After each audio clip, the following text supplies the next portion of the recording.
2K Sports, in association with the PGA Tour, proudly presents the season-long race for the FedEx Cup. Today's coverage of the Champions Invitational is about to begin.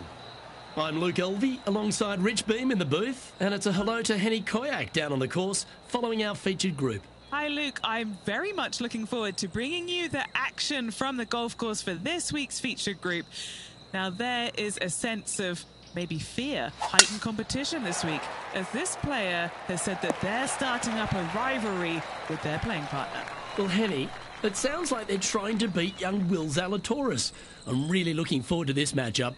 Oh, as am I. Wily Will found his way onto the tour in a very unusual manner, and he kept himself there. The pressure is not too much for him. He can handle anything. He's a fierce young man, a young man of the future, and I mean, I don't think there's anything wrong with his game. Where can you beat him? Where can you see any of those defenses? He's very confident, and as I said, Luke, he can take that pressure.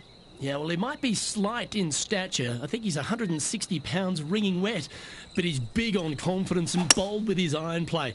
There is not a flag he won't fire at, so if you want to beat Will Zalatoris, you better go hole hunting. Well, that'll work. Up on the dance floor. Could have been worse. 16 feet to the hole.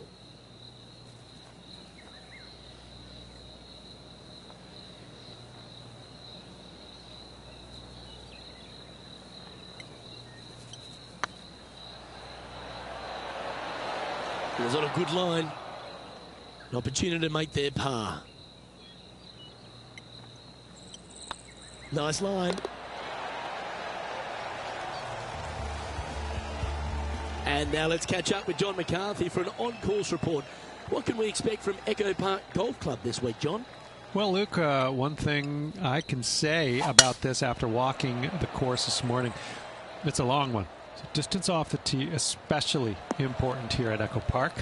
Course starts off along the big lake. There are a few holes that hug the edge of this lake, not unlike Bay Hill, but here you get hit with it right off the start. And when you get away from the water, you get hit with the sand on the 6th. There is a thin corridor of fairway that leads to the green that weaves its way through. I think there's 5-6 bunkers leading up to and surrounding the 6th green. And from there on out, the players are going to be on the watch for the sand because it's sneaky and it's hard to avoid in certain situations. It's going to be an exciting time here, I think, this week at Echo Park. Oh, that's great. It just missed the hole. Now let's switch our attention to Will Zalatoris. He's trying to pull ahead in this group rivalry. Let's see what happens. And there it goes from the sand. And back to the course with the live action. 12 feet to the cup coming up.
rolling end over end.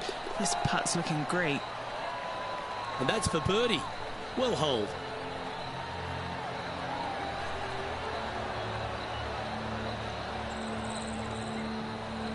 Solid play finds that player moving up the leaderboard after that hole.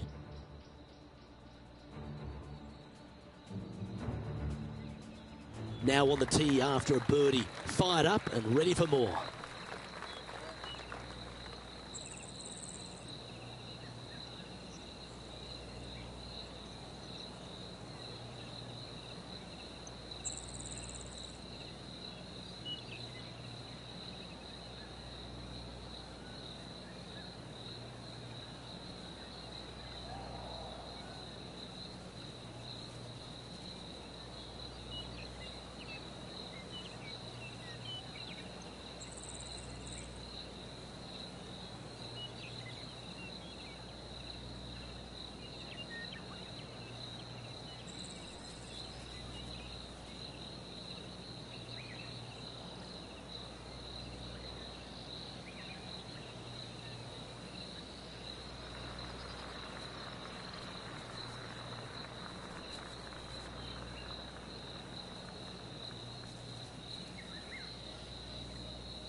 Rich, what kind of mojo do you think this player's got after winning in their last start? This player has more confidence, I believe, than any other player in the field at the moment. This should be another good week for him. Looks to have opted for the 8-iron.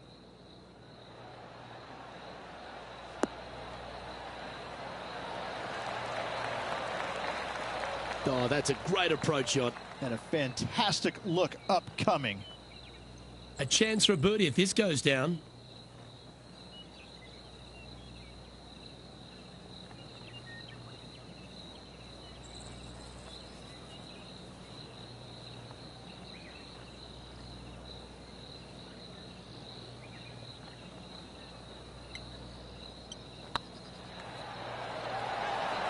Oh, gee, that line was looking good, wasn't it?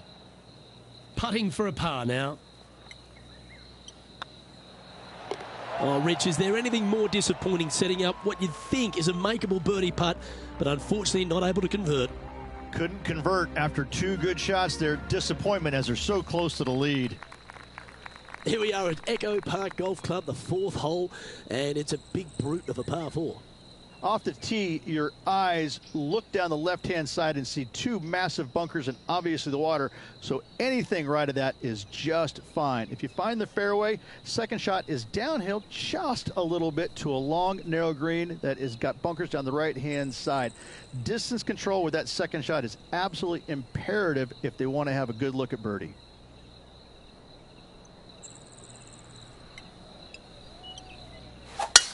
That reminded me of the Big Easy. Silky smooth. Why don't we catch up with Will Zalatoris? He's got some work to do, but he's only one back from his rival. Is Will Zalatoris. Pretty good win back into the player's face. This one's going right at the pin here. Oh my, right by the hole. Wow, that really put some pressure on their playing partner. I think this rivalry just got a bit of a boost with that amazing approach. And Henny, what kind of a shot are they facing this time? Setting up here from about 155.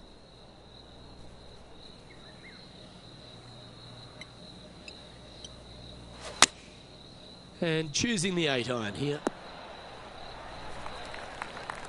Not bad. Trying to get to 2 under with this putt.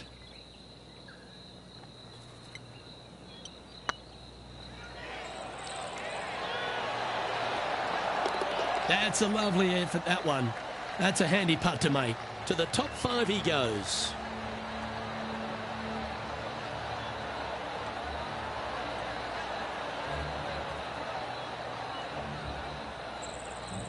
just one off the lead after that hole.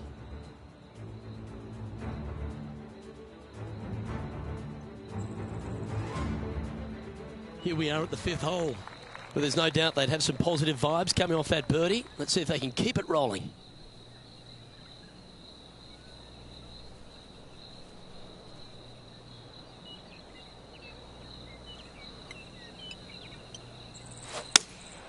Looks to have chosen the 7-iron.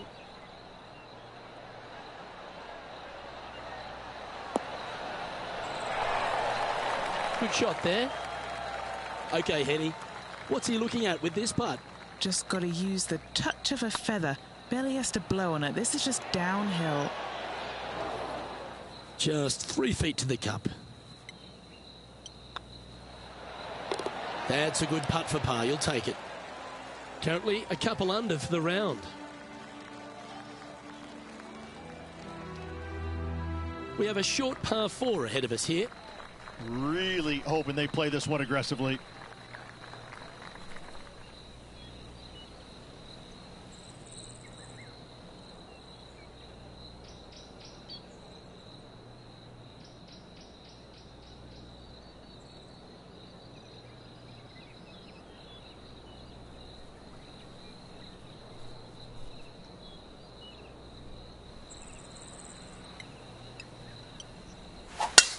Lovely rhythm there, Rich. That's going to work every time.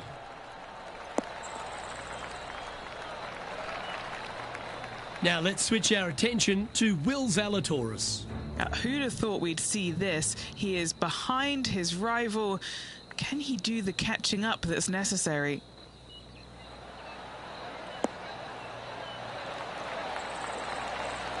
What a shot! Almost went in the bucket. Okay, let's get back to the action.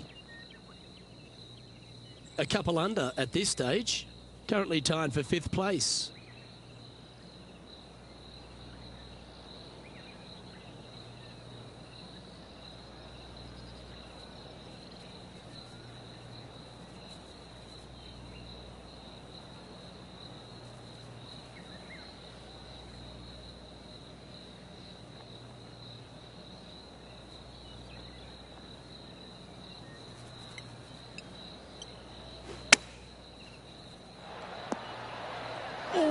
Almost went in. Yeah, that one will play. Scorecard filled with 3s never hurts. Good putt to make this.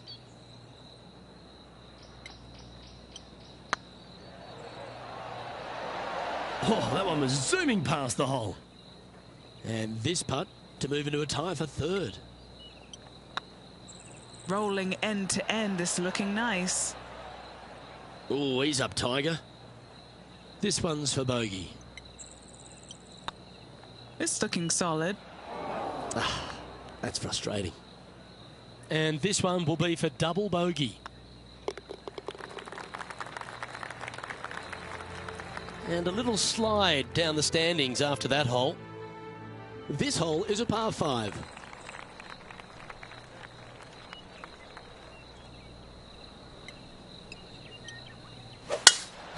Oh, that is bombed. It's been a good year. 3 wins so far this season.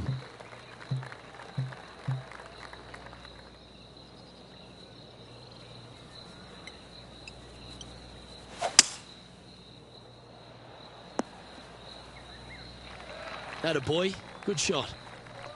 And here we are with the 3rd shot. 3 shots off the lead.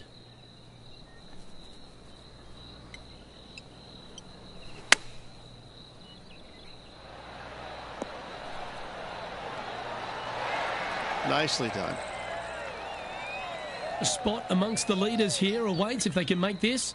Move inside the top 20. He's currently tied for 12th.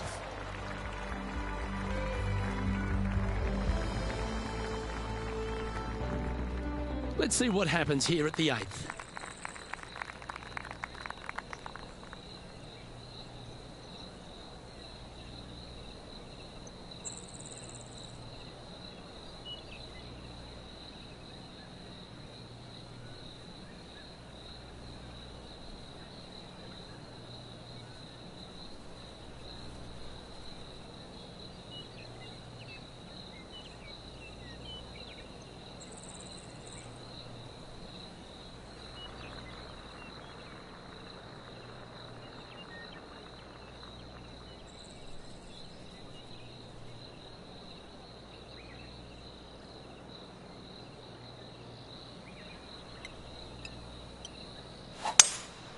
Looks like they've got the 5-wood.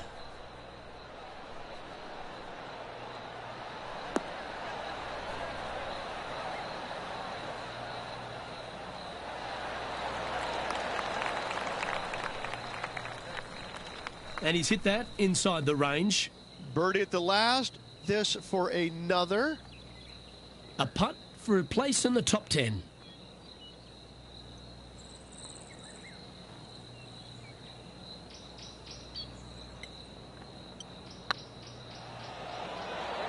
Oh, so close.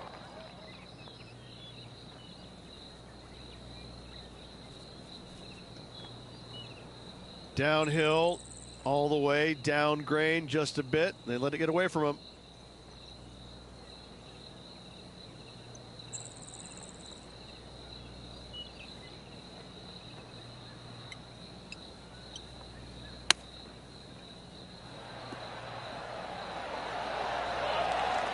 That's a touch of class. Gotta say, his short game is phenomenal. Why don't we catch up with Will Zalatoris? It's been neck and neck. He's actually tied with his rival. This is tough. Oh, that's clutch. What a way to save your par. Oh, a messy little lie in the bunker, but that is not a problem for this player. Yes, in the hole. This hole is a par 4.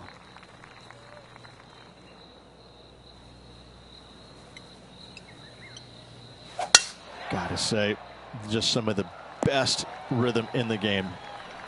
Rich, there's plenty of paths to the PGA Tour, but few seem to bash their way to the PGA Tour quicker than Will Zalatoris. It was an immediate impact he had, and it's just such an exciting game he possesses. Watching him go from the Korn Ferry Tour and essentially bypassing all of that fairly immediately with the 3 wins and getting onto the PGA Tour and having such a profound effect when he was out there really is quite astonishing. Without getting the win, but seemingly in contention each and every week out there, you feel the sky is the limit for what's going to happen with this young man. He is so disciplined in what he does in a round of golf. He's got a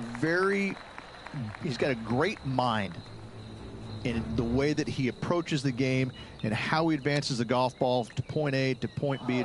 He sees this golf course 3 shots in advance. It's just kind of like it's right there in front of him. He reminds me of an old school pool player who he's already made all the shots. Now he just has to go ahead and just sink the next one because he's set himself up perfectly for the next one. It's impressive.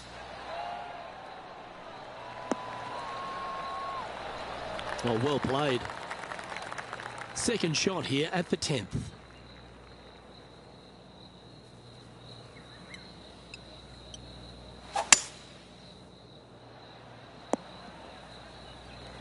Getting ready to play their third. 5 shots off the lead.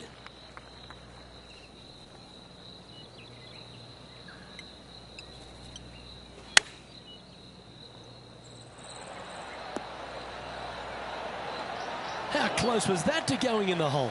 Great shot. Always nice to have a birdie putt.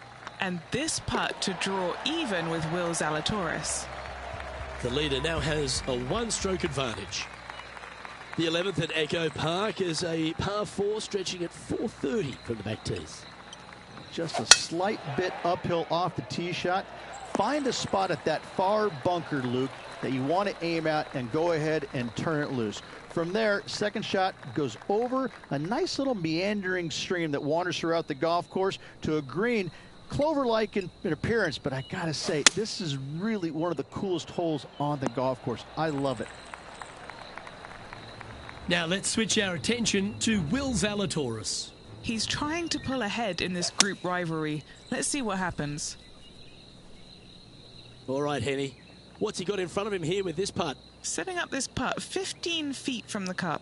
They've got this to get ahead of Will Zalatoris.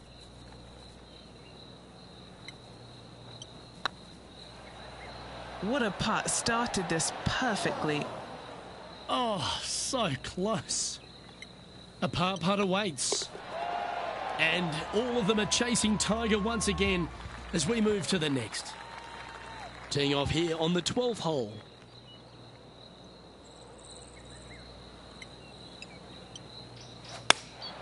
Going with the 8-iron here. That's a terrific shot and sets up a birdie opportunity here at the 12th. Nearly doesn't get any better than that. Amazing shot.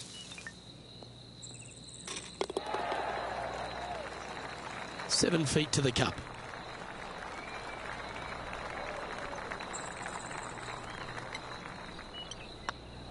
Good stroke.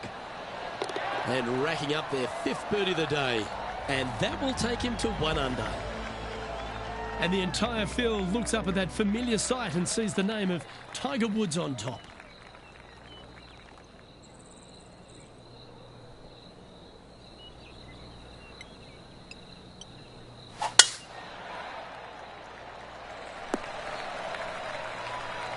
Good shot there, Beamer.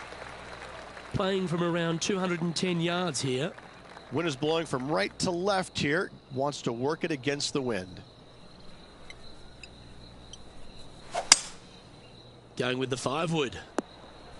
This one is headed to the right. This would be a great up and down.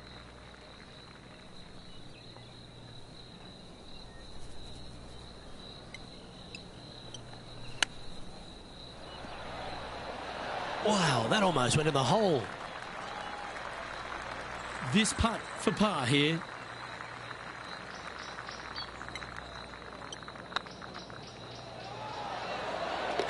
That gets the job done. Now 4 back after that hole. Let's see what happens here at the 14th.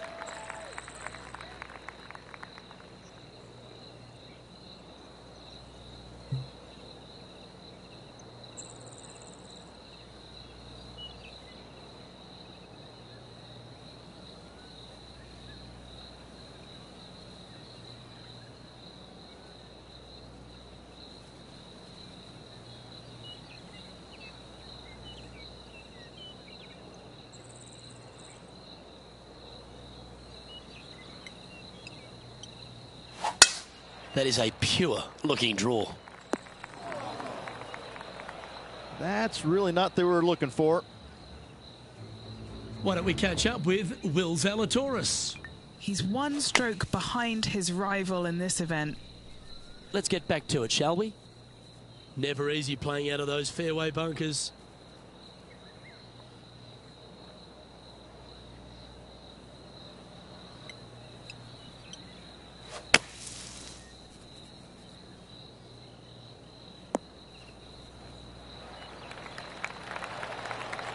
Yep, that'll work. That's fine. A chance to move to a couple under the card with this putt.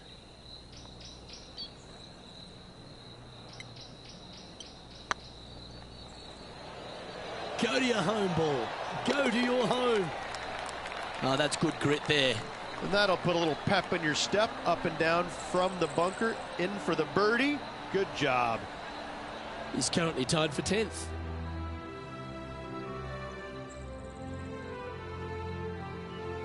Always positive coming off a birdie. Let's see what happens here.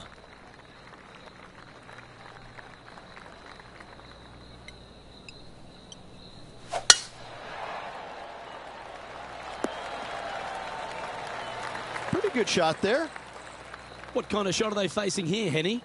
The wind is at their back on this one. Going with the 7.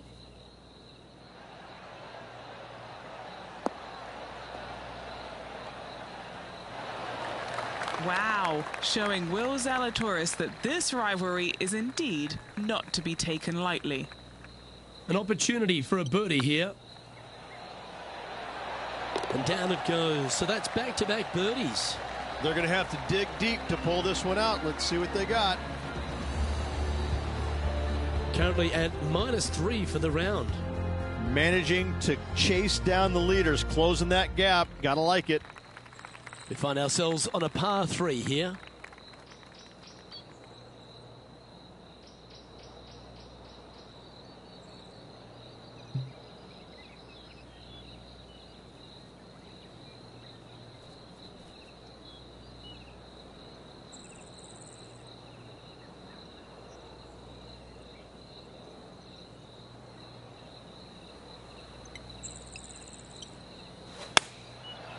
looks to have opted for the 8-iron.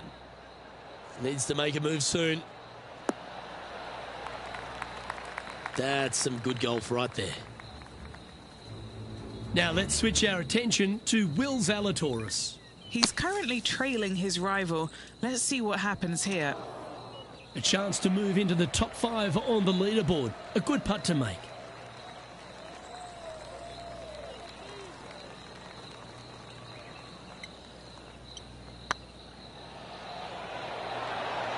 That was a gallant attempt. Yeah, that looked to be a bit of a misread. It's just about 3 feet away. They're nicely holed. Our current leader is enjoying a one-shot lead. This has to be one of the more difficult holes in golf, the long par 4.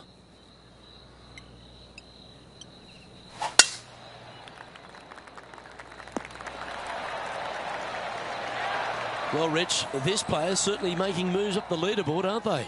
Absolutely nice push on this final round. Still needs to keep the foot on the gas, continue making birdies if they have any hope of winning.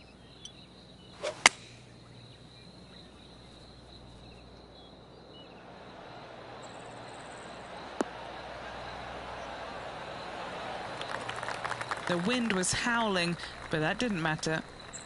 And he's down there. You got a read? This one will run uphill.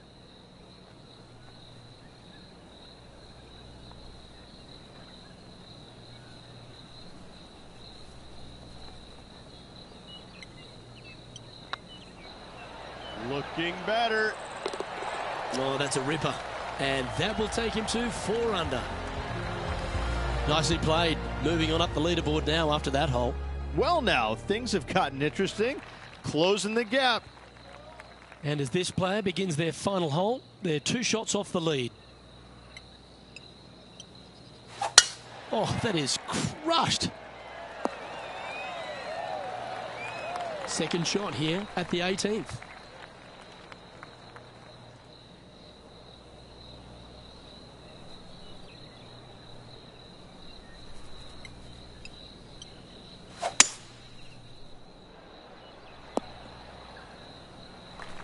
Oh, that's a high caliber shot. And here we are with the 3rd shot. 2 strokes off the lead.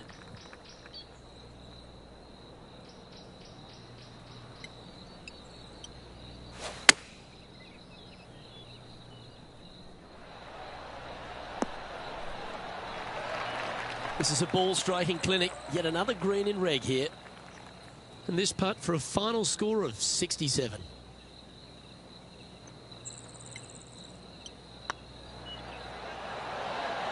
And that will do it for him at this event.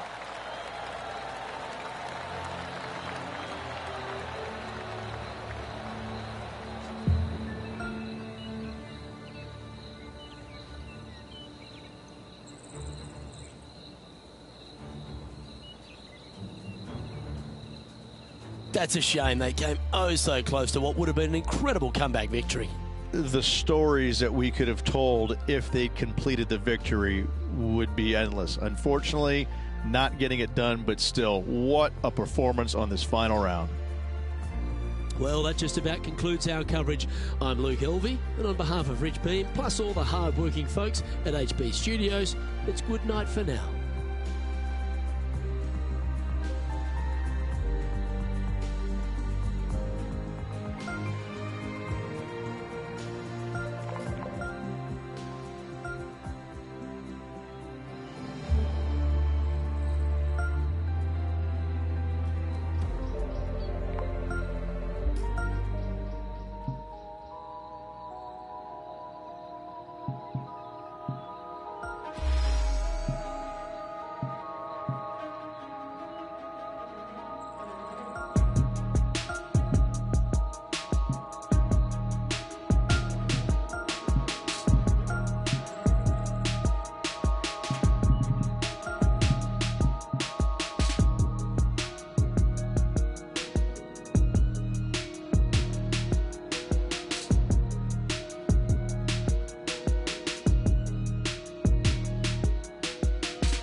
Tpga Sports, in association with the PGA Tour, is delighted to present the season-long race for the FedEx Cup.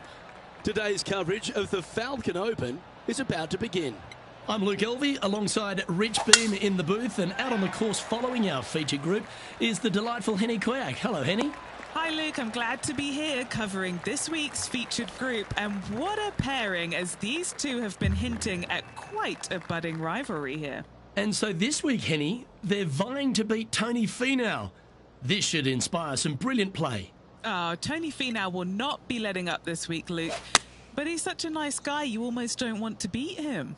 I mean, it's tough, but you must. Maybe you can get him there. You have to putt well, though. Tony Finau might be a big cuddly teddy bear, but when it comes to playing on a golf course, he's going to try and strangle you to death. Good luck trying to beat Tony Finau. There is literally no weakness in this man's game. Now he knows how to win.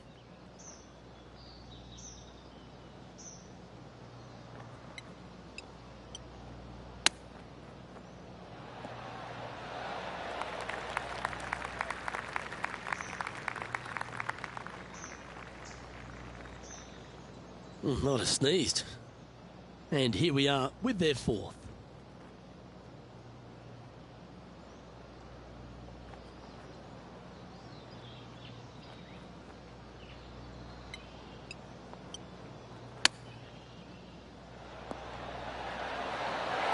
Yeah, that's a top little chip shot, that one. You better believe it is great stuff to watch. Currently at +1 for the day. And on the tee now, coming off the bogey. Might have a bit of a sting in the tail, I'd imagine. That swing reminded me of smooth jazz. Great rhythm. And Henny, what's he looking at here? Yeah, this is straight back into the breeze. Going to be a tough one.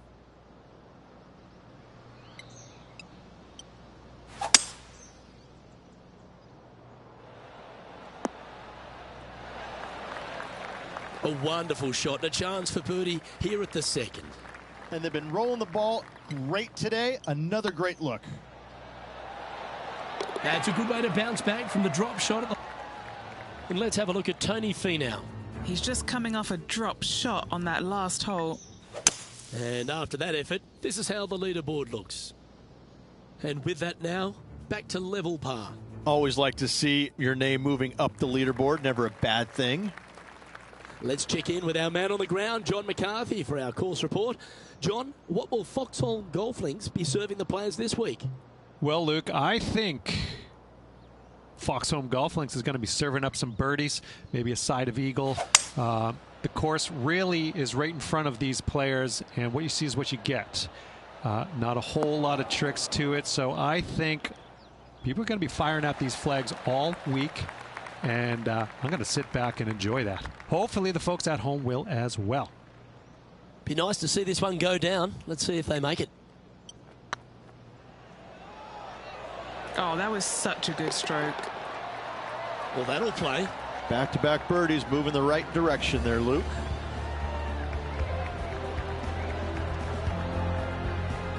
Currently 1 under for the event.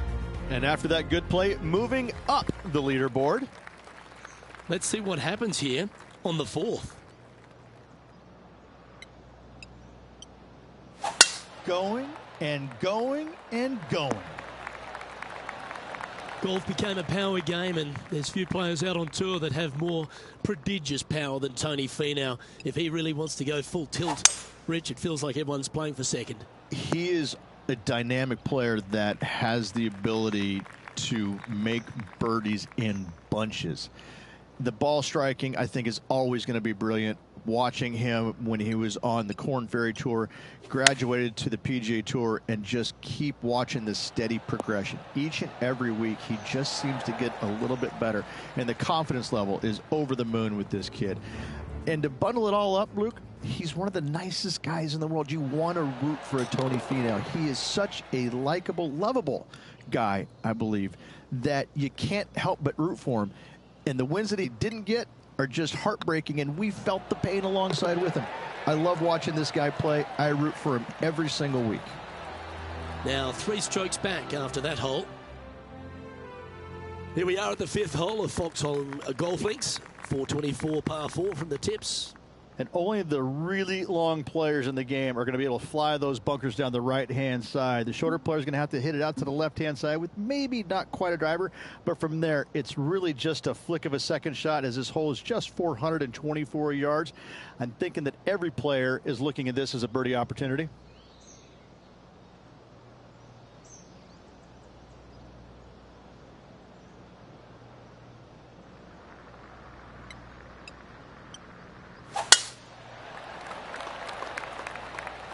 This looks to be a fairway seeker to me.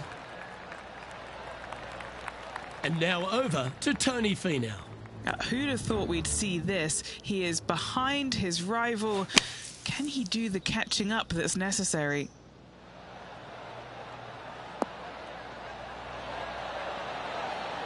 Okay, let's get back to it, shall we? Setting up here, coming off a run of birdies. It's a good start to the day. Let's hope they can keep up the good form.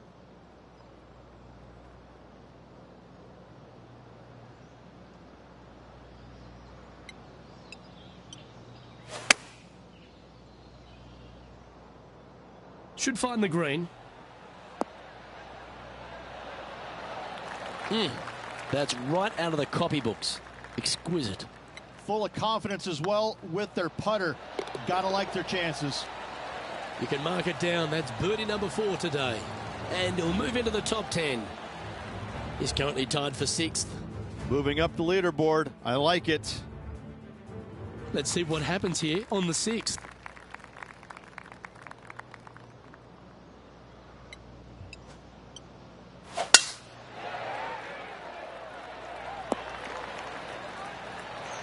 Well played, mate. Sitting at -3. Currently tied for 6th.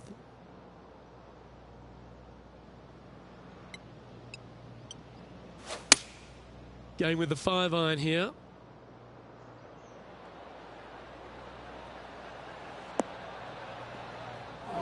He didn't look to hit that one quite so flush. Oh, as we can see there, the wind definitely affecting that shot.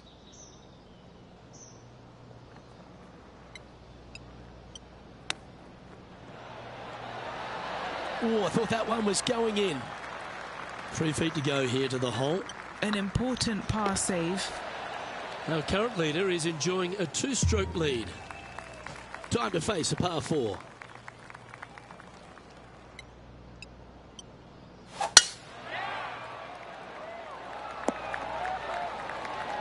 Second shot here on the 7th.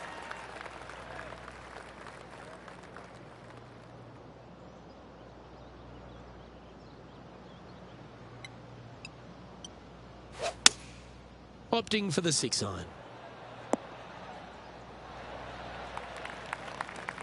Nicely done. And this putt to move into a tie for 3rd.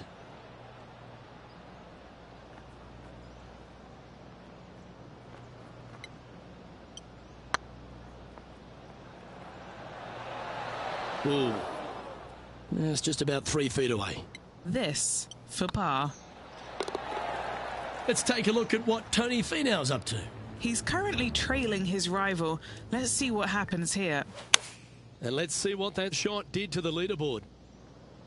And staying right where they were in today's rankings after that. Just a couple to play here on the opening 9. Here's the tee shot at the 8th.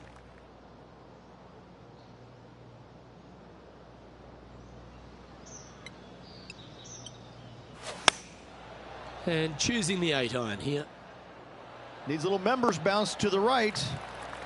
They're not a bad shot, that one. And this putt to move into a tie for 3rd place.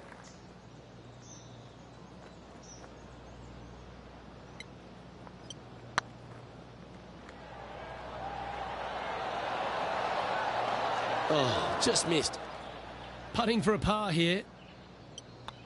trailing by a few shots after that hole. As we stride to the final hole of the outward half of Foxholm Golf Links, players will be licking their lips with this par 5, measuring just over 500 yards. Well, this is a gift to end on. However, you've got to find the fairway really to give yourself the best opportunity. Players are not going to be able to fly those bunkers down the right-hand side, and if you hit it right of those, trees come into play. Bail out to the left, give yourself a long iron second shot into this massive green. Lots of runoff areas all around this green, but what a great opportunity to end this front nine with possibly an eagle 3. Oh, I like the courage here, Rich, getting after this par 5 in 2. As they should. What a play. Hopefully they'll be rewarded for that play. Setting up here with a very long putt.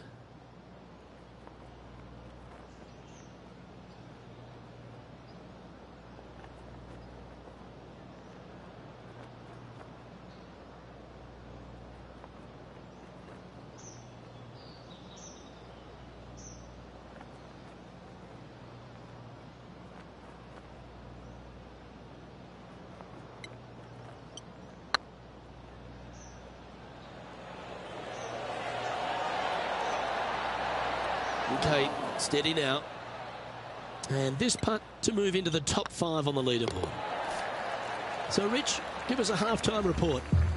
Look, so far, it's been entertaining watching these two go head-to-head. Not too sure exactly how this is going to play out, but so far, so good. Love watching these two compete.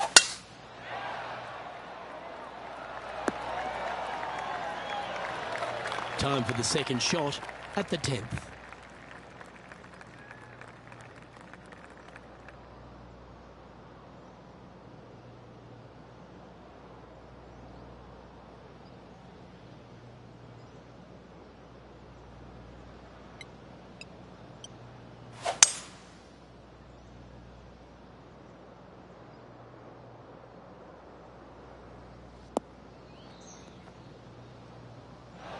Yeah, well, it might not be on the green, but it's right up near the surface.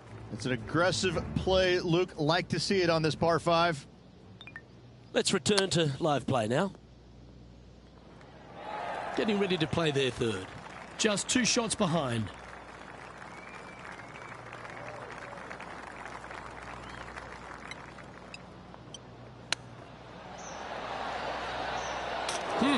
Came close with that chip. How close was that to going down? And this putt to move into second spot on the leaderboard, or at least a share of it. Currently has a share of second place. I tell you what, inching closer to that top spot on the leaderboard, things are definitely heating up.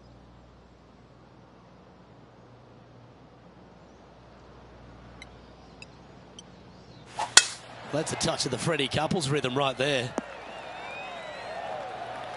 And Henny, what's he looking at here?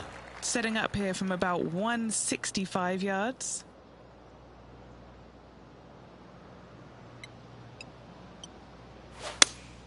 Looks to have chosen the 7-iron. Well, usually Tony Finau is the tall order, but after that shot, I think beating it and getting inside it is the new tall order. What an approach. What an opportunity to make a birdie. Short game has been absolutely fantastic today. These are on rails, looking good. Well done. Take the birdie. And that will move into 6 under par. He's currently tied for first. The 12th hole at Foxholm Golf Links is a strong par 3 measuring 216 off the back tees. Luke, this is by far the scariest shot on this golf course. The runoff area to the left is severe. That golf ball will definitely run back into the hazard unless they catch a fantastic break. Players are definitely be bailing out to the right, but make sure you come up short and right because you want no part of that greenside bunker. Feeling strong, going for less club.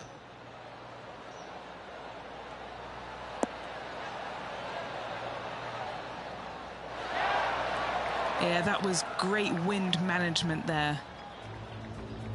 And let's have a look at Tony Finau. He's feeling good, just birdied the last hole.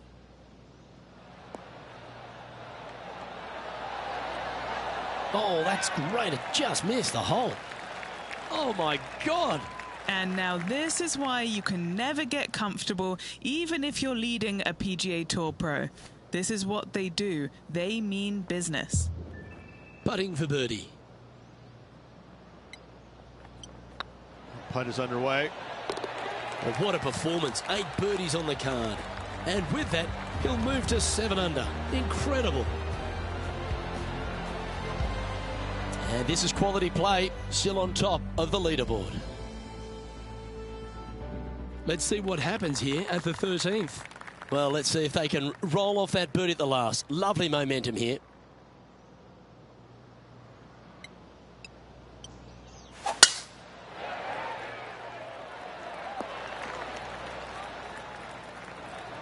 That's nicely done.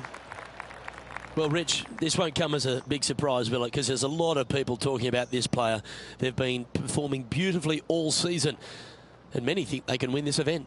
Without a doubt, the best player all around on tour in my mind's eye. It is no shock to see them contending for the lead once again.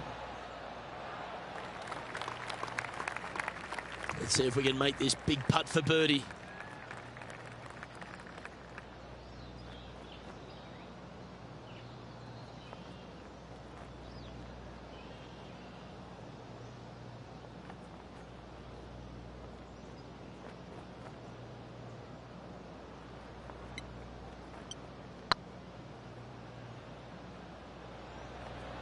Looking really good.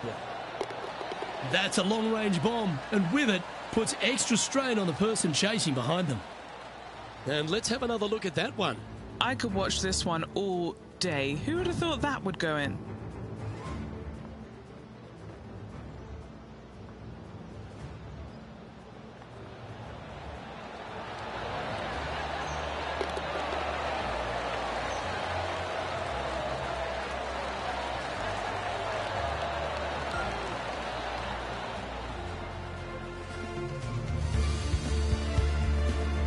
And now over to Tony Finau. He's currently ahead in this rivalry. Let's see what happens. Oh, that one just missed the hole.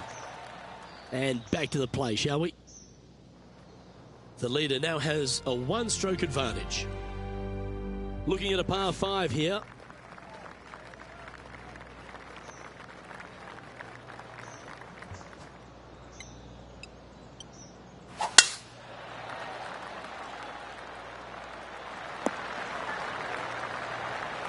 Lovely effort, that. And Henny, what's he facing with this one? Setting up this shot with the wind in their face.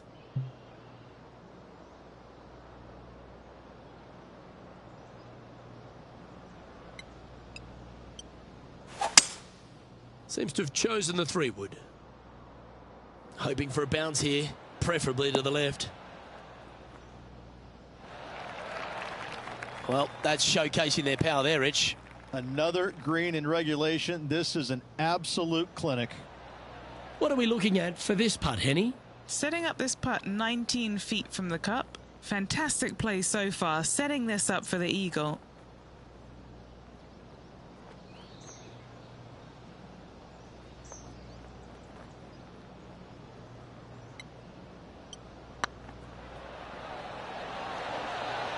Ouch, that hurts. 5 feet coming up to the cup. He's making this look easy. Keeps surging ahead. Now 2 shots up after that one. This one's a par 3.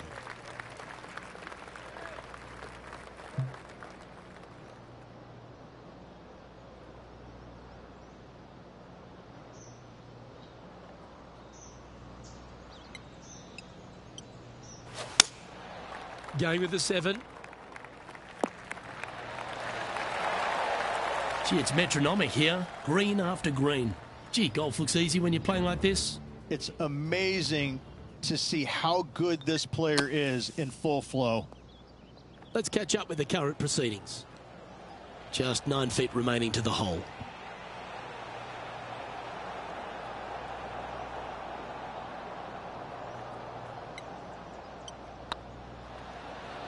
It's up, it could be in.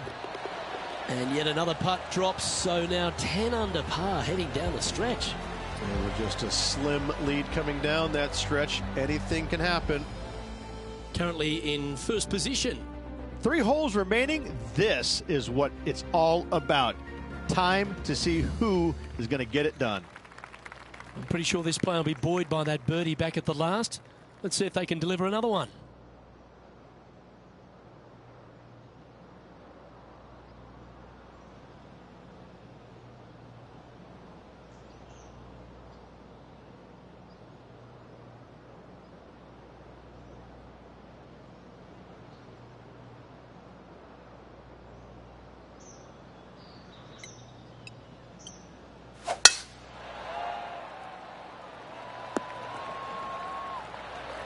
Oh, what a wonderful play.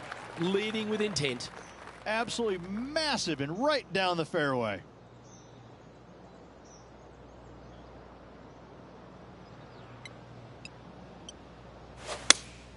Looks to have chosen the 7-iron. That one should find the surface. And here we are with the third shot. Now a 3-shot lead over the field.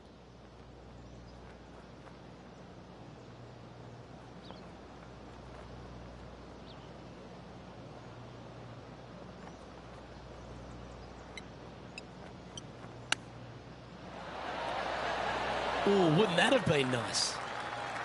Oh, a lovely opportunity to save par here. Oh, nice line. Yeah, good putt. Well hold. Our leader is enjoying a 3-stroke advantage.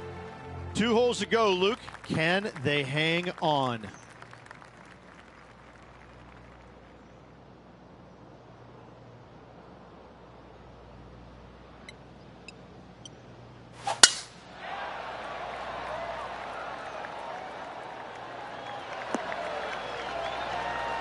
Time for the second shot at the 17th.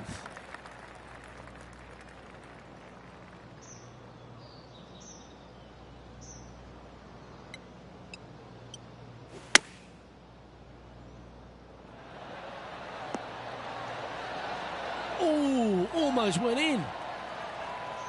Oh, he's been putting on a clinic all day. Another beauty by our leader. This putt coming up is for birdie. Wonderful shot. Let's take a look at what Tony Finau's up to. Now, who'd have thought we'd see this? He is behind his rival. Can he do the catching up that's necessary?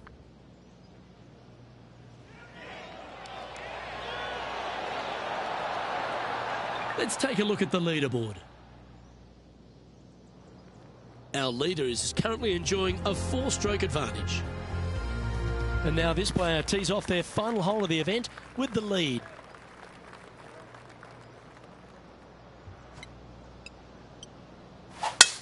Oh, seems to have got a big piece of that one. Striped.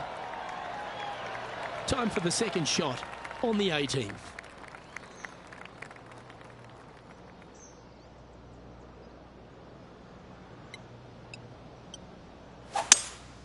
Opting for the 5-wood.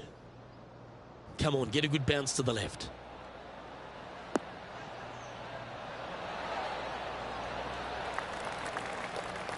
That's a good shot by him. He'll be delighted. And this one for back-to-back birdies. And he can win the event here if he can hold this putt. This one's dialed in. Just didn't drop. Okay, so luckily they've got... And that's going to do it. Holds the putt for victory. Well played. Absolutely. It's hard to believe that this player's already got 4 victories on the season. Top of the game right now. It's impressive.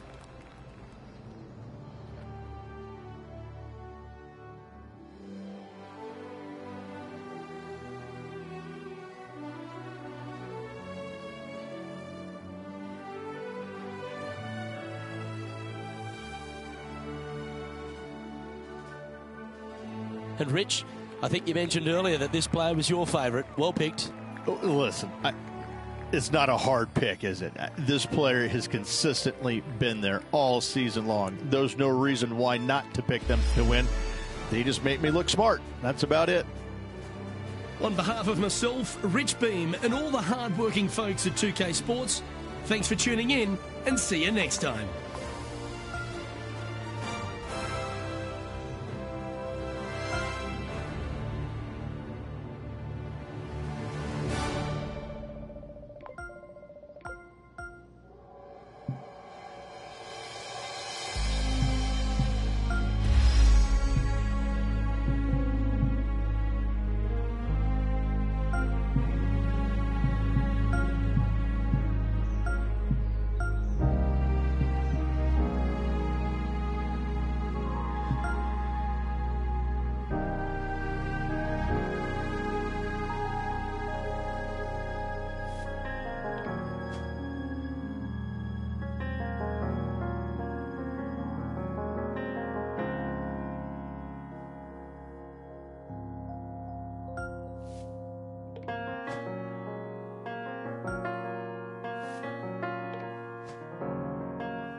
Tpga Sports, in association with the PGA Tour, is proud to bring you the season-long race for the FedEx Cup. Today's coverage of the Daybreak Classic is about to begin. Hello, I'm Luke Elvey alongside 2002 PGA Championship winner Rich Beam, who's in the booth. And it's a hello to Henny Koyak down on the course following our featured group. Hi Luke, really looking forward to some exciting play from our featured group today. This player has hinted at a rivalry with their playing partner this week. And this week, Henny, it looks like they're trying to take down Justin Rose. Not many people have been able to claim that. Yeah, I don't think it's going to be all rosy at the end of today. This is definitely a tall order. Justin has one of the most consistent games on the PGA Tour. He's like a golfing metronome of a man. The iron play, I'm going to say if he hits the fairway, when he hits the fairway, his iron play is just phenomenal. He's going to get it inside 20 feet every time, and then you know he's going to hole putt. So, yeah, good luck with that one. Well, he's the perfect mix, isn't he? He's an English gent with a killer glint in his eye. Good luck in this rivalry. Well, it looks like John McCarthy's stepped back ashore, kicked off his boat shoes, and is going to give us a little bit of a condition of today's course. John, what are the players facing here at Old Marina Golf Club? Well, Luke, we're on the coast, but there's a good mix of coastal and inland holes at Old Marina Golf Club. Lots of movement in these greens. If you are an expert at reading putts, you're going to have a bit of a leg up, I think, this week. I love the fourth hole, par 5, that stretches along the ocean, has a green that's well protected by bunkers, which probably might dissuade some from going forward into the 7th hole. Similarly, a par 5 stretching down the ocean, but is much less protected around the green. And that green is enormous, by the way. So that'll definitely be green light city for the players this week. And one last hole. I really love the par 4 14th. The players are going to hit over the water to a fairway that juts out into the ocean on a peninsula. So that will provide some great entertainment this week as well. Looking forward to see what kind of creativity is on display by these players here this week at Old Marina Golf Club.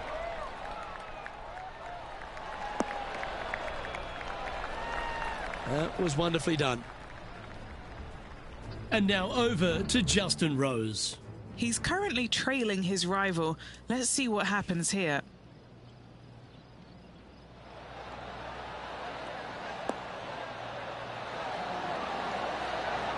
What a shot! Almost went in the bucket. And back to the course with the live action. Playing this one about 130 yards out.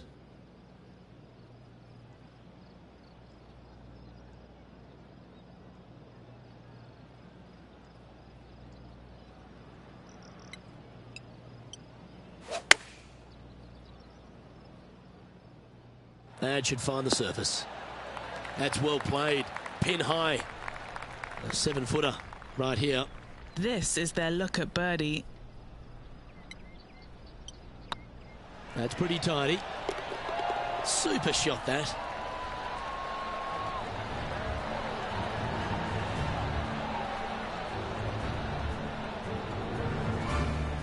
Currently at 3 under for the day. Gotta like it. Moving up the leaderboard. Never a bad thing. Here we are at the 4th hole.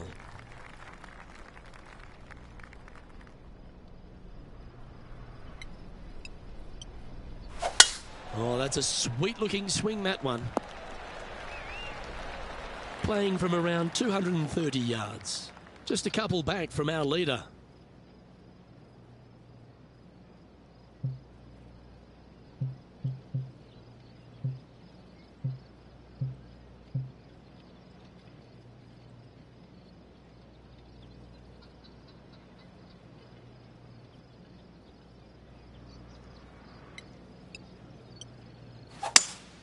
Going with a 3-wood here.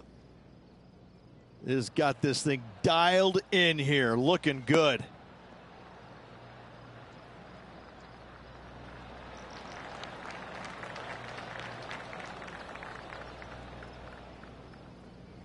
That was special.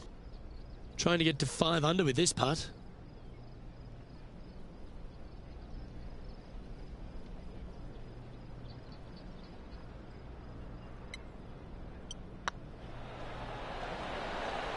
Ooh, right by the hole. Right on 4 feet. Should make this one. Yeah, this is looking nice. Trailing by a stroke after that hole. Lovely momentum for this player after that birdie at the last hole. Keep it rolling.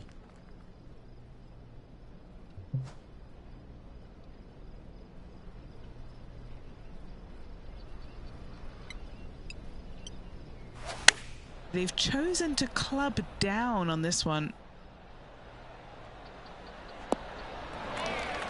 Oh, absolutely flushed.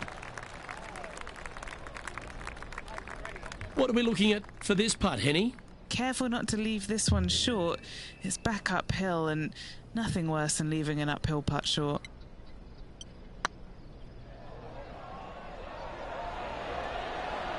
Was on a good line.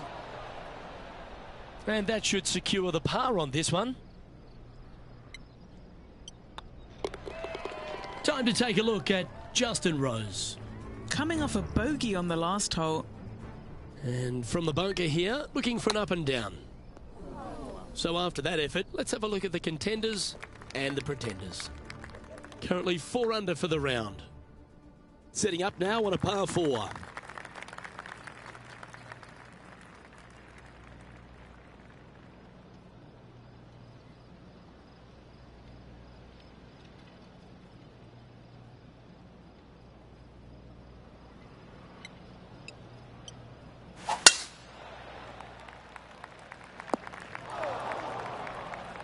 Rich, when we talk about the English group of golfers over the last 20 years, really Justin Rose has been the star of them, hasn't he? Major champion, world #1, Hall of Famer.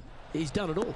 He certainly is that, and I have to say, he's probably one of the most resilient players you'll ever come across. As soon as he got done holing out that shot at the major championship years ago, turned professional, and went out and missed 20-some-odd cuts in a row and never gave up. Kept after it, which that would have broken.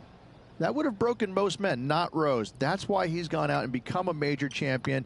He is such a force in the game. There's no reason why he cannot play at a high level for many, many years to come. The ball striking is phenomenal. I love his stroke. I love the way that he putts it. I just think that he hits so many good putts that just don't go in. It just kind of gets under his skin. Listen, don't let it, Rosie. You putt it fantastically. Keep after it. I love this man's game. He's such a talent. Lining up from about 230 yards here, he shares the lead.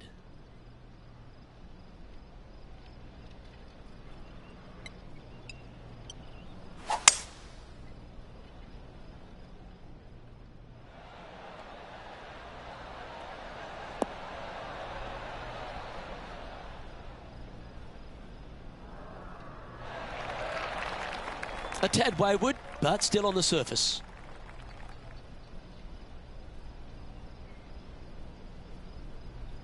Anything in 5 feet to be handy from here.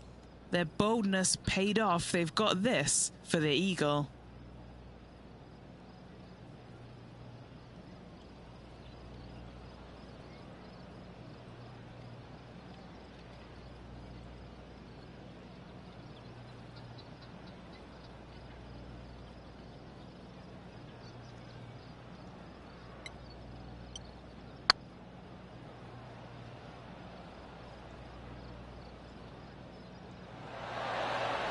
Oh, that's too bad. That will drive you bats. Mark it down. That's birdie number 5. And that will take him to 5 under. The lines aren't too bad here in the first cut of rough. Looking like they're going to play the fade here. And with that, he's now broken the tie, all alone at the top of the leaderboard. We've reached the 8th hole.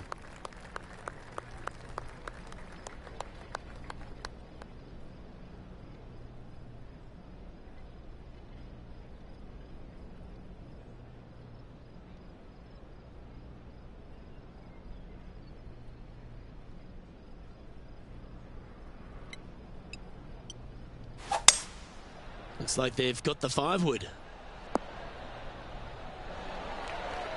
A great shot here at the 8th and a chance for birdie.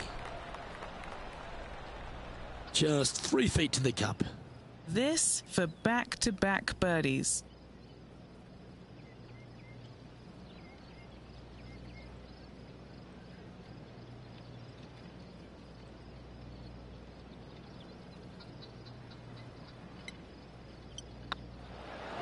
Well, you're going to be hard to catch now if you keep making putts like that. 2 in a row there, Luke, getting their groove on. Let's take a look at Justin Rose, shall we? And after that effort, this is how the leaderboard looks. Still in the lead now after that hole. The 9th hole here, though, at Old Marina Golf Club is a strong one, a really tough test to finish the opening 9. A par 4 stretching 466 yards.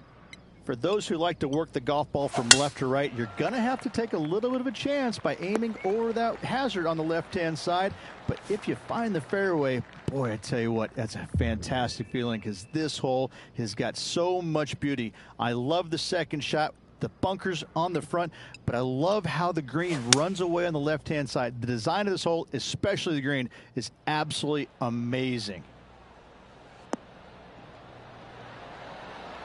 And wow, what an approach. That was a golf shot. Justin Rose may be feeling a bit of pressure in this rivalry after that performance. Well, this is when the knees start to knock. The sweat starts to appear on the palms of your hands, Rich. Just a slender lead with 9 to play. Yeah, no time to start thinking about that lead, Luke. They got to keep their head down and keep going forward. Cannot think about that lead or people will pass them. Sitting at 7 under par for the day. Currently in top spot.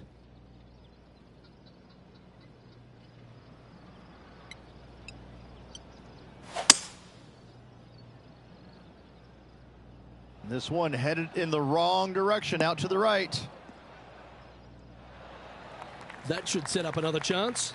Slim chance for a birdie, but in all reality, 2-putt for par would be just fine.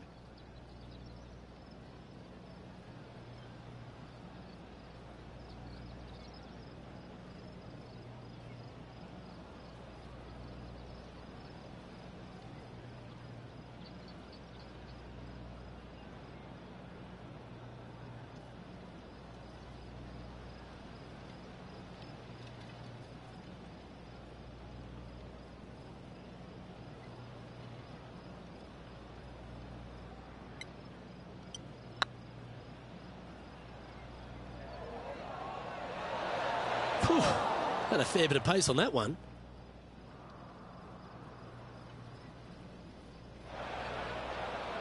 Yeah, that can happen on these greens. They're tricky at times. Well, with a pocket full of FedEx Cup points over the last half a dozen starts or so, this player certainly has been delivering consistent results and pushing for wins or winning, Rich. Do you expect that to continue here this week? It's never a surprise when you speak this player's name. They've been so good all year long. They've got to be one of the favorites, not only for this tournament, but also for the season-long FedEx Cup. Well, that's providing some hope to the rest of the field as our leader stumbles with a bogey. Glancing at the scoreboard, and they're currently sitting in first place. Lexi Thompson holds second.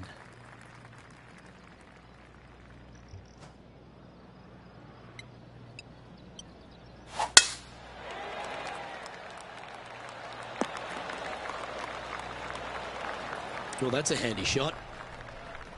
The ladies' game has been dominated by Koreans for such a long time, but America has been able to have this resurgence basically off the back of Lexi Thompson and the generation she's started to inspire. Lexi Thompson is so fun to watch because she's got a very unique swing, and when you look at it, you kind of look back and you go, okay, that went a long way. Okay, that went right at the hole. And she's got such control over her golf ball. It's amazing. And the wins are going to continue to pile up for her year after year. I'm blown away by the fact that she is so aggressive on every single shot. There is no laying up in her game, and I love that. Now, that might cost her a few wins, but I tell you what, she's going to have a lot of wins because of that as well. I love the way she plays the game. It's exciting. Oh, this will be good for the momentum. Let's make this birdie putt. Yep, tracking nicely. And that's 8 birdies today. And that will take him to 7 under. And now over to Justin Rose. Now, who'd have thought we'd see this? He is behind his rival. Can he do the catching up that's necessary? Let's take a look at the current standings. Our current leader is up by 3 shots.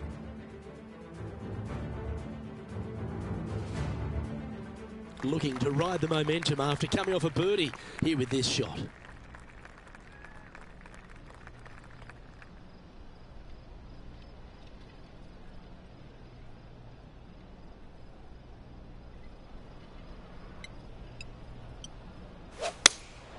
Looks to be going with the 6-iron. Should find the green here.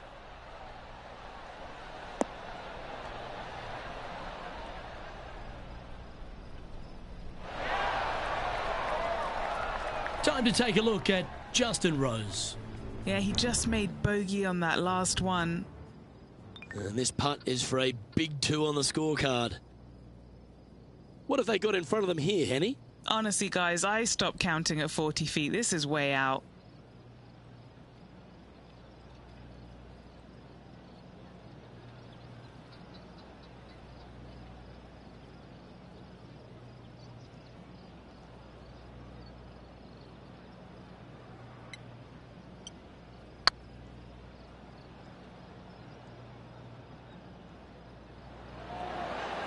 Didn't quite have the right stuff there. An opportunity to make a par here. And there it is. Leading by a couple after that hole. 2 great shots are required here because this hole is a long par 4.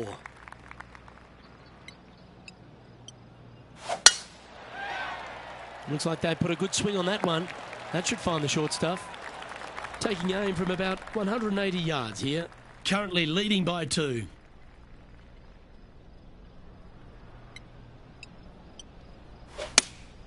Looks to be going with the 5-iron. They get a little ground draw here.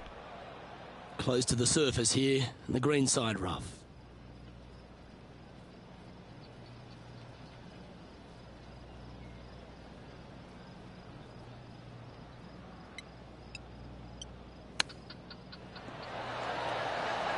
Didn't that look good for a long time?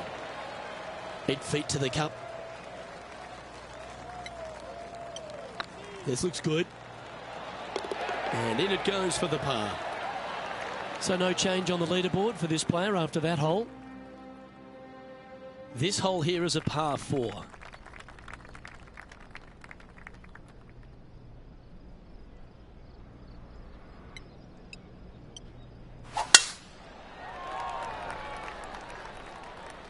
Good shot there. It's a fairway finder for sure. And Henny, what are you seeing down there? I'd say he's about 165 from this flag. over 300 yards from the tee as well.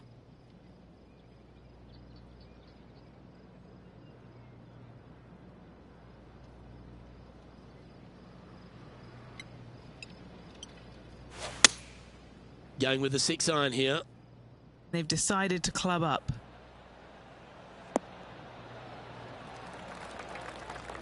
Well, take notes, folks. That's how you do it. This one's for birdie. Looks good off the blade. A bit long on that one. And down it goes. Let's head to the next. And now over to Justin Rose. He's just coming off a drop shot on that last hole. And after that effort, this is how the field is shaping up. Time to play one of the one-shotters.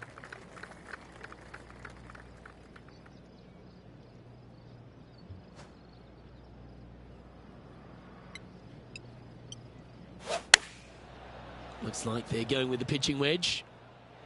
Oh, this is on a fantastic line. Is it the right distance? Always love these opportunities, especially when it's for birdie. Time to take a look at Justin Rose. Coming off a bogey on the last hole. What's in front of them, Henny, with this putt? Setting up this putt 29 feet from the cup. Little birdie look in here. Well, that's got to have some impact on the scoreboard. Let's take a look. Teeing off here on the 16th hole. Standing on this par 4 and leading. What's the strategy? What's going on through their mind? Attack it or lay back?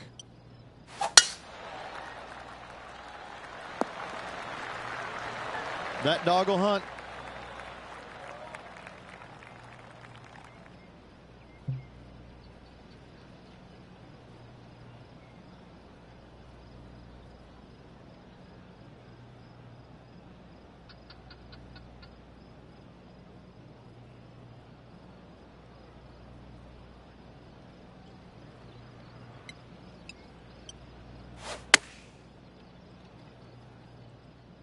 This one looks to be on a pretty good line. Oh, that one's absolutely stiff. Just a 4-footer remaining.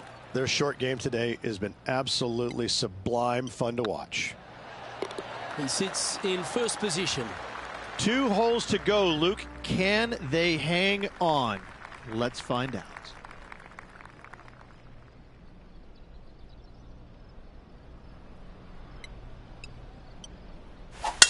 What kind of rhythm is that? It must be tough falling out of bed every day with a rhythm like that. Second shot here on the 17th hole.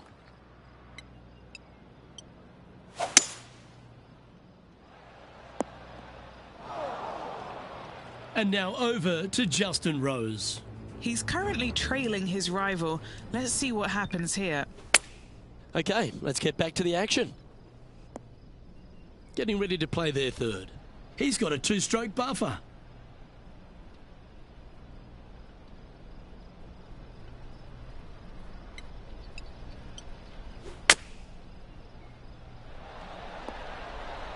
How close was that to going in the hole? Great shot. Well, there's a very good reason why he's leading this tournament, and that's Exhibit A. This putt to get to 10 under par.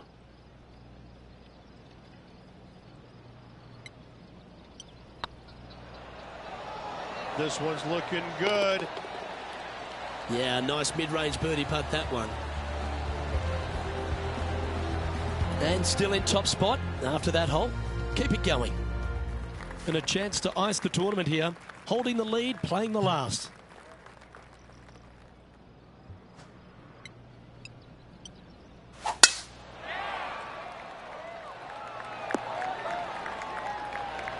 That's not what they hoped for. I'm definite about that. Henny, how's that ball lying? It's not on the fairway, but it's not bad. It's a good lie in the first cut.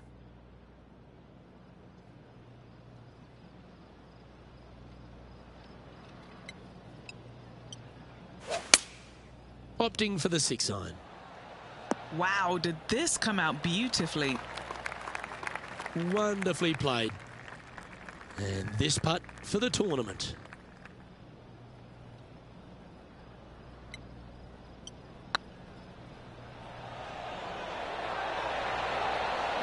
Oh, gee, that line was looking good, wasn't it? Hopefully they won't take that too badly. There's enough. Sometimes you've just got to stand up and applaud, and that's the occasion right now. This is as good as it gets. What a performance all week long, Luke. Well-deserved, hard-earned victory for this player. Great job.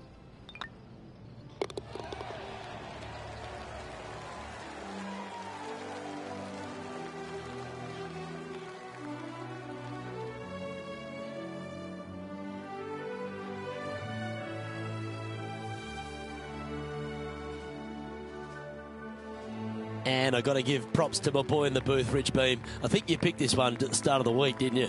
Luke, it wasn't a difficult pick, let's be honest. This player has been consistent all season long. Getting the victory, no surprise whatsoever. Really good stuff. Well, that'll just about do it. On behalf of Rich Beam, I'm Luke Elving. Thanks for tuning in. Look forward to your company next time.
2K Sports and the PGA Tour, proud to bring you the season-long race for the FedEx Cup. Today's coverage of the Farmers Insurance Open is about to begin. I'm Luke Elvey alongside Rich Beam in the booth, and it's a hello to Henny Koyak down on the course following our featured group. Hi Luke, I'm pleased to be covering this featured group. We've got a fresh rivalry developing between these two players as well, so that should provide some great entertainment to the spectators this week. Well, Henny, it sounds like this player's going for gold. They're trying to beat Xander Schauffele. I wouldn't want to try and beat an Olympian. A gold medal winning Olympian with hair as good as Xander Schauffele and a swing as good as Xander Schauffele? No thank you. I'll leave this up to them. Yes, I'm just looking through his list of weaknesses, and let me just list them off now. Yep, none. Good luck to you. Starting the round at even par. Very nice par indeed. Very solid hole played. The second, a short par 4, one that the players like to take on these days, Rich. A good birdie look here.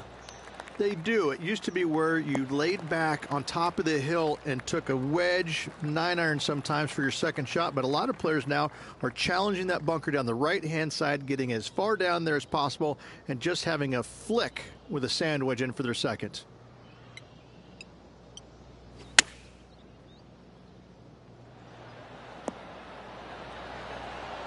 Oh, that one just missed the hole. Now heading over to Xander Schauffele. He's currently in third place. Here's Xander Schauffele. Ooh, that almost went down. Putting for birdie here.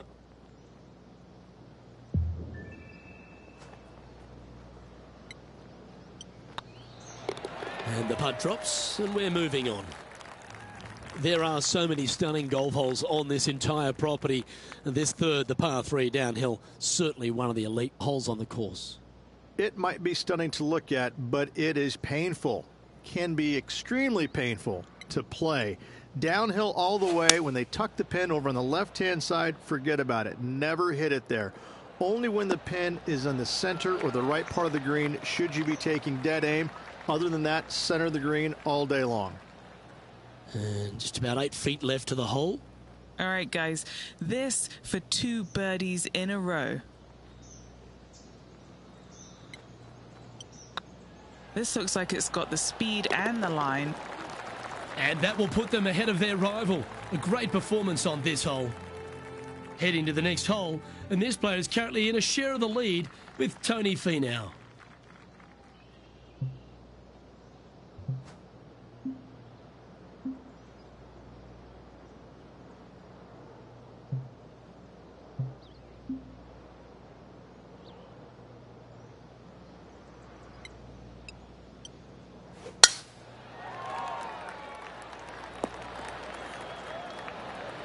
Yeah, you hit a beauty, didn't you?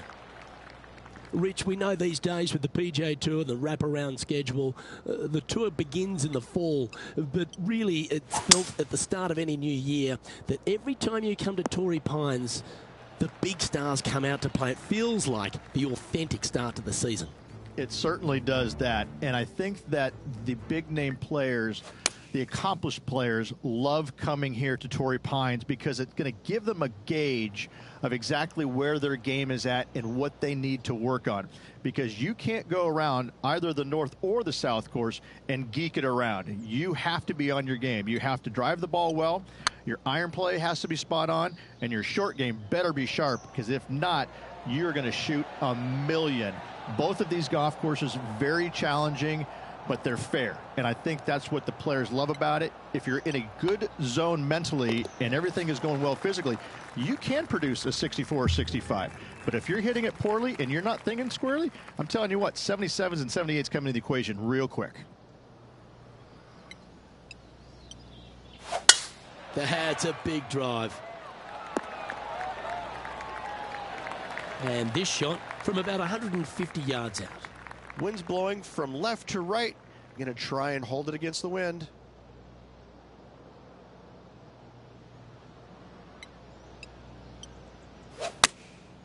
Going with the 9-iron, I think. Not a bad play, that one. Trying to get 2-3 under par with this putt. This is what they have left for birdie here. Oh, get in. That's frustrating. Well, that hole's behind us. More to play. Rich, there are a number of strong holes on this outward half, but the par 5 sixth, the players are definitely thinking birdie here, but it's all set up by the tee shot. It's a nice reprieve, this par 5. Just a little bit dogleg from left to right. Keep it shy of those fairway bunkers down the left-hand side, and almost every player will give it a go in 2.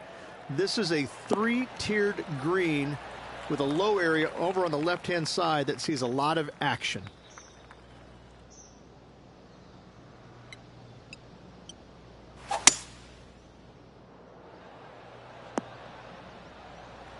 That's tidy. And here we are with the third shot. 1 stroke off the lead.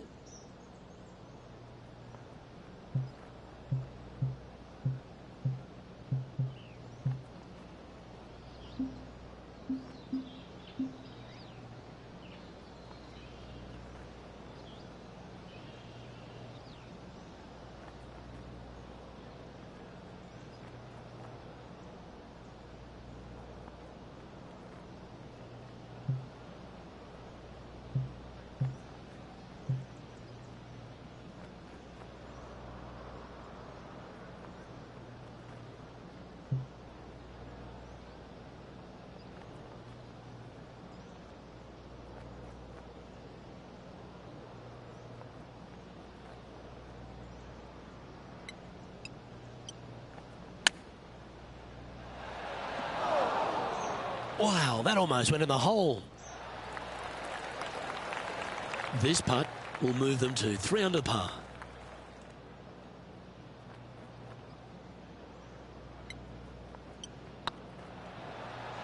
This is tracking right into the front of this cup. We'll now move over to Xander Schauffele. He's 2 strokes behind his rival this week. So after that effort, let's take a look at the leaderboard. Our current leader is enjoying a 1-shot lead. The par 4 7th, a little dog leg left to right. Again, positioning of the tee is key.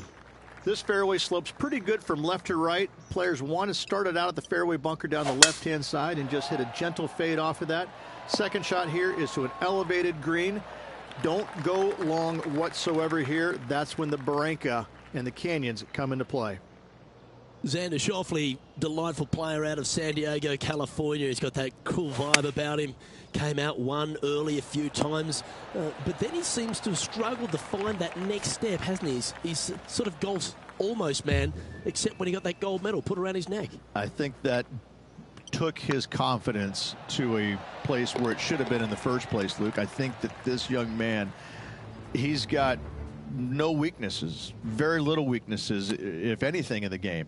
I look at him and think, why hasn't he won more? Well, the problem is that he's put himself in contention so many times that there's only one person in the game that has won at a clip that he could have, and that's Tiger Woods. When you put yourself into contention as often as he does, you're just not always going to win. Somebody is going to come from back in the pack, shoot a great round, and you might struggle just a little bit, whatever the case. But yes, he hasn't closed as many tournaments as he would have liked, but he is there each and every week. I got to say, this kid he's a world beater. He's going to be phenomenal. Lining up the birdie putt here. Tracking and racking up their 5th birdie of the day.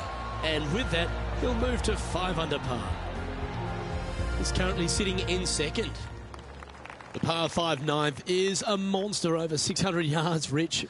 Challenging, to say the least. I think the challenging part about it, Lucas, is just straight away. You have to hit a straight tee shot, a straight second shot, and a straight third shot to find the green in 3. It really is just that simple and straightforward. The green does have 2 tiers on it, but for the most part, Luke, it's an inviting third shot.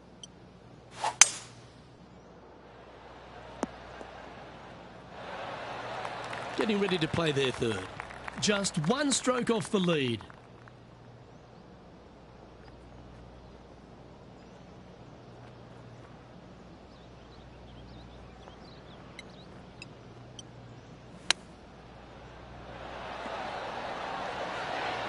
Oh, that was tidy. That should ensure the up and down. Yes, very smooth tempo there on that chip. Now heading over to Xander Schauffele. Who'd have thought we'd see this? He is behind his rival. Can he do the catching up that's necessary? Well, here we have it, Rich. This player's tied for the lead with the back 9 to play. Yeah, you always want to be up or in the lead going in the final 9 holes. That's what they practice for. That's what they want to be. They want to be in this position. Let's see how it all plays out.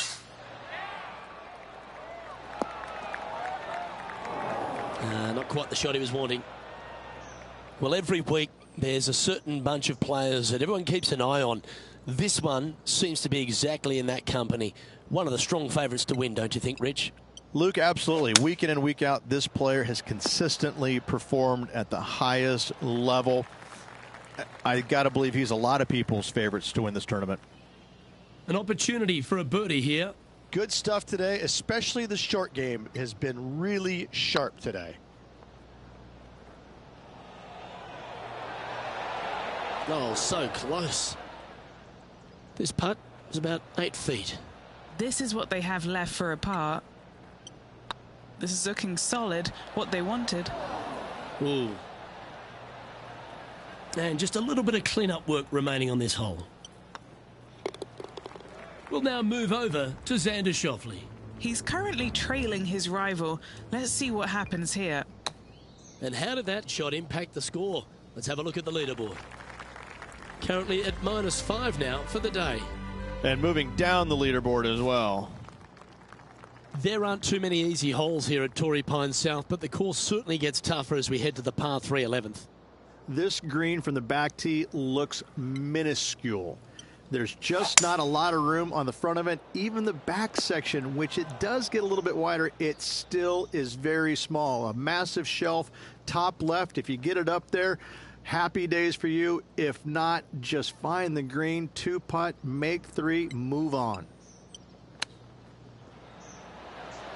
How close was that to going down?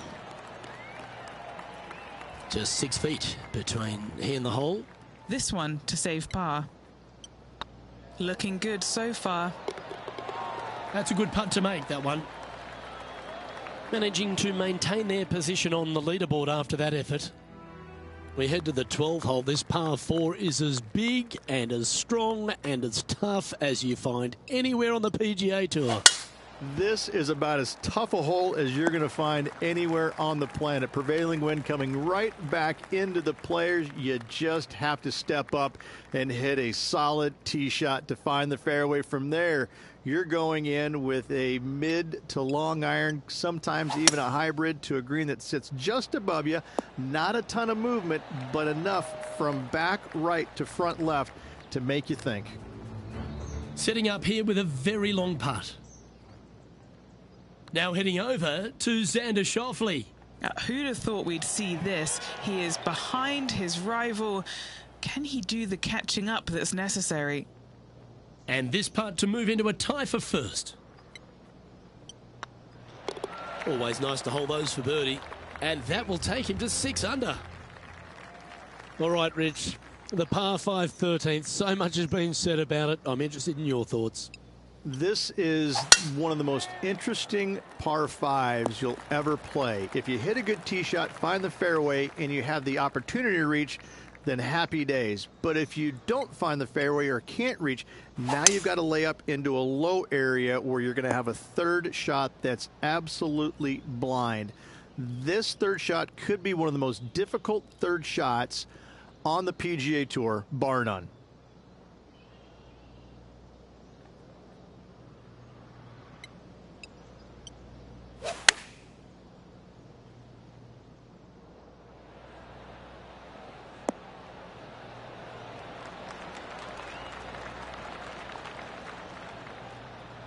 A wonderful shot. A chance for birdie here on the 13th. Just a 4-footer remaining. Don't want to miss it. Could be costly. Looking for another birdie here. Some momentum being built now. That's back-to-back birdies. And with that, he'll move to 7 under. Incredible. Now on the tee, fresh off a birdie. A great opportunity to build on that momentum.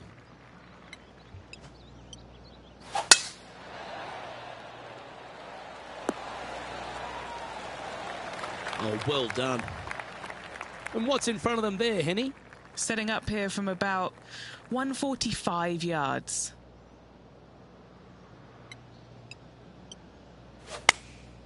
Choosing the 9-iron here. Yeah, that's a good line. That should find the surface. Oh, stop it. What a shot. We'll now move over to Xander Schauffele. Yeah, he just made bogey on that last one. Just a bit outside into the rough. Oh, almost went in. A chance for a birdie if this goes down.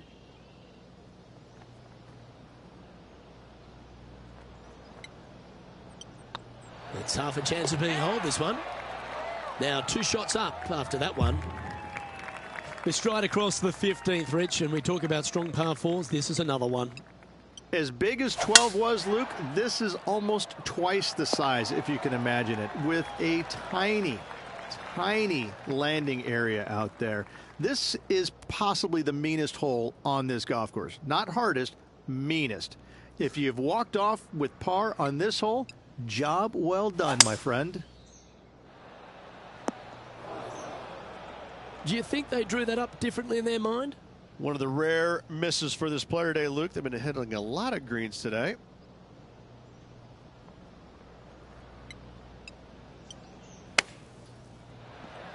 Oh, that's great. It just missed the hole. Well, the putter's going to be coming out of the bag, but it's still going to be a long way from the hole. Let's see if you can make this and keep the par on the card.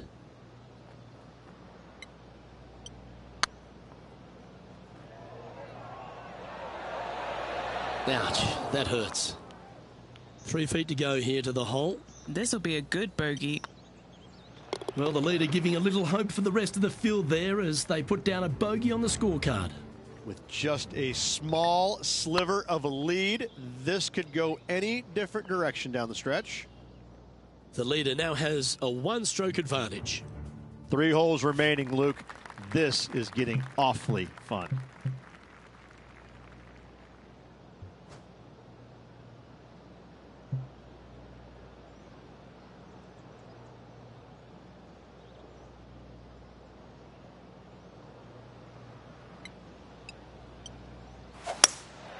Looks to be going with a hybrid here. Well, you can see why he's leading. That was a shot of high caliber. What's in front of them, Henny? This one's 13 feet from the cup.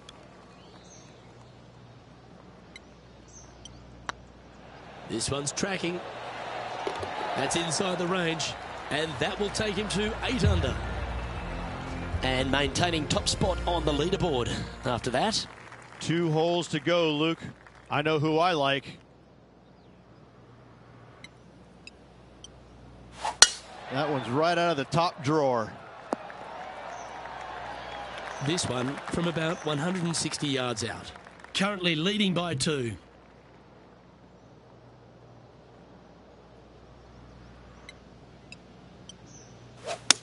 They're going with a bit more club here.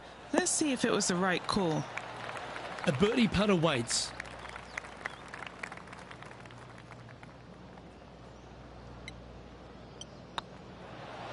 It's tracking. Now heading over to Xander Schauffele. He's currently trailing his rival. Let's see what happens here. It's time to check on the leaderboard. No movement up or down on the leaderboard for this player. Well, the finishing hole here at Torrey Pines South, one of the more famous on the PGA Tour, site of so many of Tiger's wonderful victories. Par 5, you can get there in 2. You can, but you have to thread your drive in between those 4 fairway bunkers that line the fairway. From there, now you have to think, do I want to take on this flag with the bunkers right, bunkers left, and certainly the water in front? It's a daunting second shot, but if you're brave enough to take it on, then you could reap massive rewards.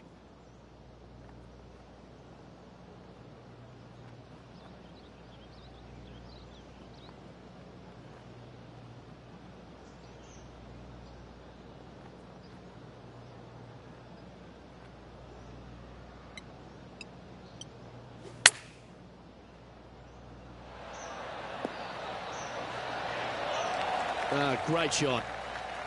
It's all come down to this. Putt for the title. Well, there you have it. There's your Farmers Insurance Open champion, and a great performance on a really tough track. What a victory on this South golf course. This player winning the Farmers Insurance Open, surviving the South.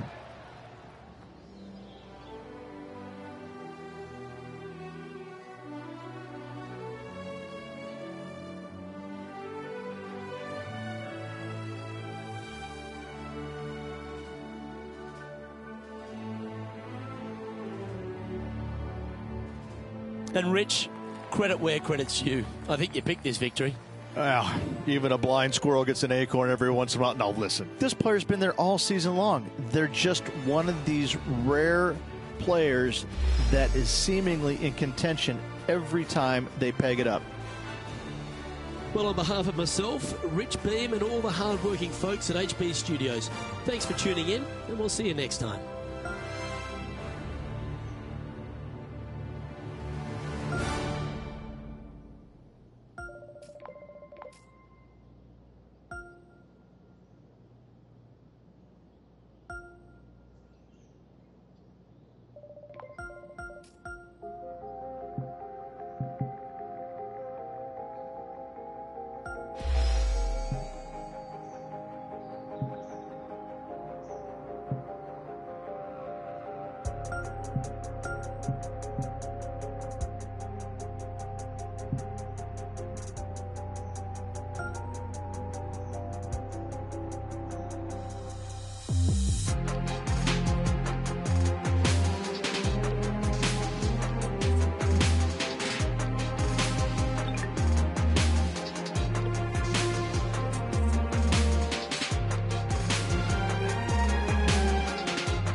UK Sports and the PGA Tour are delighted to bring you the season-long race for the FedEx Cup.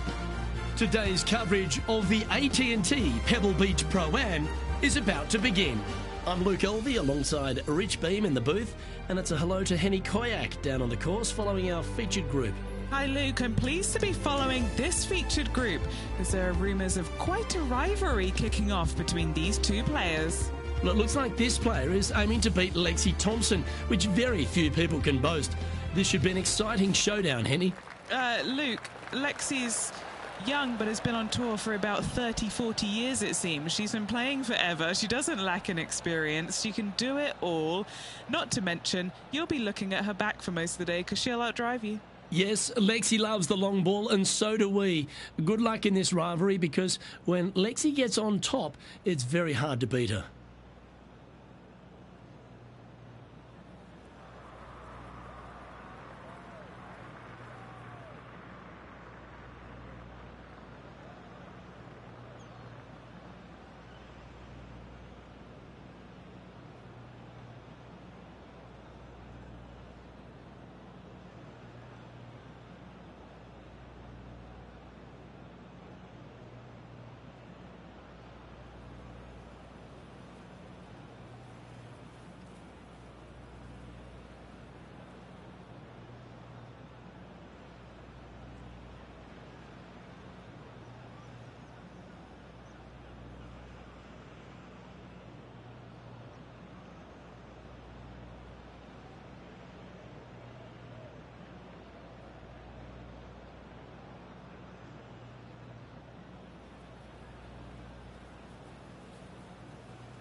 That's heading into the rough, I think.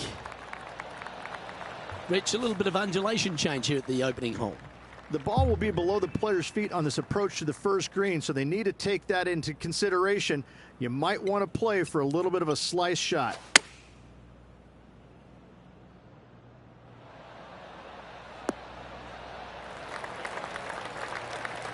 And he's safely on the green. Henny, you've had the chance to have a look over this one? They've just got to focus on hitting the back of the cup, guys. This is up the hill. Bit of extra juice needed. Get excited. This could go in. And that will drop in for birdie. And that should calm whatever nerves this player has. Nice opening hole. And as we head to the second tee, the first of the par fives, and as we talked about, you've got to get off to a great start at Pebble Beach. Absolutely, a par 5 that almost every player should be able to reach into. Just avoid the bunkers right and left, and you're going to have a clean shot into a very narrow green. This shot from around 210 yards.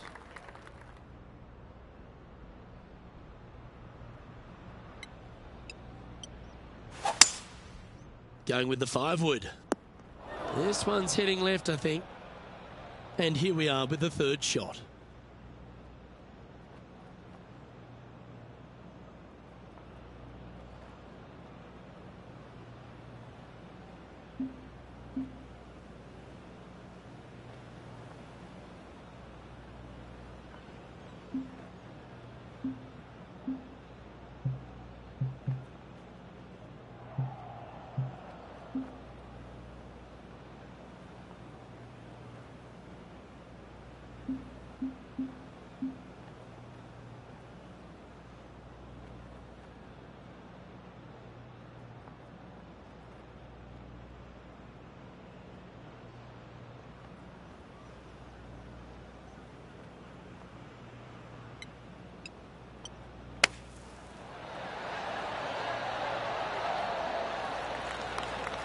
Okay, so that's step one, but now going to hold a mid-range putt.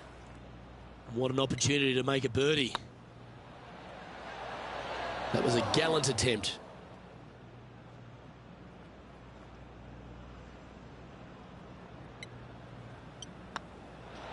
Job done. Let's head to the next. Well, that was a positive hole. A little shift up the leaderboard. Well played.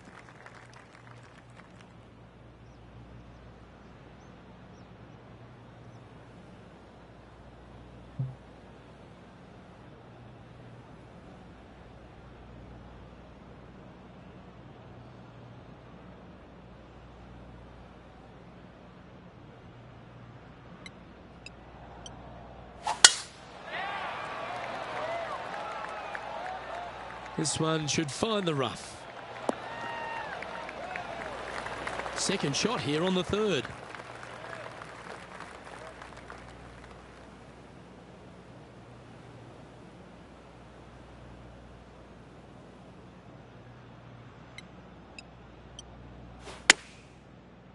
This looks to be heading to the green. Oh, that's a lovely looking shot into birdie range here at the third. Now moving over to Lexi Thompson. She's one stroke behind her rival in this event. Oh, I thought that one was going in. Okay, time to return to the action. It's just about 3 feet away.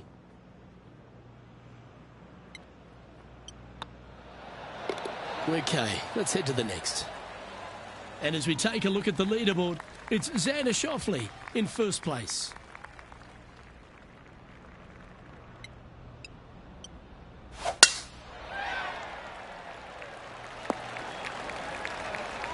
Yeah, give yourself a pat on the back. Second shot here on the fourth.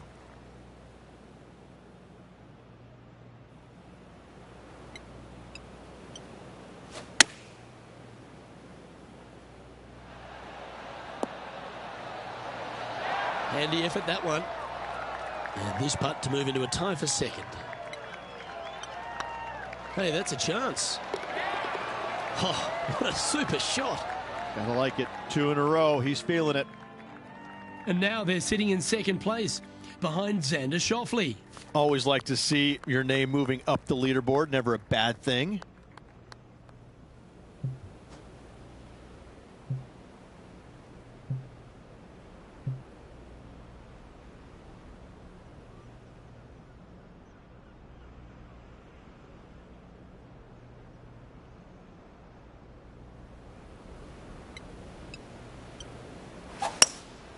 Opting for the hybrid, I think.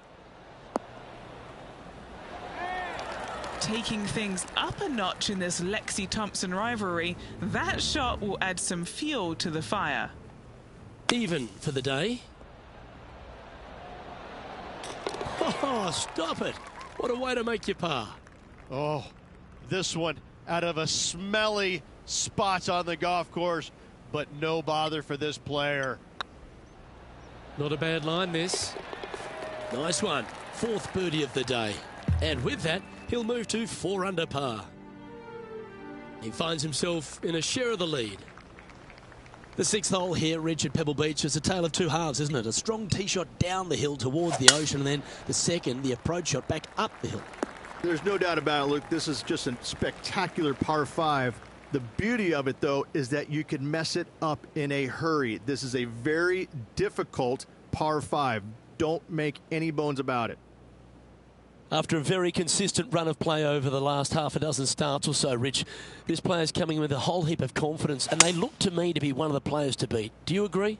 We've seen this player time and time again contend for tournaments, and it is no surprise to see him doing it once again this week. It is so fun watching this player. They're in top form. Looks like a pretty straightforward 5-footer to me. They're staring this down for eagle. Oh, terrific. What an effort. And that will move him to 6 under par. Let's take a look at Lexi Thompson, shall we? She's currently trailing her rival. Let's see what happens here. Let's take a look at the leaderboard. Leading by a couple after that hole. We head across to the par 3 7th. We always talk about it in golf. It doesn't need to be a long one to be a great one. Luke, this could be one of the most picturesque par 3s in all of golf. Who says great par 3s need to be more than 150 yards? Not a single one of them. I love this hole.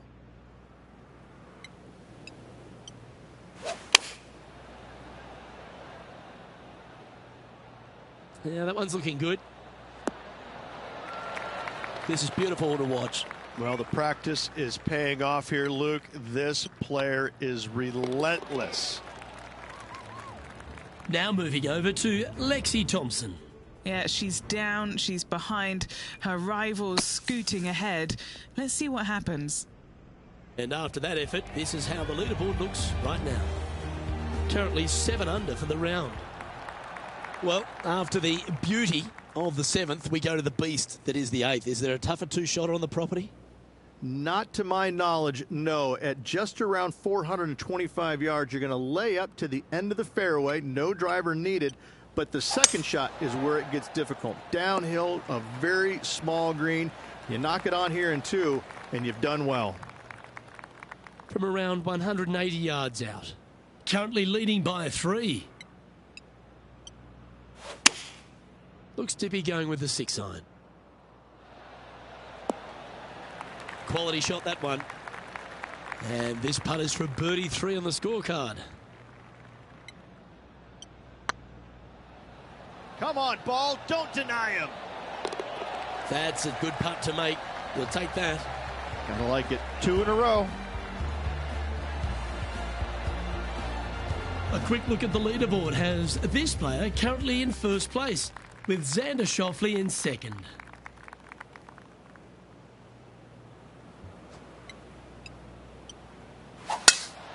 Lovely, lovely round. Sitting at 8 under. Currently in the lead.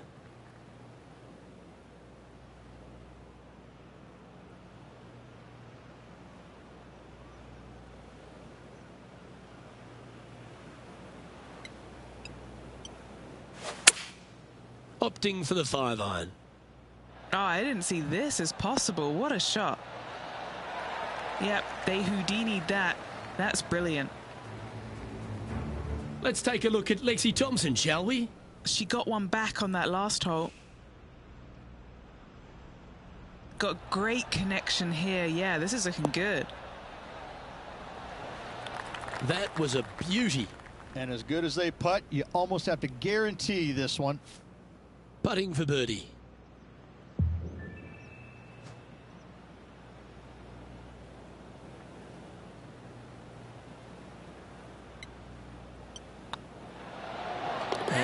mark it down. That's birdie number 7 on the scorecard.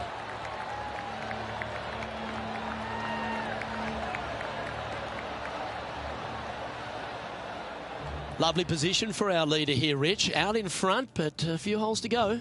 Well, after 9, so far so good. It's great to see these two players stepping up, getting the best out of the games. It'll be interesting to see exactly who's going to be ahead at the end of the tournament.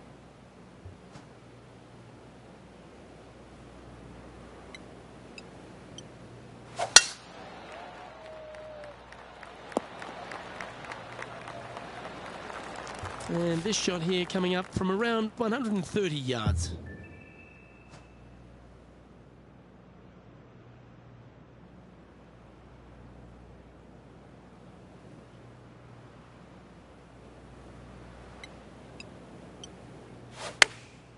Chosen the pitching wedge here.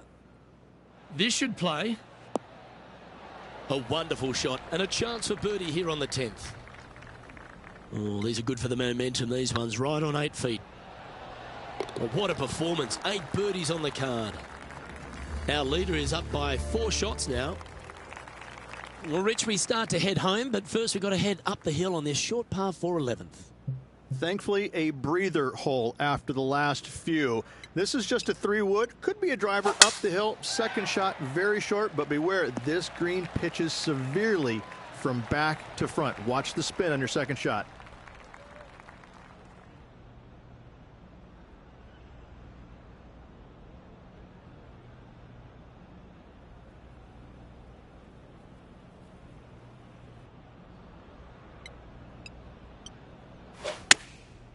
Going with the pitching wedge here.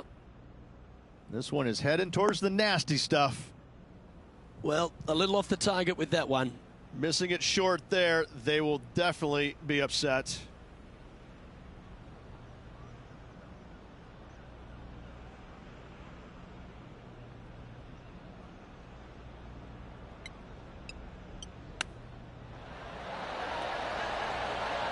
Boy, Rich, that was a big-time save, that one. Out of the rough, into the hole. Thank you very much. Well, I think that warrants another look. Let's see that again. Oh, yeah, look at those hands. What a chip shot.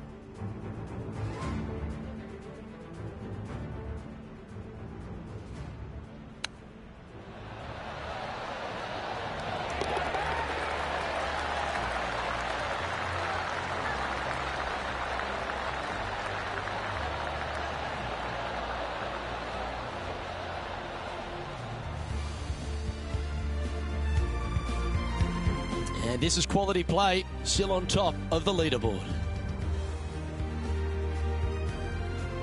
First of the back 9 par 3s is the 12th. And this is a mean one. Not going to lie. It's mean. It's right around 185 yards, but the green, once again, very tiny. You come up short in that deep bunker, you're bound to make a 4.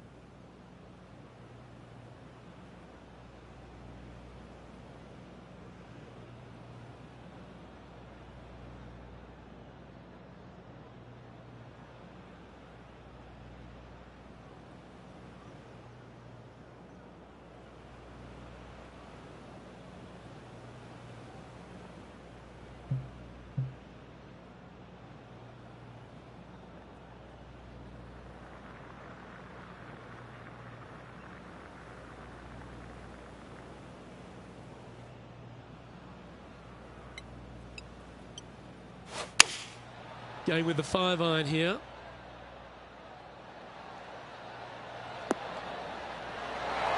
Outstanding shot. High quality. Of all the shots that I like the most, that one ranks right up there. Now moving over to Lexi Thompson. She's trying to pull ahead in this group rivalry. Let's see what happens. That's a pretty handy shot. Okay, let's get back to it, shall we? Oh, good look at a birdie here.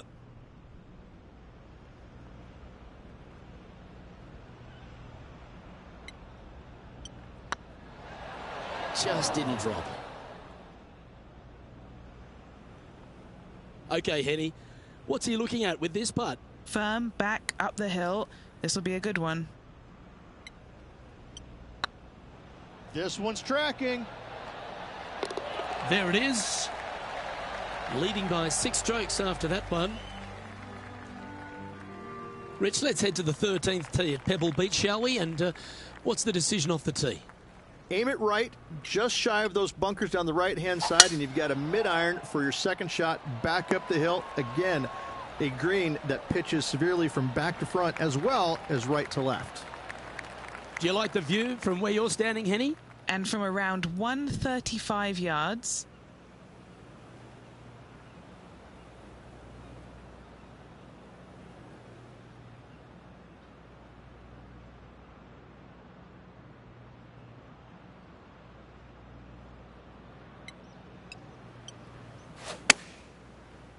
Well, this one's right at the pin. Oh, that's a great shot. And sets up a birdie look here at the 13th. Nice stroke. Oh, nice putt to make for a birdie. And now that finds him in first place. As we head to the 14th, I know the 18th gets all the attention here at Pebble Beach, but this is a strong par 5. Oh, this is a good one. I love this par 5. Just hit it just down the left-hand side. You can't reach the far bunkers down the left. Lay up with a long iron, maybe a fairway wood, but watch out. This third shot gets awfully tricky.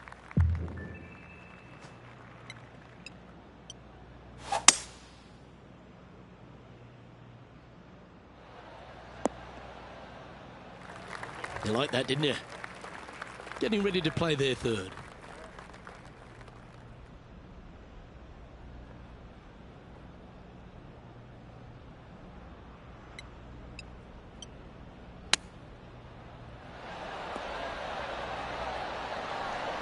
Nice recovery there. Oh, Dr. Chapinski strikes again. This one's for birdie. That will drop, and it will extend the lead. Back-to-back birdies never hurt, Rich. Gotta like it. He's feeling it. 13 feet to the hole. Nice little par putt here. Oh, just missed. And after that effort, let's take a look at how it stands. Our current leader is enjoying a 7-stroke advantage. Just a couple more inland holes before we head back to the ocean, Rich, the 15th. Hitting it anywhere down the left-hand side off the tee will find one of those deep bunkers, so you need to avoid those. Hit it out to the right, which will leave a great second shot into this green.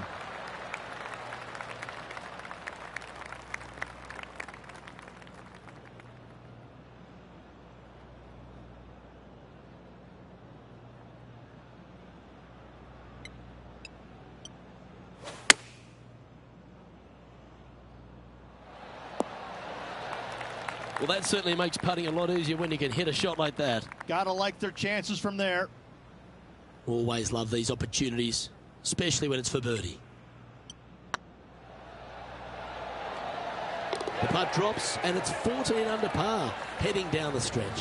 Whew, that is some pretty good breathing room. Out in front by a bunch. Rich, the 16th, not a long par 4, but really requires some accuracy on approach.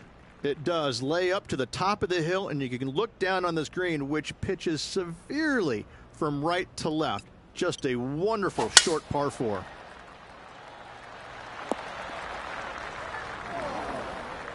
Let's take a look at Lexi Thompson, shall we? She's currently trailing her rival. Let's see what happens here. Oh, that is flushed. Get on the green. Henny, how's that ball lying? It's tough to see from here. Oh, they got so unlucky here, just off the fairway, but not sitting nicely.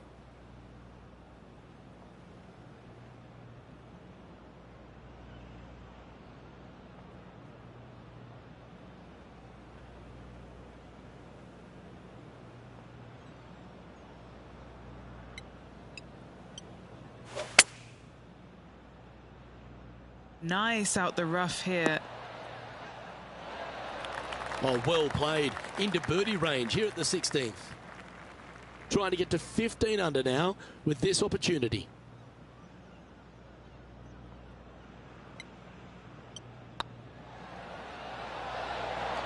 Okay, steady now. Just 3 feet to the cup. Unable to take advantage of the great approach there, Rich. Let's head to 7, one of the most famous par 3s in all of golf. Rich. Yes, just over 175 yards on the cart. It's a tale of two greens. When the pin is up front right, it's a birdie opportunity. Back left, find the green, make your 3, and sprint to the 18th tee box. Oh, what a shot by our leader. It has been fantastic to watch all week long. This player is dialed in. Always nice to have a birdie putt.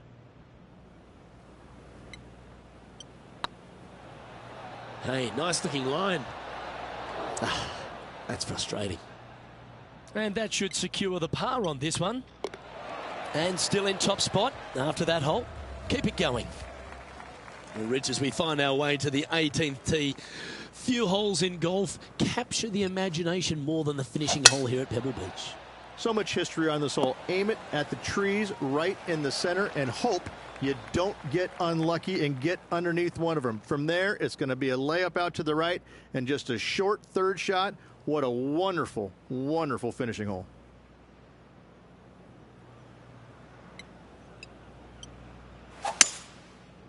This one is heading to a really not so good space. Well, it's pretty straightforward. Critical bunker shot here to win the tournament.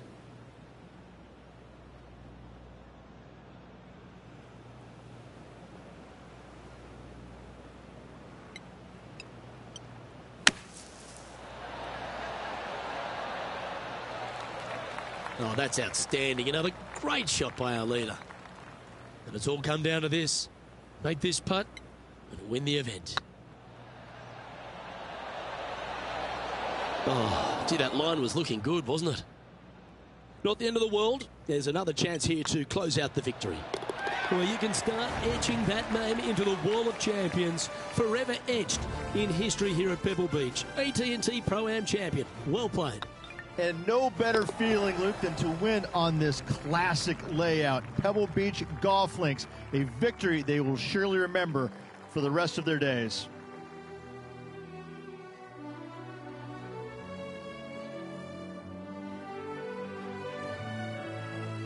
Well, I got to hand it to you, Rich. You called this. I call a lot of things, and hopefully this is just a long line of unbelievable things I get correct. On behalf of Rich Beam, Henny Kuyak, John McCarthy, I'm Luke Elvey saying so long from 2K Sports.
2K Sports, in association with the PGA Tour, is delighted to present the season-long race for the FedEx Cup. Today's coverage of the Waste Management Phoenix Open is about to kick off. Delighted to have 2002 PGA Championship winner Rich Beem in the booth. I'm Luke Elvey, and it's a good morning to Henny Koyak, who's out on the course following our featured group. Hi Luke, I'm very happy to be following this featured group because there are rumours of a rivalry brewing between these two players. So it looks like they aim to beat Justin Thomas. Should add a bit of extra excitement to our coverage today, Henny. Oh, that goes without saying, Luke, but Justin Thomas will not be easy to beat. I don't think there's a more competitive man out there on tour. No, you're absolutely right there. He's a complete player. It'll certainly be interesting to keep an eye on this rivalry throughout the event.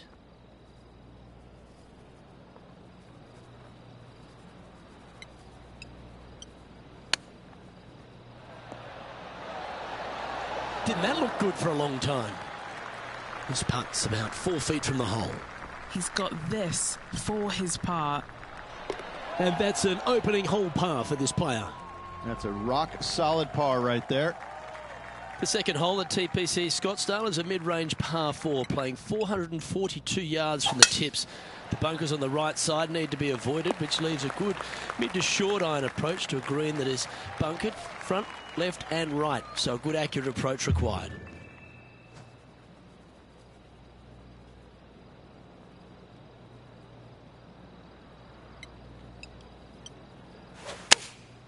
Opting for the 9-iron.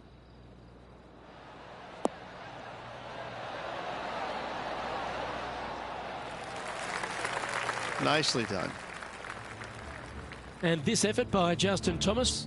It's been neck and neck. He's actually tied with his rival. This is tough. Can he do it? And he's down there. You got to read. This is downhill. Can't be too bold.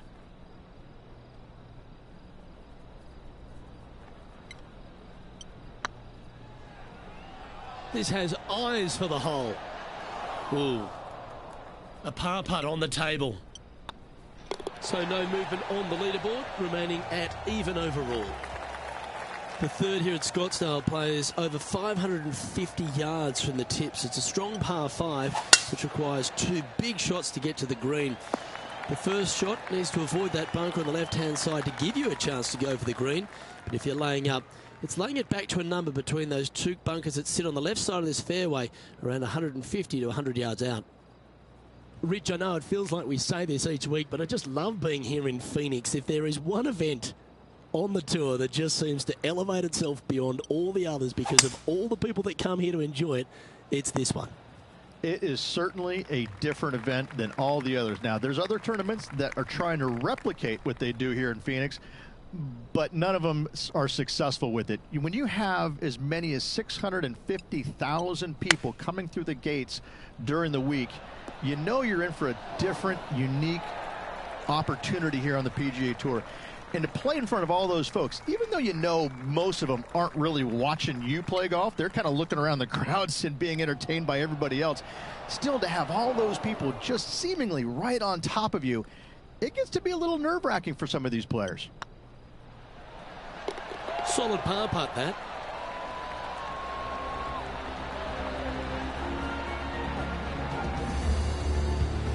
And with that, he'll stay right there at even par. And after that good play, moving up the leaderboard. The par 3 fourth at TPC Scottsdale. A fairly straightaway hole, but bunkers again, front, left and short right, requires a pretty accurate and solid strike.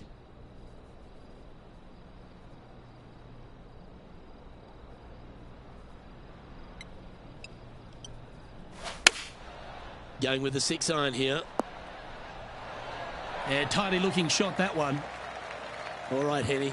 What's he got in front of him here with this putt? Yeah, he's been prowling around this one. It's 11 foot out. This putt to tie Justin Thomas. Now let's switch our focus to Justin Thomas. Birdied their last hole. So after that effort, this is the current standings on the course. Billy Horschel currently in the lead here. The fifth hole at TPC Scottsdale is a strong par 4, playing 470 yards from the back tees. There's a big bunker down the right-hand side that will catch any drive not hit with authority. The approach must be accurate with the bunker on the left-hand side. Anything just slightly missed here will be punished. Now let's head over and see what JT's been doing. He's trying to pull ahead in this group rivalry. Let's see what happens. And back to the play, shall we? Justin Thomas, major champion, world #1 player, really has all the attributes, doesn't he, Rich? He does. His focus on his own game is amazing. I think that this kid really understands how to play the game. He's got all the shots, but he doesn't try and get up there and hit it as hard as he can every single time. He gets out there and he learns how to play the game, hit the finesse shots when you need it, take some risks when you need to, but also back off when you don't need to. This kid is a real deal, complete game from head to toe.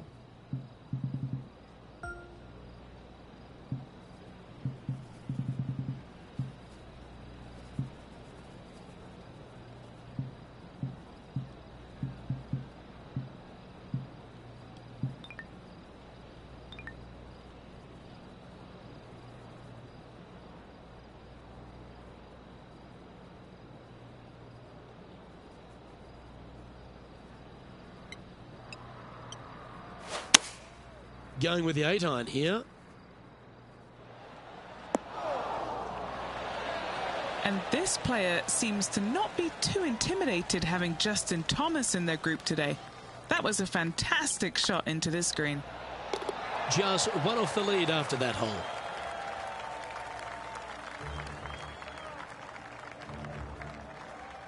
The sixth hole at TPC Scottsdale is a solid mid-range par 4, 432 off the back tees. And again, it's more position off the tee that's required here with the bunkers on the left-hand side. A bold player is to fly it over that bunker on the left and leave just a short wedge in. Bold players will get after this hole, but a safe strategy lays back before them.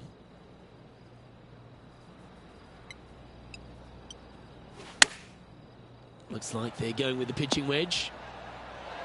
Oh, right by the hole. That's an absolute ripper. What a shot. An opportunity here to move into a tie for first. And now at 3 under overall.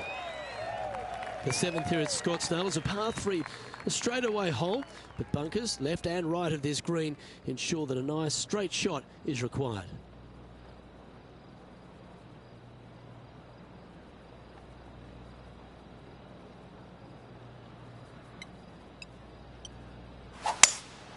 Opting for the 5-wood. That's well played. Anything on the green from there was fine. Well, this will be a big putt to make. The birdie always nice, but particularly when it's a 2. It was on a good line. Just a short putt remaining here. Currently at -3 for the event. The 8th hole at TPC Scottsdale is a very strong par 4, playing over 475 yards from the back tee. There's a couple of pot bunkers down the left-hand side that need to be avoided so you can get to the green in 2. If you're going hard here, there's a tree on the right-hand side that can prevent a good second shot or a line to the green. 2 well-struck shots required to get to this green, and even then, your par's not secure. Let's catch up with the current proceedings. Lining up from around 160 yards. Is currently tied for the lead.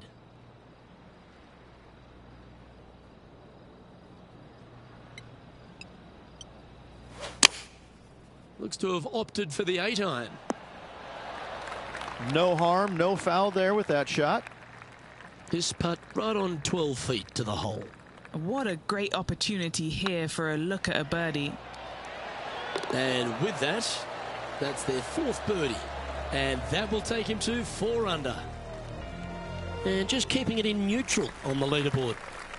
The finishing hole on the front 9 at TPC Scottsdale was a par 4, measuring 453 yards from the back tees. There's plenty of room off the tee to the left, just so you can avoid that bunker on the right. There's a bunker short of the green here that needs to be avoided, a short little pot bunker. But 2 solid shots here will allow a chance for a birdie. Well, Rich, here's one of our proven performers in the FedEx Cup points race. They've been there or thereabouts for most of the season, and they go into this tournament as one of the strong favourites. It hardly seems a surprise, doesn't it? Without a doubt, the best player all around on tour in my mind's eye. It is no shock to see them contending for the lead once again. And this effort by Justin Thomas. Who'd have thought we'd see this? He is behind his rival. Can he do the catching up that's necessary? Oh, this is a precarious position, if you don't mind me saying, Rich. They have the lead, but there's plenty chasing with just 9 to play. Well, it's been great watching this player get the best of their rival, but still a long way to go until the end of this tournament. Let's see how it shakes out.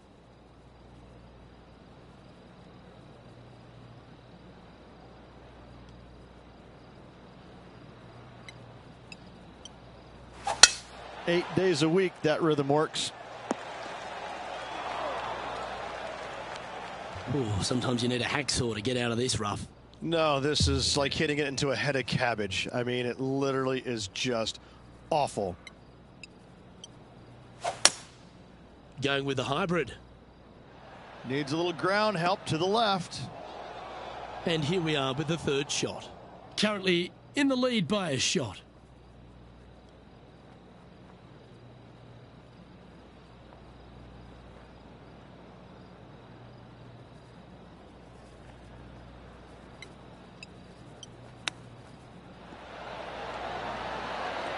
Ooh, that almost went down.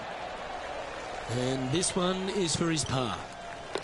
Let's take a look at the leaderboard now after that hole, and they're currently in first. Lydia Ko holds second. The 11th is a par 4, playing 472 yards and a huge water hazard down the left-hand side. The best line is a drive as close to that water without taking it on. Anything that leaves about 150 to 170 yards in will give you a chance to set up birdie. Playing from around 190 yards out.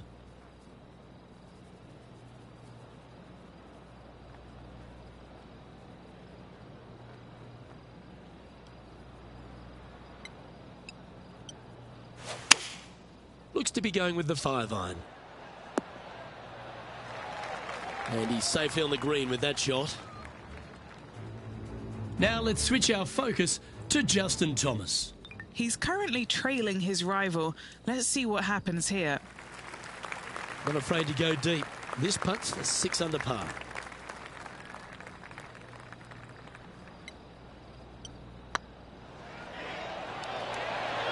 Oh, so close.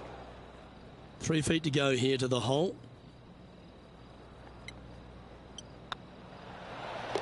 Ooh, that looks like a pure stroke. Checking in on the leaderboard, this player is currently tied for first with Lydia Ko. The 12 for TPC Scottsdale is a par 3 measuring 192 yards off the back tees. Not much to this hole except the bunkers left to be avoided, although water can sneak in on the right up near the green if anything is slightly pushed. A wonderful shot and a birdie opportunity coming up at the 12th.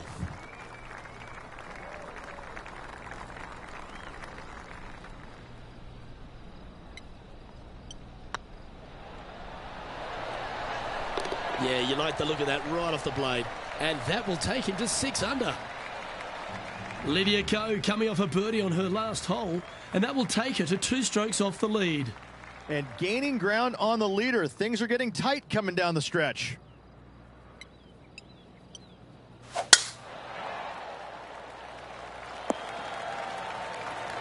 Good shot there, Beamer. There have been a lot of players that have come out and people are quick to label them as prodigious talents and what they can do, but it's true about Lydia Ko that she is one of the game's prodigies. Luke, when you say prodigy, I think Lydia Ko's name should just be, instead of prodigy, just say, look at Lydia Ko. Because this young lady has seemingly done it all at 14 years young. 14, won a professional event. The youngest, men or women, to ever win a tournament that early. That is astounding. 18 years old, major champion with the final round 63. It's just It's mind-blowing how good this young lady was at such an early age. Yes, had a little lull there for a little bit, but now come back out and has just taken the world by storm again. 17 wins already and building in her professional career. The sky is the limit for Lydia.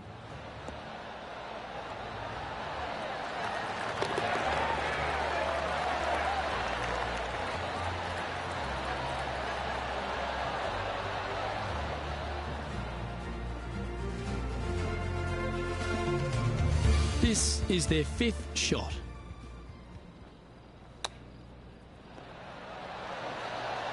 Gee, that'll keep the momentum rolling, Rich. Well, when your rival plays golf every single second of the day and eats birdies for breakfast, lunch and dinner, this is what you get. Our leader is enjoying a 3-stroke advantage. The 14th is a strong par 4, almost measuring 500 yards from the back tees.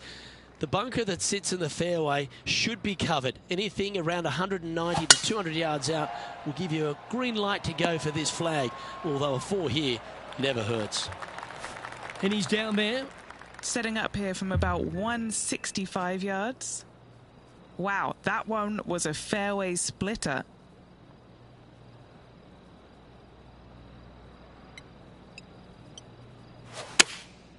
Going with the 7.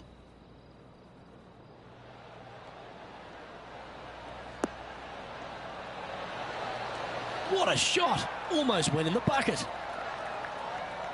Now let's head over and see what JT's been doing. Now, who'd have thought we'd see this? He is behind his rival.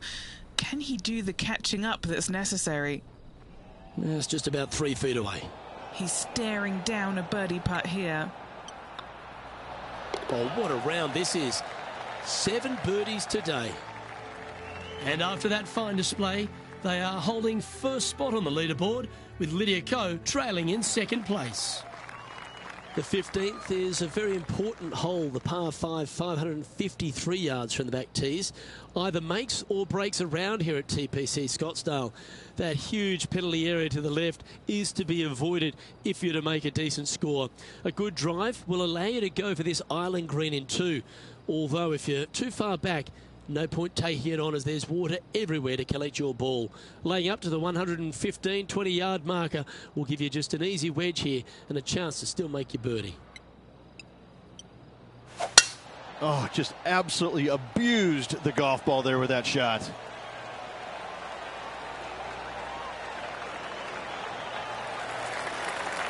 Well, I don't know about you, Rich, but I love this 15th hole at TPC Scottsdale. Everyone's already focused on getting into the stadium hole, but this one here, wow, what a shot you got in front of you.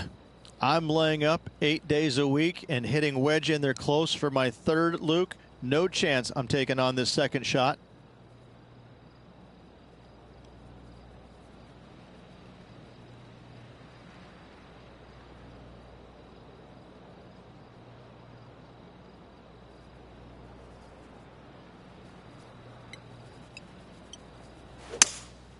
Opting for the 3-wood.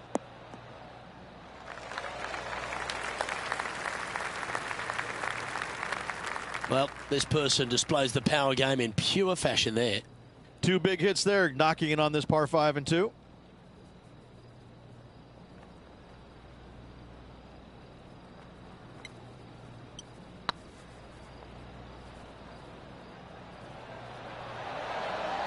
That was a little bit too much power.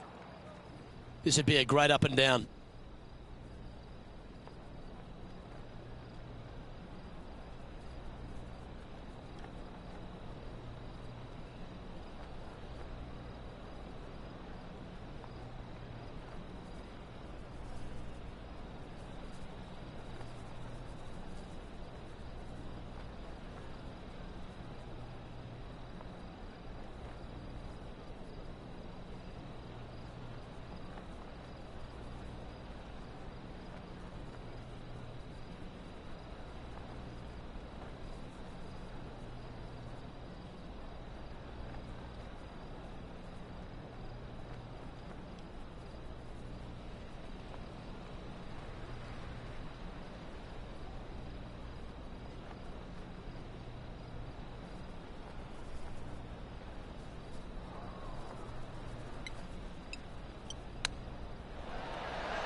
Lovely touch. Well played. Judging it beautifully. Ooh, this would be a good one to make. It's for par. Oh, well holed. Now an impressive 9 under par with just a few holes remaining. What a great feeling being that far ahead with just 4 to play.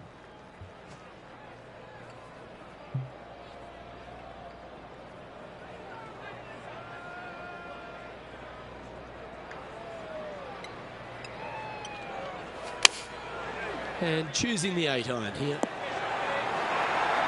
You don't need much to fire up this crowd, and that one will get them on their feet. And a fantastic look upcoming. Putting for birdie here.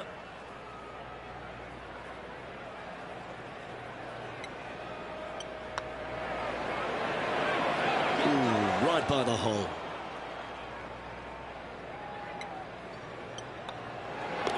The putt drops, and we're moving on. And this effort by Justin Thomas. He's currently trailing his rival. Let's see what happens here. And now we can take a look at how that play affects the leaderboard. And as we take a look at the standings, this player is currently in first, with Justin Rose second. 2 holes to go, Luke. Can they hang on?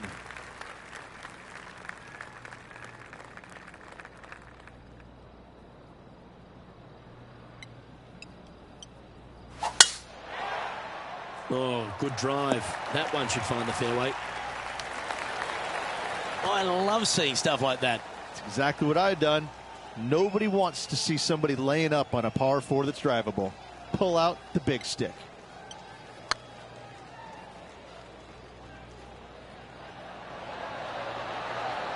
Ouch, that hurts. Lining up the birdie putt here. Just building upon his advantage, he keeps making the important plays. And as we take a look at the leaderboard, this player is in top spot, and Justin Rose is second. The finishing hole at TPC Scottsdale requires a great drive. The big water hazard down the left-hand side and the Church Pew bunkers make it a very difficult drive. Anything out to those bunkers on the right will leave a good angle approach. But once you hit this shot, make sure you get the right area on the green if you're to make your birdie.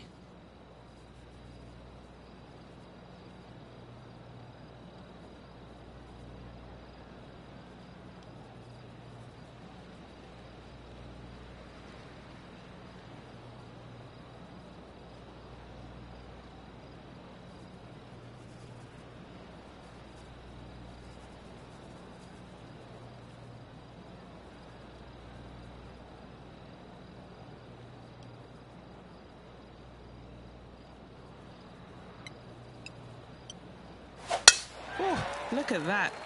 You don't want that ball back. The approach into the final green at TPC Scottsdale is usually with a little bit of relief, Rich, because the water's behind you. Luke, the second shot at the 18th is fairly straightforward, but how confident are you feeling with 50,000 sets of eyes focused on you? Yeah, a quality shot from him. He'll be pleased. And this is why they put in hours and hours of practice. A putt to win it all.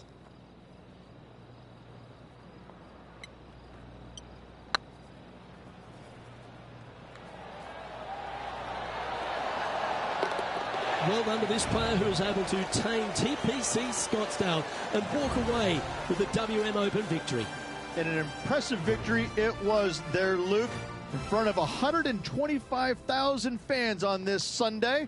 That was impressive.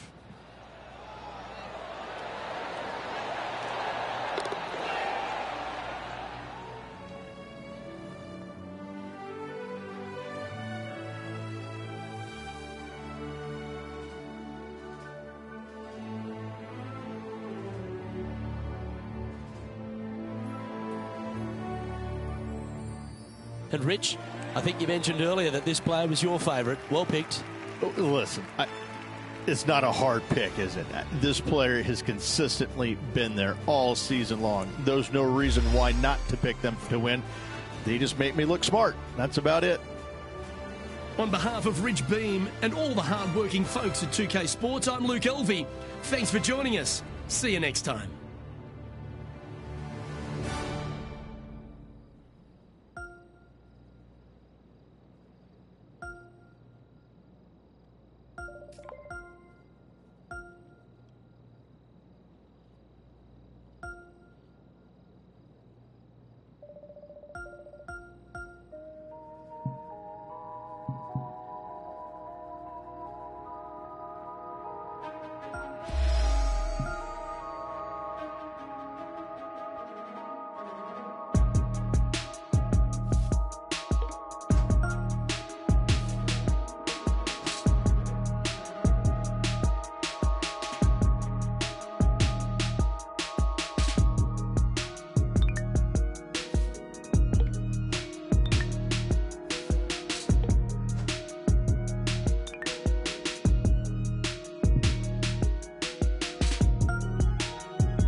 Tpga Sports, in association with the PGA Tour, is proud to bring you the season-long race for the FedEx Cup. We're at the Genesis Invitational. Today's coverage is just about to begin. I'm Luke Elvey, alongside Rich Beam in the booth. And it's hello to Henny Koyak down on the course, following our featured group. Hi Luke, I'm very happy to be following this particular featured group because there are rumours of quite the rivalry starting to bubble between these two players. So it looks like they're trying to beat Colin Morikawa this week. That's ambitious. Seems like a friendly duel from the outside, but could create some extra sparks today. I almost just have to laugh. Someone saying they're going to beat Colin Morikawa. Does that even happen these days? He's one of the most consistent players on tour. I don't know that he's beatable. Well, it's been accused of having a balky putter occasionally, but you're right.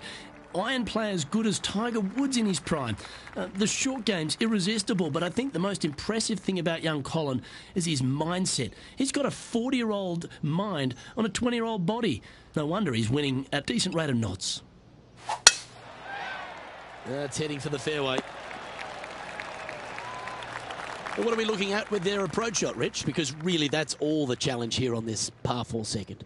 Luke, the second shot is straight back up the hill. Better take an extra club if you want to get it close. Wow, what happened there? Coming up a little short with that effort. Not bad, though. Colin Morikawa setting up his shot. Getting ready to play their third.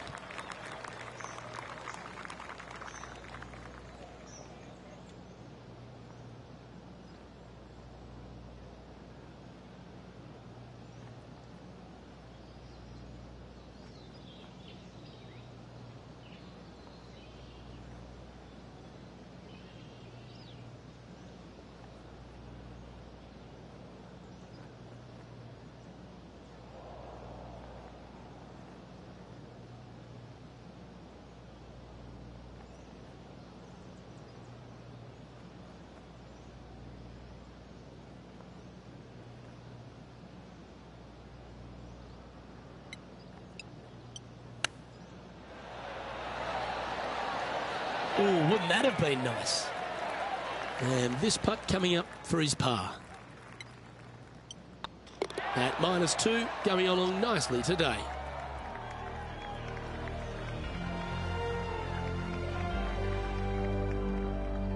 Pacific Palisades in California, the site of Riviera, the third hole, par 4.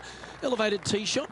And a fairly generous fairway, a little bit more room out to the left than what players can see off the tee shot. Second shot is going to be downhill to a green that basically chases away from the player, going from the front portion of it all the way to the back. Difficult to get your second shot close here.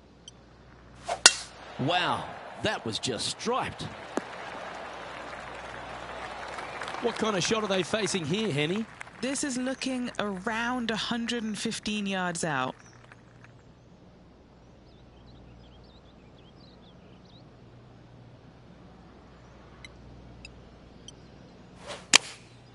Going with the 9-iron, I think.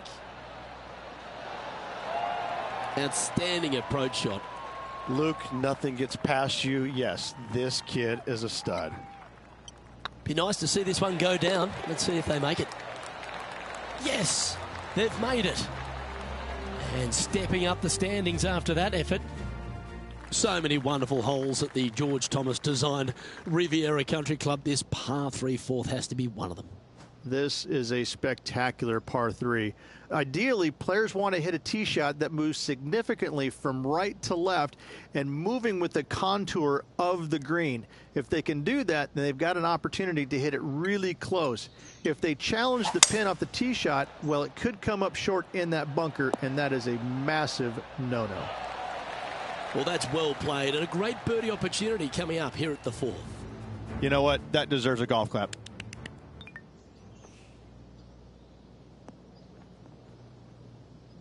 Well, a chance to move deeper under the card. This putt's for 4 under. This is their look at birdie. Oh yeah, this is tracking nicely. That'll be frustrating inches from making that putt. Just a tiny putt is all that remains. And it's New Zealand's Lydia Ko who leads here as we head to the next.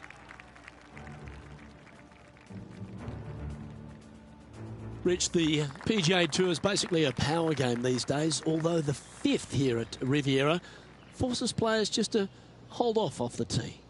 The fairway does run out about 310 yards off the tee, and players not necessarily going to hit driver here. They have to be mindful that the fairway pitches significantly from right to left on their tee shot. From there, they're hitting their second shots downhill again to a green that chases away from them front to back. Again, a simple looking second shot, but a difficult one to get close. Henny, what does that lie look like? Looks like they have a bad lie here in the first cut.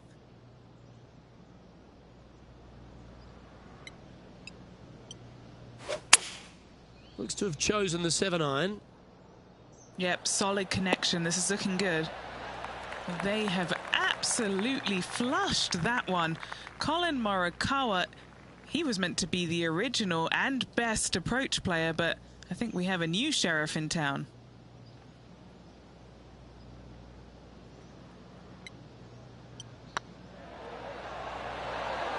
Just didn't drop. He's got a par putt here. Let's see if he can make it. That was a top-level approach shot, but unfortunately they walk off the green with a par. Opportunity lost, and one they needed to take advantage of, sitting just 2 back of the lead. The 6th hole at Riviera is one of the most famous par 3s on the West Coast, Rich. An absolute beauty. It looks like a giant green donut with the bunker right in the center of the green, doesn't it? I love this hole.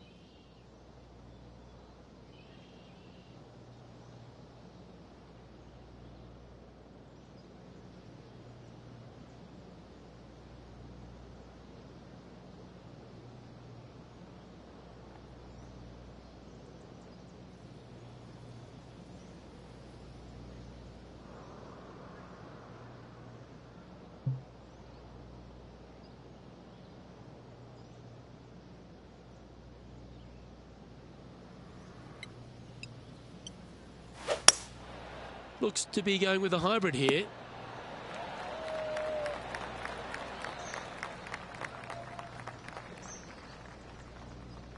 This would be a momentum saver here, getting this up and down.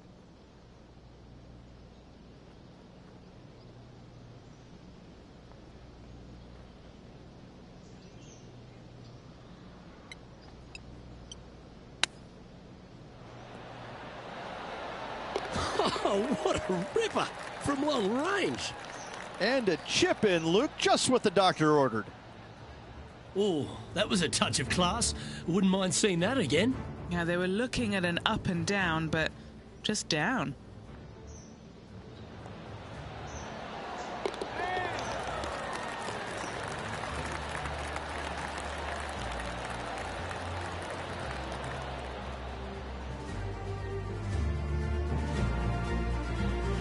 Now over to Colin Morikawa. He's one stroke in front of his rival so far today. Great stuff. And now this player sits in second behind the leader, Lydia Ko. Let's head to the par 4 7th at the Riv. Again, it's a par 4 that requires placement of the tee. The fairway bunker down the left-hand side comes in quicker than you can imagine, and so players want to try and hit it out towards the far right part of it. But again, you push it a little bit, and now the barranca comes into play. If you find the fairway, happy days. This green is probably one of the most severe tilted from back to front. Players need to make sure their second shots land past this hole in order for it to come back down towards the hole. You will have a downhill putt, but it's better than coming up short. Playing within their comfort zone there. Looking for back-to-back birdies here, Luke.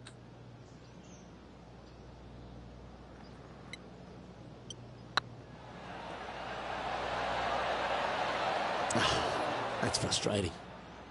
This is a par putt. Now let's switch our focus to Colin Morikawa. Now, who'd have thought we'd see this? He is behind his rival.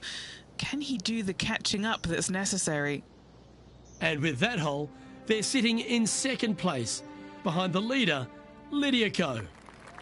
The par 4 8th at Riviera is a choose-your-own-adventure. Which fairway do you like to take? I think most players are going to try and go down the left-hand side, as it seems to be the easier of the two these days. However, where they stick that flagstick, well, that's a different question. If they stick it up front right, the left-hand side of the fairway, that's not the easiest approach. So better be mindful of where that flagstick is in order to pick which side of the fairway you want to drive it down. And this putt will take them to 5 under. This one has eyes for the hole. Oh, how about that one? And that will take him to 5 under. Our leader is a couple of shots up at this stage. The final hole on the outward half is a par 4 playing back up towards the clubhouse, Rich. That's a good par 4. Only the big hitters are going to be able to carry that fairway bunker down the left-hand side. Most players are going to try and avoid it and even miss it the fairway out to the right-hand side, which is not a bad miss. From there, the second shot is directly uphill. Deep, deep bunkers on the front right part of this. That is not the place to miss it. Anything that a little bit long will leave you a downhill putt, but that's the safe play. Players setting up, trying to get up and down from the bunker.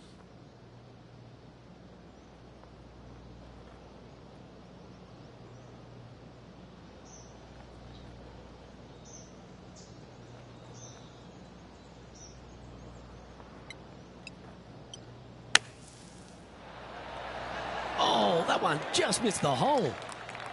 And Henny, what are they looking at here? Setting up this putt 9 feet from the cup. This is what they have left for par. It's on a great line. Now over to Colin Morikawa. He's sitting there just in 3rd place. So after that effort, this is what the leaderboard looks like. All right, Rich, we've made the turn now into the final 9. What are your thoughts so far?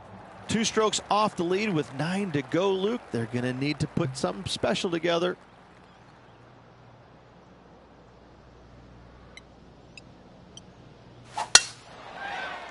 Oh, well struck. This drive's heading for the fairway in my eyes. Second shot here on the 10th hole.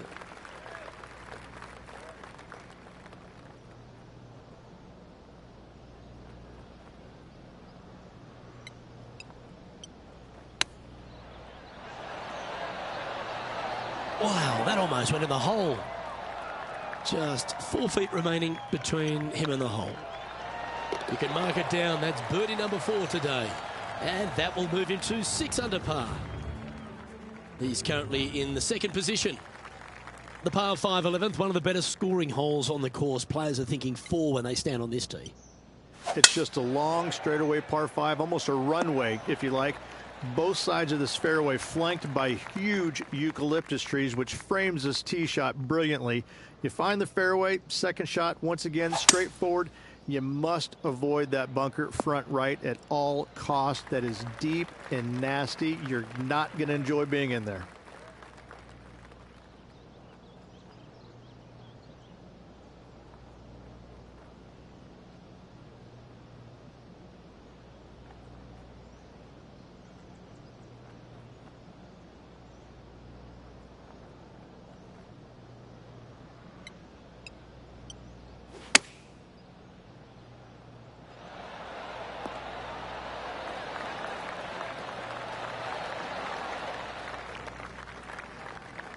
well struck. And this putt to move into a share of first.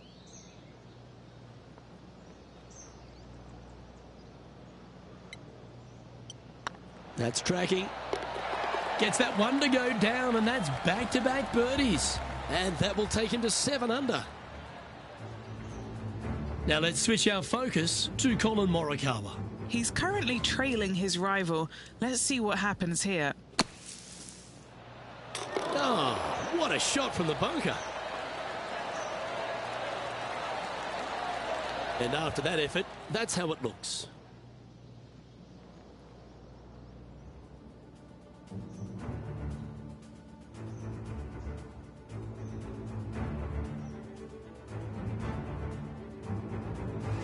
When you stand on the 12th tee, Rich, you're thinking to yourself, oh, a couple of strong back-to-back par fours, and it starts right here. This is where the golf course gets extremely difficult, Luke.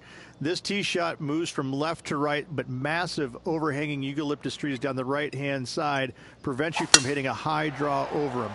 Once you're in the fairway, though, your second shot is to a green that's really not as big as it should be for such a long hole. And there's a famous tree just short and left of this green, Bogey's tree. Not because of the score, because Humphrey Bogart used to sit there and just watch everybody butcher this hole.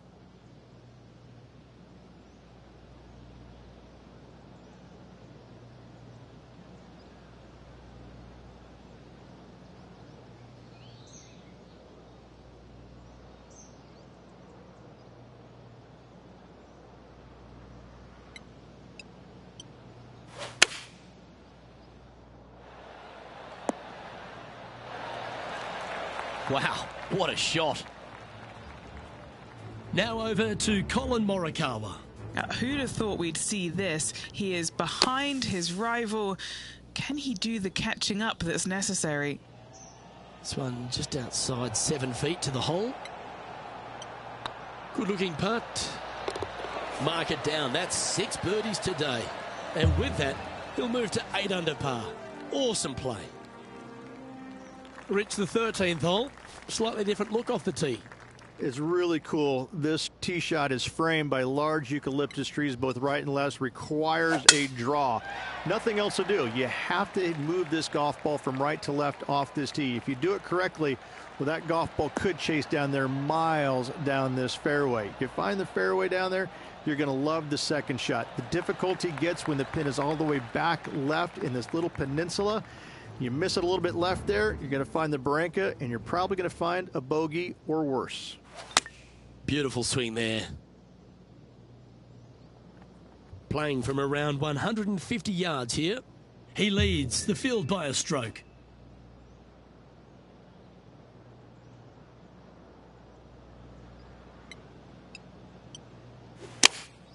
Choosing the 9-iron here. A wonderful shot. A chance for birdie here on the 13th. This putt is of 9 feet.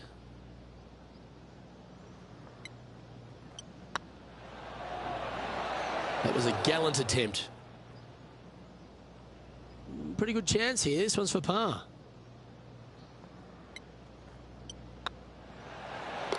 Good putt that. Leading by a shot after that hole.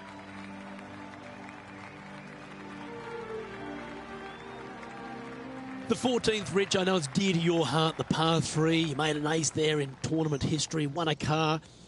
How do you tell the players to play it? Hit a 7-iron, a high little draw 7-iron, and 2 hop it right in the hole, Luke. That's what I suggest. That makes it easy.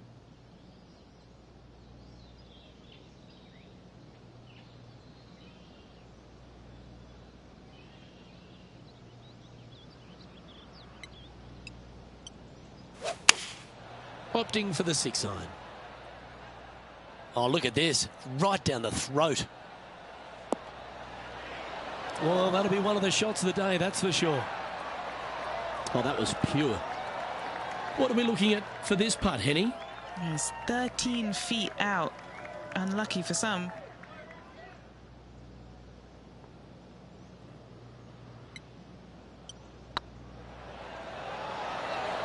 Ooh. Putting for par. In she goes. Let's head to the next. Let's take a look at the leaderboard now after that hole, and they're currently in first. Lydia Ko holds second. The 15th, Rich, a very good par 4, although if you're Victor Hovland, maybe the fairway's not in your line of sight. It's a great par 4, and yet there's some players that have seen it a little bit differently lately. I always saw it as a dogleg from left to right, just avoid that fairway bunker down the right-hand side. And this is an interesting green. It's got a high spot on the left, and it's got a low middle section and a high section on the right-hand side, and you never have a flat putt. It is always breaking one direction or another, and it's either straight uphill or straight downhill. This is the most difficult green on the golf course by a long margin. If you see it differently, you can hit it down the right, down 17 fairway, but I fail to see how that's any kind of advantage. Going with the 7.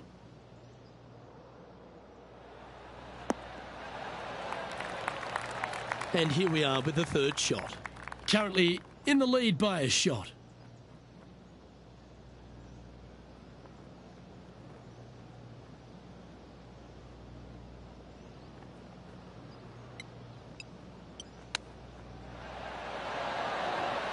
Oh, I thought that one was going in. Oh, I don't mind this par putt. And the putt drops now at 8 under, heading down the stretch. And just with the slimmest of leads out there, Luke, this will be interesting to see how they handle the pressure. Let's take a look at the current standings. Still in the lead now after that hole.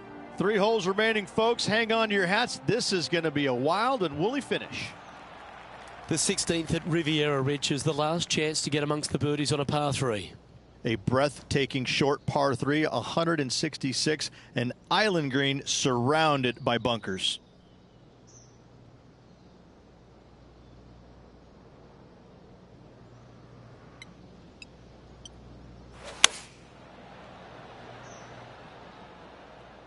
This one heading towards the green.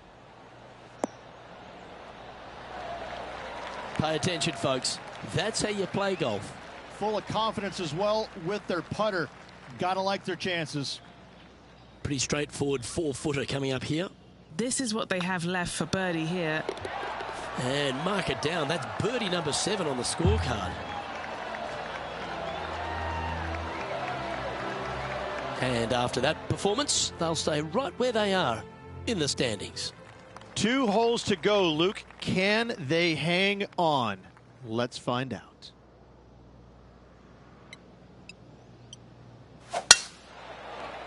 Good looking shot, this.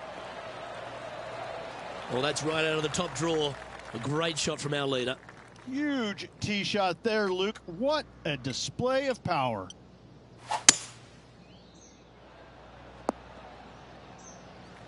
Well played, mate.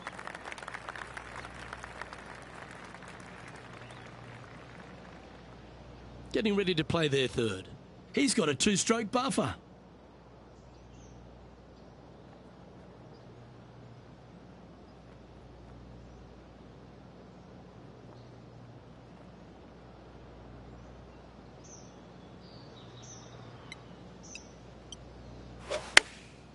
Chosen the pitching wedge here. Oh, what a wonderful shot into the 17th, and sets up another putt inside birdie range. Sitting at 3 under par in a share of 7th. Let's get back to it, shall we? This putt of about 7 feet to the hole. This for back-to-back birdies. It's got a chance. And that will drop in for a birdie. That's a momentum maker, isn't it? Back-to-back birdies moving the right direction there, Luke. Leading by 3 strokes now. One of the most famous finishing holes on the PGA Tour, Rich. This 18th at Riviera is a classic.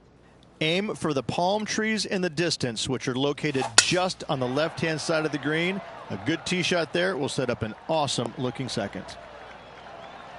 Oh, what a wonderful play. Leading with intent.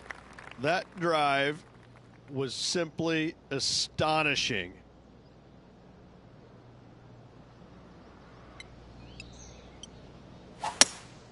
Opting for the hybrid, I think.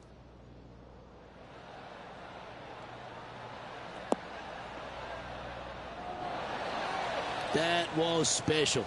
And as good as they putt, you almost have to guarantee this one. Lining up here for a chance to win the tournament. What a putt to make. Just a couple of inches away from finding that one.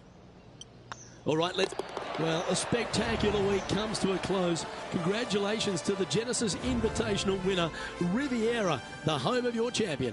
It was a Hollywood ending for this winner. What a performance all week long.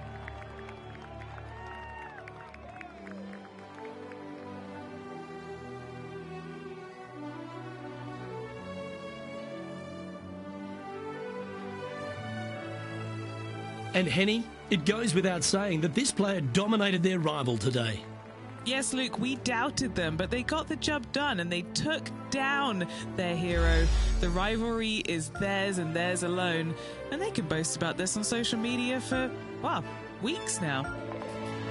Well, that's all we've got time for today. On behalf of myself, Luke Elvey, Rich Bean, Henny Koyak and John McCarthy, plus all the hard-working folks behind the action at 2K Sports, thanks for tuning in. Look forward to your company next time.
2K Sports, in association with the PGA Tour, proudly presents the season-long race for the FedEx Cup.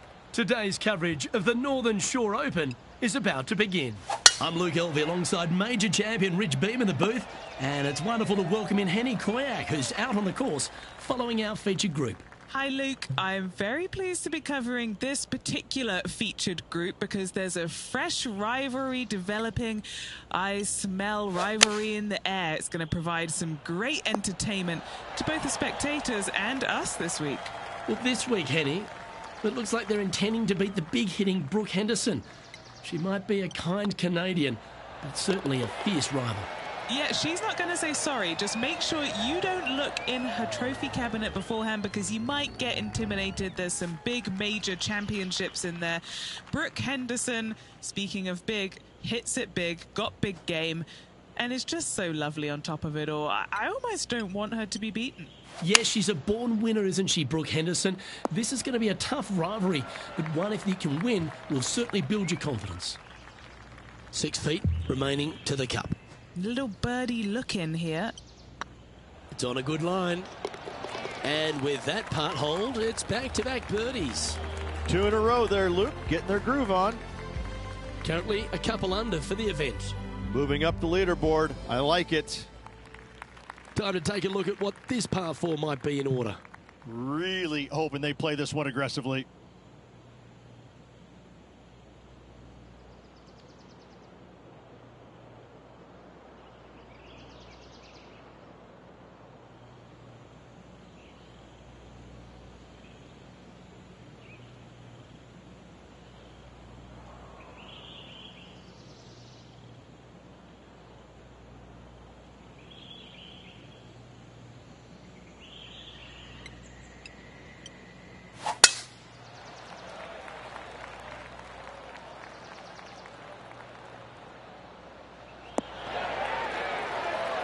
Time for the second shot into the third.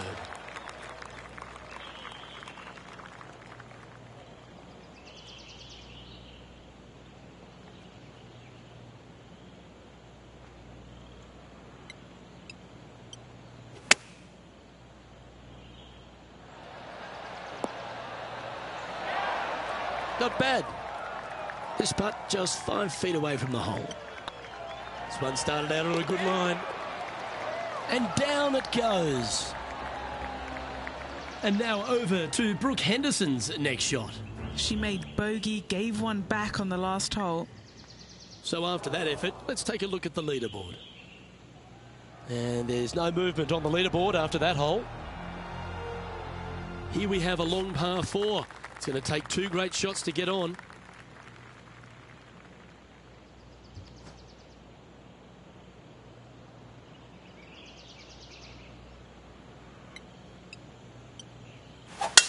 Wow, that was just striped. A few shots under par at the moment. Currently tied for top spot.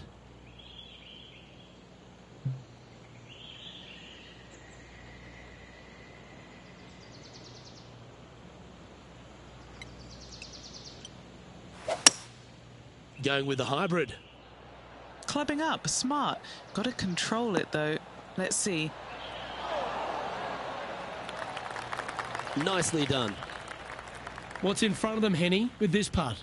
All right, down the hill here. Got to be gentle.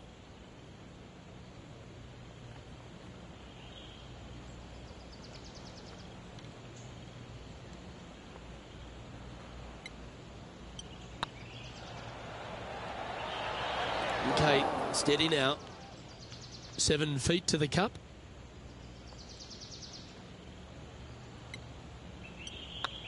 Looking good. Nicely holed. And for par. Currently at 3 under for the event. The 5th hole here at Emery Beach Golf Club is a 172-yard par 3 from the back tees. Rich, your thoughts? Luke, the water on the left-hand side really is just there for decoration. Doesn't come into play. The difficult part, though, is this green sits well above the fairway there on the left-hand side. Most players are going to be bailing out, not wanting to go in that bunker to the right, but you miss it out to the left. You got a really challenging up and down. Come on, let's make this putt. It's for a share of 4th on the leaderboard. This putt is about 15 feet to the hole.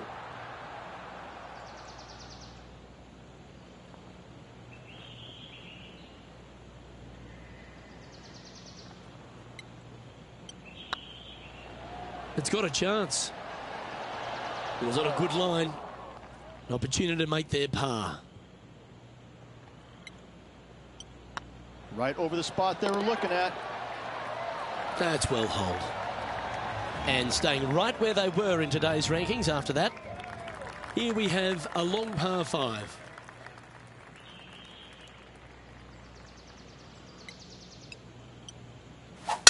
The tempo there was exquisite. Second shot here on the 6th.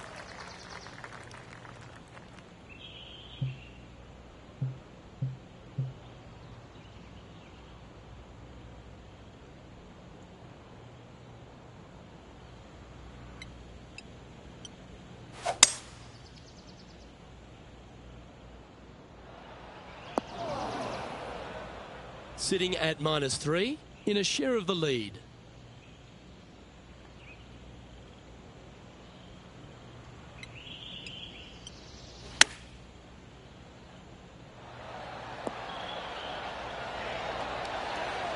Oh, golf clap. That's a beauty.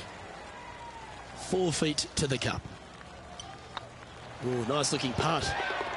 And that's their 4th birdie of the day. And with that, he'll move to 4 under par. And coming off the birdie, they'll be proud of themselves, a chance to keep it rolling.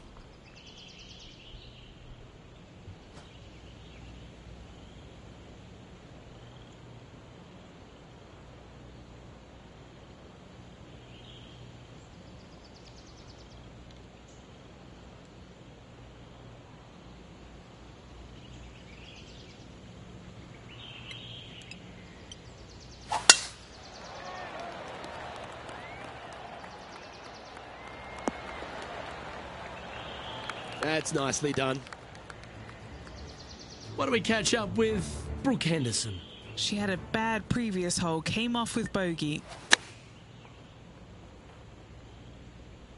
Rich, Canadian golf has had a number of people to be able to hang their hat on over the years. Obviously, most recent on the men's side, Mike Weir is a major winner. But the impact that Brooke Henderson has had on the game seems to have been even more significant. It has been, and she doesn't carry the mantle just for women's golf in Canada. She carries the mantle for Canadian golf in general.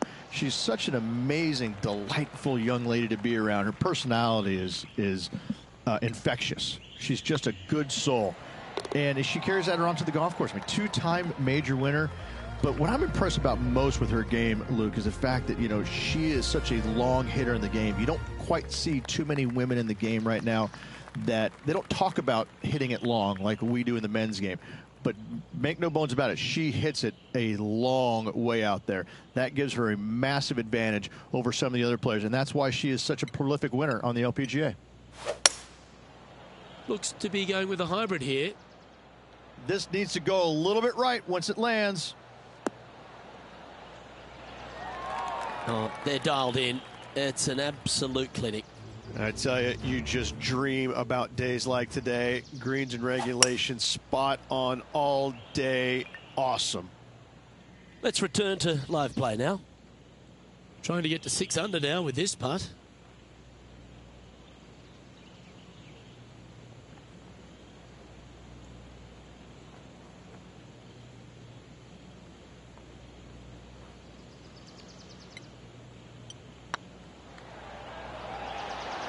Oh, gee, that line was looking good, wasn't it? Putting for a par now. And as they leave that hole, Rich, you'd imagine a little bit frustrated after such a great shot in. Our current leader is enjoying a 1-shot lead. Oh, exciting times on the tee of a par 5.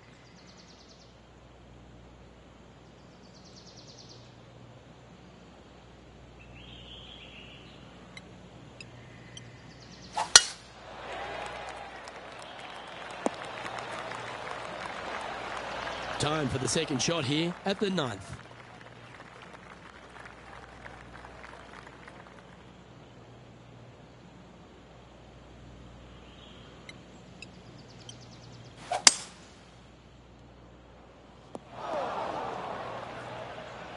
And now over to Brooke Henderson's next shot. Yeah, she's down, she's behind, her rivals scooting ahead. Let's see what happens. This sand shot awaits.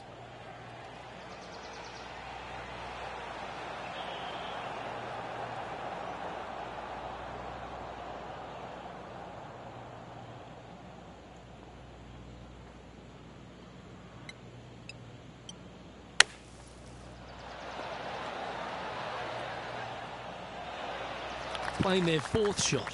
He leads the field by a stroke.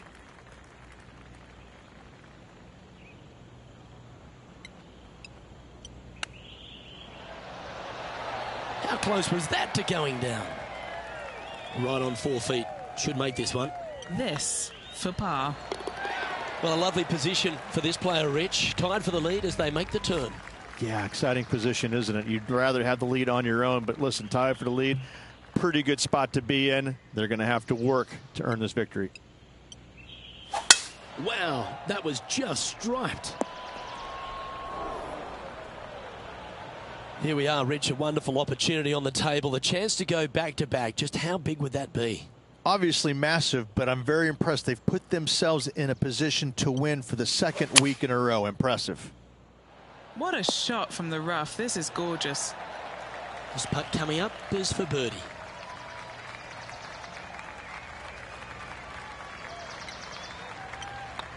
Don't mind the look of this. Yeah, they're good momentum makers, those ones. Good putt for birdie. And that will take him to 6 under. And an opportunity awaits as they step onto this tee of the par 3.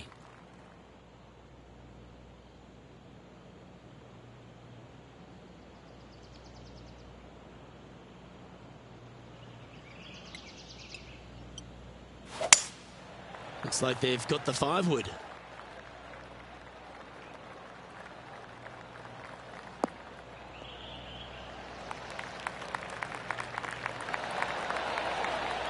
Let's take a look at Harold Varner III from earlier. I got to say, his short game is one of the best in the game. Okay, time to return to the action. They're looking to get this one close in hopes of saving par.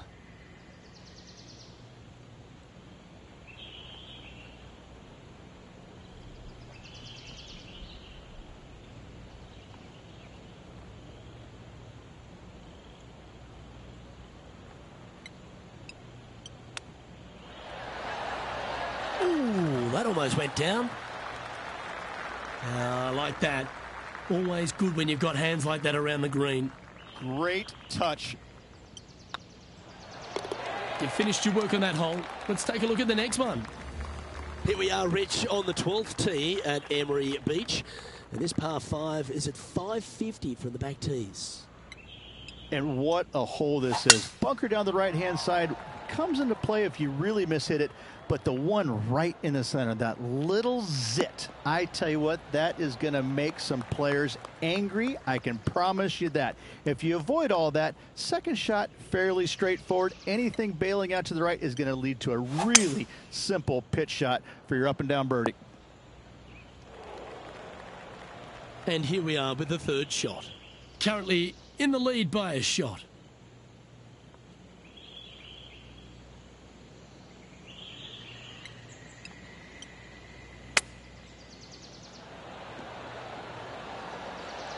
Oh, wouldn't that have been nice?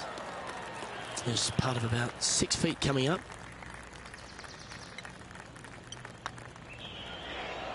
And another one goes. And with it, an increase of his lead. And with that, he'll move to 7 under. Incredible. Welcome to this hole. It's a par 4.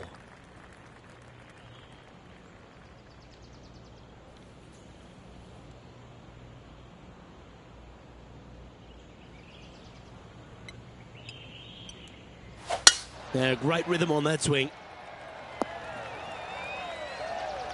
Second shot here on the 13th.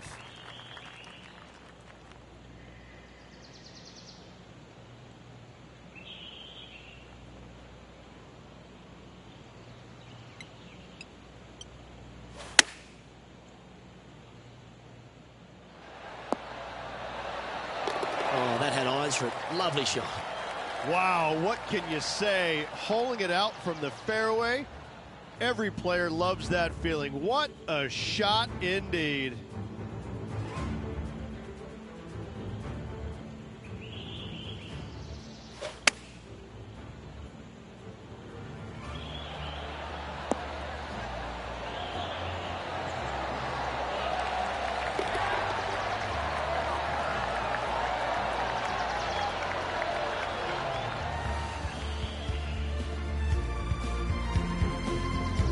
What do we catch up with Brooke Henderson?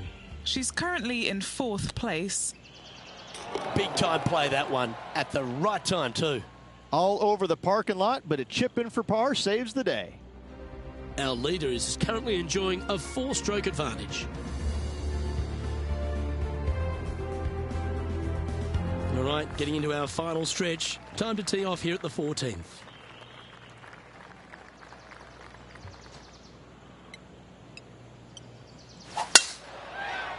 Yeah, this is a quality-looking shot, this one. That should find the short stuff from around 220 yards. Wind moving the golf ball left to right.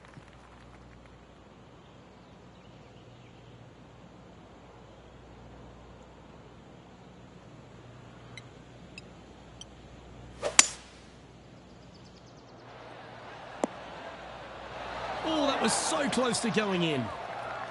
The perfect wind swing. Nice and easy.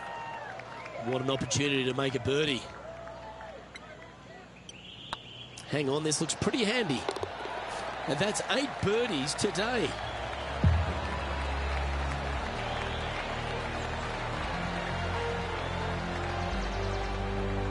And maintaining top spot on the leaderboard after that.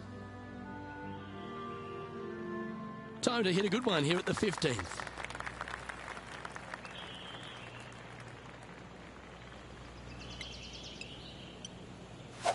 That swing so pure, it reminds me of Adam Scott's. And now over to Brooke Henderson's next shot. She's currently in 5th place. Great drive. Let's hope that makes it all the way to the surface. This shot from about 190 yards out. Wind's blowing right to left here, and they're going to go ahead and ride the one in here. Opting for the 5-iron. Terrific shot into the 15th and a chance for birdie. And 11 under in front of the player with this putt. He's staring down a birdie putt here. This really looks good. Ouch, that hurts.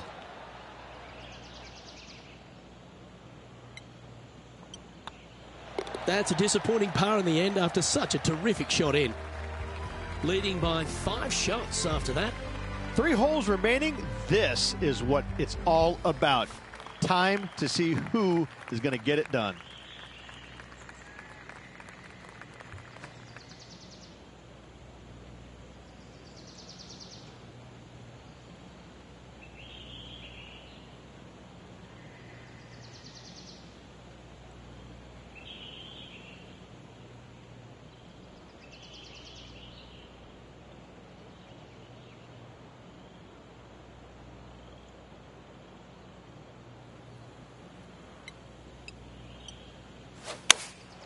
Opting for the 9-iron. Oh, this one's right down the pipe. Wow, very aggressive play on this approach, putting some pressure on their rival Brooke Henderson. A birdie putt awaits. Their short game has been very impressive. They've been really sharp today. Oh, he's on fire today, building upon his lead, hole after hole. He's currently sitting in 1st place. 2 holes to go, Luke. I know who I like. Emery Beach Golf Club is another one of these courses, Rich, that has a short par 4 at 17th. It does. As you can see, a massive bunker down the left-hand side. So players really want to bail out to the right and leave themselves with just a nice, short little pitch shot. Only the brave and the longest are really going to want to challenge this green. A great opportunity for one final birdie.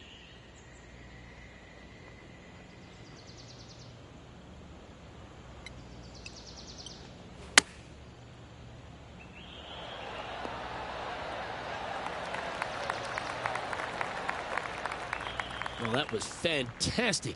What a shot from the leader. And just about 8 feet left to the hole. This for a birdie run. Ooh, right by the hole.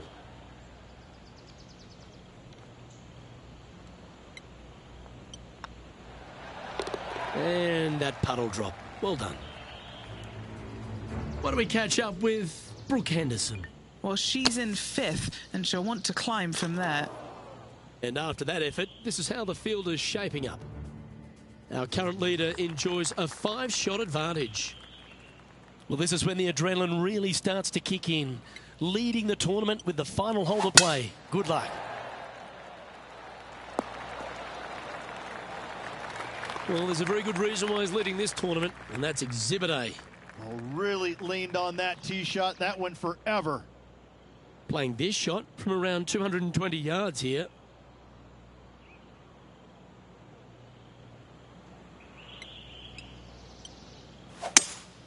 Seems to have chosen the 3-wood.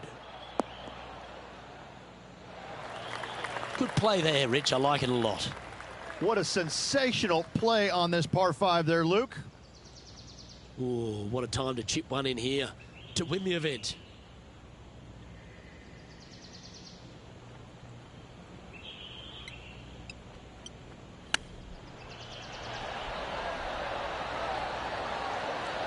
Didn't that look good for a long time? Well, all that hard work, it's time to pay it off. Make this for the tournament. This is a good chance.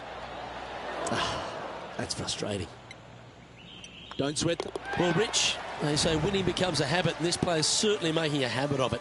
Luke, the victories, winning never gets old, but this is getting out of hand, isn't it? Another victory on the season.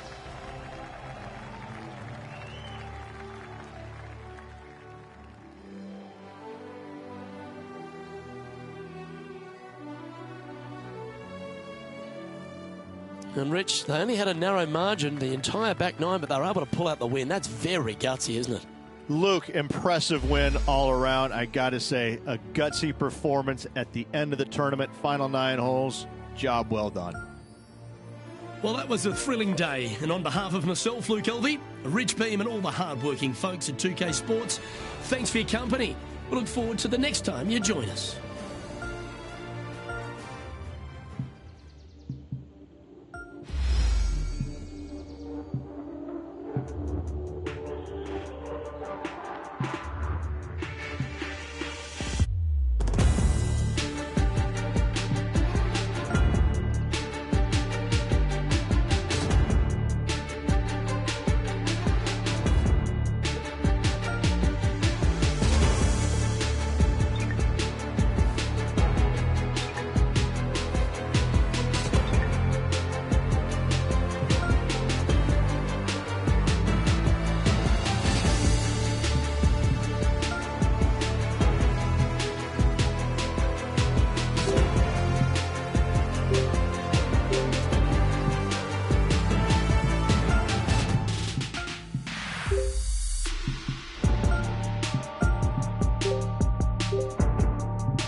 Tpga Sports and the PGA Tour proud to bring you the season-long race for the FedEx Cup. Today's coverage of the Arnold Palmer Invitational is about to begin. I'm Luke Elvey alongside Rich Beam in the booth, and it's a hello to Henny Koyak down on the course following our featured group today. Hi, Luke. I'm very happy to be out here. As this event kicks off, our feature group consists of 2 players that appear to have entered into this fantastic rivalry. Yeah, so this week their goal is to beat Jon Rahm. Henny, that is by no means an easy feat. No. If Jon Rahm is fired up, sparks could fly, you want to be out of the way, and he's just going to go straight through like a Spanish ball. Yes, he's fire and brimstone, isn't he, Jon Rahm? All the Americans couldn't beat him in a Ryder Cup. This player, well, it's an ambitious rivalry to say the least. That's right out of the copybooks. Exquisite. And they've been rolling the ball great today. Another great look. Well, that'll play. Can't birdie them all unless you birdie the first, Luke. Good start. Currently 1 under for the tournament. The second hole is a long par 3, old typical Redan style at 230 yards. Yes, the green runs from right to left and chases away from the player on the tee. You can hit it short right and have it bounce on to the flag sticks that are on the right. However, when they're in the back left, you don't want to come up short and left in a low area. That'll leave a very difficult up and down.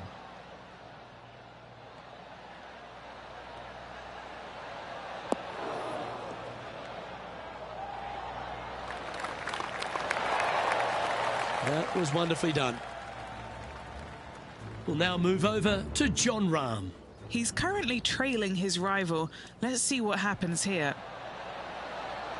Oh, well holed. And that'll promote a good move up the standings. Henny, you've had the chance to have a look over this one? Yeah, they've left it in the perfect spot here, just below the hole. They can be aggressive up the hill.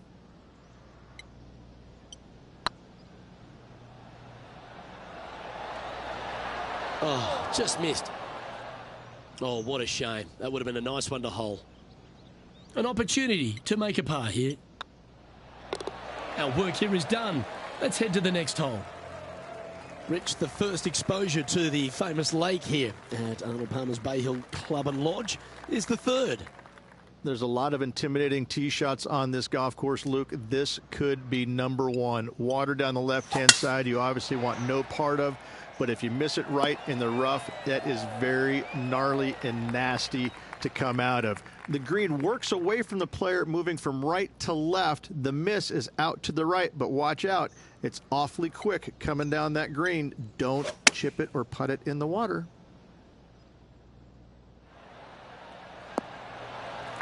Pretty good shot there. Let's go to Jon Rahm. Yeah, he needs to press on that gas pedal. He's 2 strokes back from his rival. Oh, a 12-footer. Love to make a few of these today.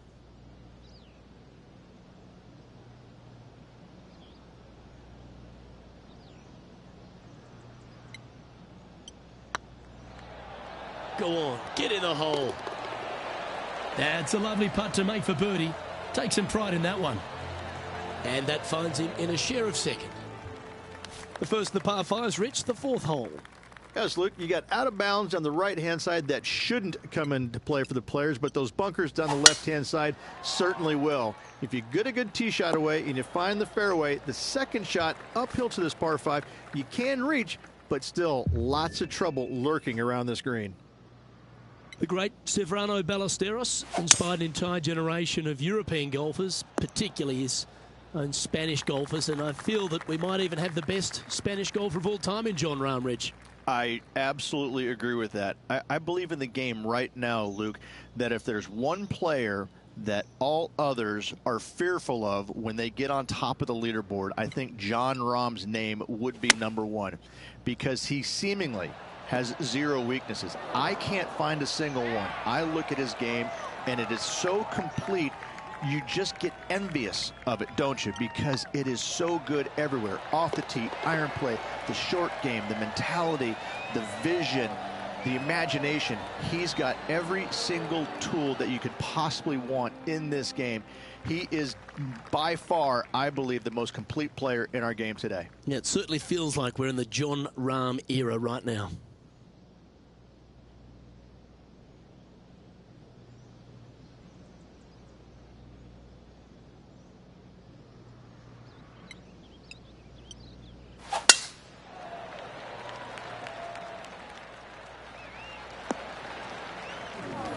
This shot from the first cut of rough.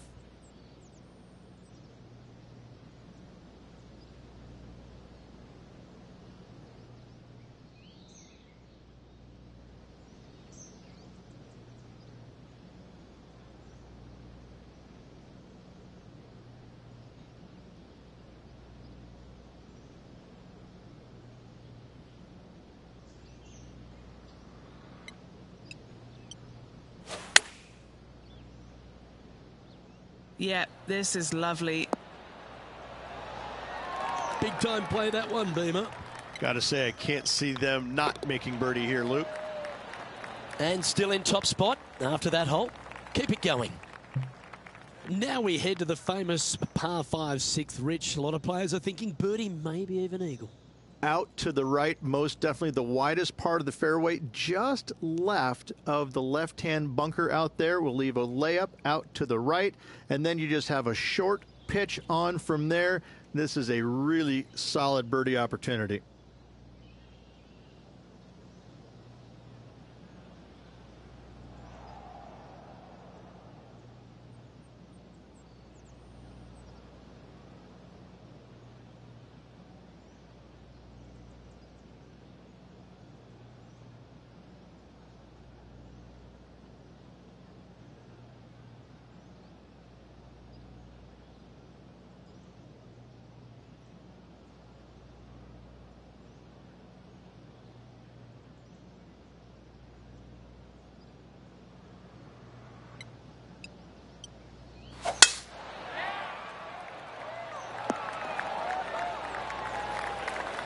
We'll now move over to Jon Rahm.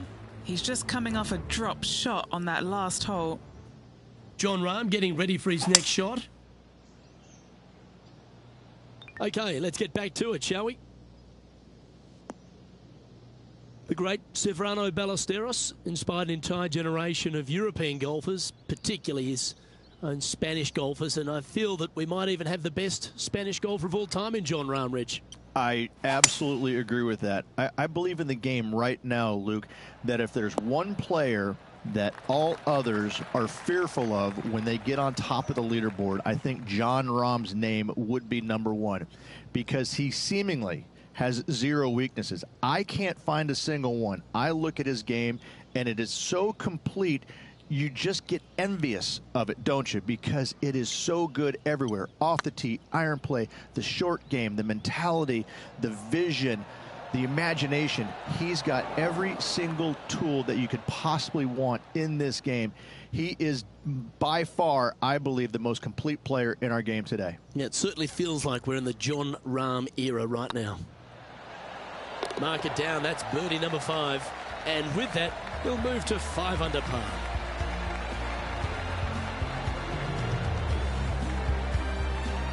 Managing to maintain their position on the leaderboard.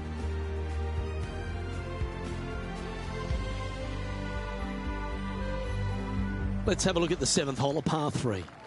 Finally, you have a green that pitches back towards you ever so slightly, Luke, but still coming into it with a good 6-5 iron from 195 yards. It's still a difficult task to get it close.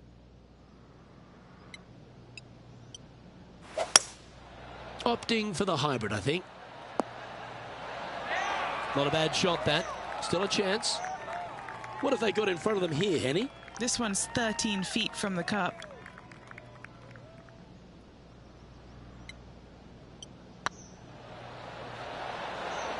Ooh.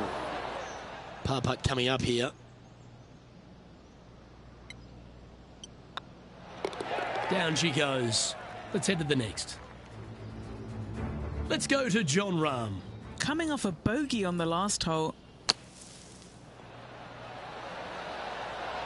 Oh, that is simply brilliant.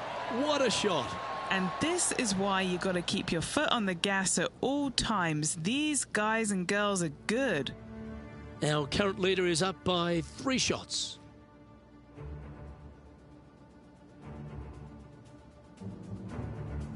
The par 4 8th, Rich, challenging tee shot and approach. Love this tee shot here, Luke. The fairway camber's pretty good from right to left, kicking the golf ball towards that bunker. So make sure to take one less club off this tee.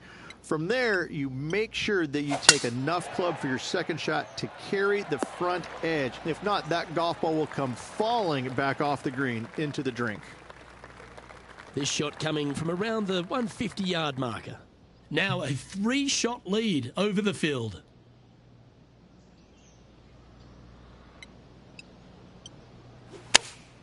Going with the 8-iron here. Club up. I like this play. Another fine-looking strike, this one. It'll find the green. Another green in regulation. This is an absolute clinic. Oh, so close. And this one is for his par. Currently 3 strokes up after that hole. Let's take a look at the final hole on the front 9, the 9th, and what a tough tee shot it is. It is it ever. Players want to avoid the bunker down the left-hand side, so inevitably they push it out to the right-hand side, into the rough, into the trees. Now they've got really very little chance of reaching the green in 2. So this is probably the most difficult tee shot on this front 9, and one they have to find the fairway with. Going with the 5-iron here. Jon Rahm watched that one all the way. Great approach shot. This player is definitely upping the pressure in this rivalry. We'll now move over to Jon Rahm. Who'd have thought we'd see this? He is behind his rival. Can he do the catching up that's necessary? Here we go, Rich. In the lead, late in the championship. It's exciting. Luke, so far, it's been entertaining watching these two go head-to-head. Not too sure exactly how this is going to play out, but so far, so good. Love watching these two compete. Playing from around 110 yards out.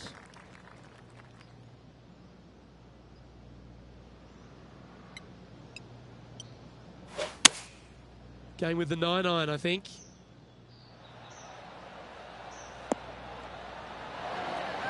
Well, that's well played and sets up a good birdie look here at the 10th.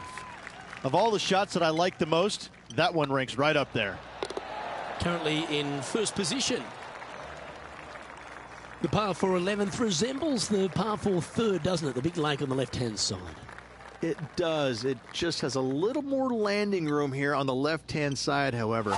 But if you lay back, be prepared to go in with a long iron. If you take the driver out and successful, you now turn this challenging hole into almost a birdie opportunity. From around 140 yards here.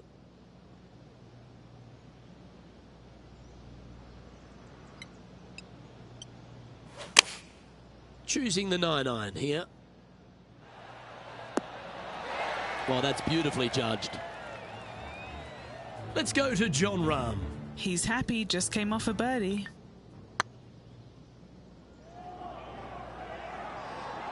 This putt is about 8 feet. This is their look at birdie. Better than most. Well played. And that will take him to 8 under. And this is quality play, still on top of the leaderboard. And the 12th hole, Rich, similar to the 4th hole. Arnold Palmer is really starting to mimic front and back 9s. He does. It's kind of the same thing. Out of bounds out to the right. You got to avoid both those bunkers there, both right and left. You find the fairway. Again, second shot slightly uphill to a green that sits above you. One of the big dangers here, though, is going long. That is a big no-no to miss it long on this 12th. Oh, that's a high caliber shot. And he's down there You got a read? Straight back up this hill. Can be firm here.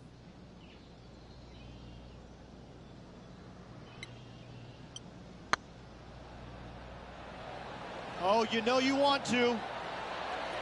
Oh, well hold for eagle. That shot so good, we need to have another look. Yeah, let's see this again.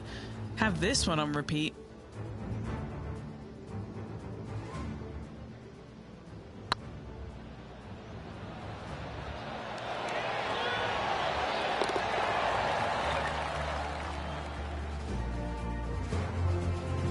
Our current leader is enjoying an 8-stroke advantage.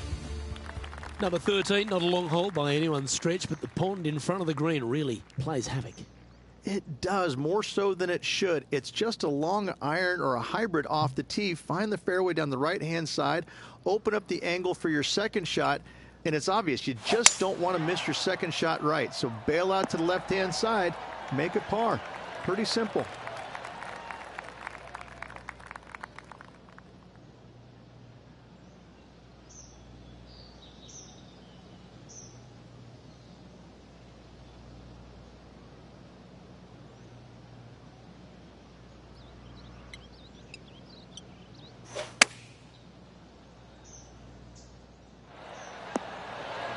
Oh, you beauty, an eagle.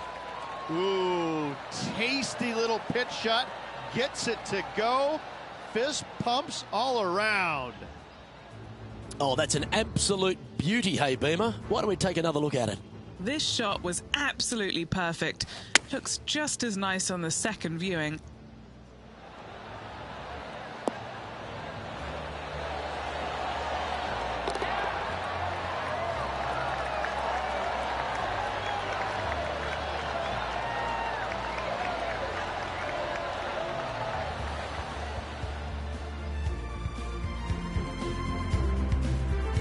We'll now move over to John Rahm.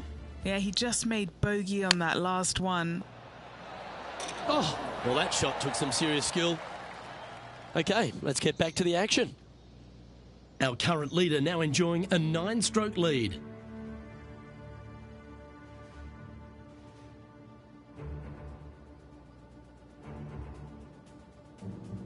And another of the uphill par threes, the 14th, Rich. This is such a difficult hole because this tee shot lines you up over on the left-hand side where you'll find those bunkers. But if you bail out to the right, well, now you're running into a low area that you have a pretty difficult chip shot to a green that historically is the firmest and fastest on this golf course.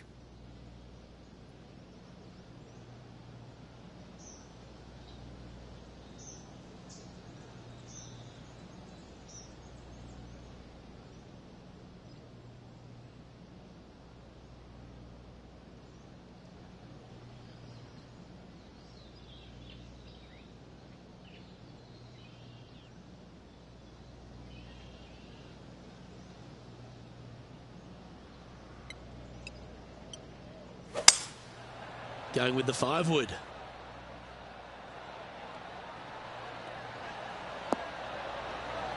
Oh, almost went in.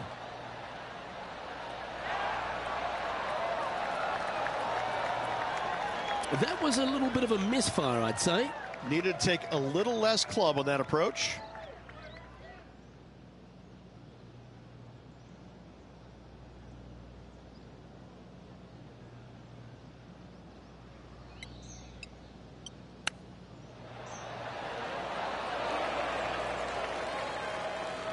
He has this putt to save his par. I like the look of this. Didn't quite judge the speed on that one. Just 3 feet to the cup. Well, they say a bogey pleases someone. The rest of the field buoyed now after that drop shot by our leader. Never seen a scorecard that doesn't look good with a 2 on it. Let's take a look at the leaderboard. Our leader is currently enjoying an 8-shot advantage. As we get into the closing stretch here at Bay Hill, the 15th, the par 4. Strong par 4, dog legs from left to right. Don't miss it out to the right in that bunker. Not only are you hitting your second shot out of the trap, but also you've got some magnolia trees to deal with. This is a very difficult fairway to find because that fairway does chase away from you just over that bunker. This is a very strong par 4.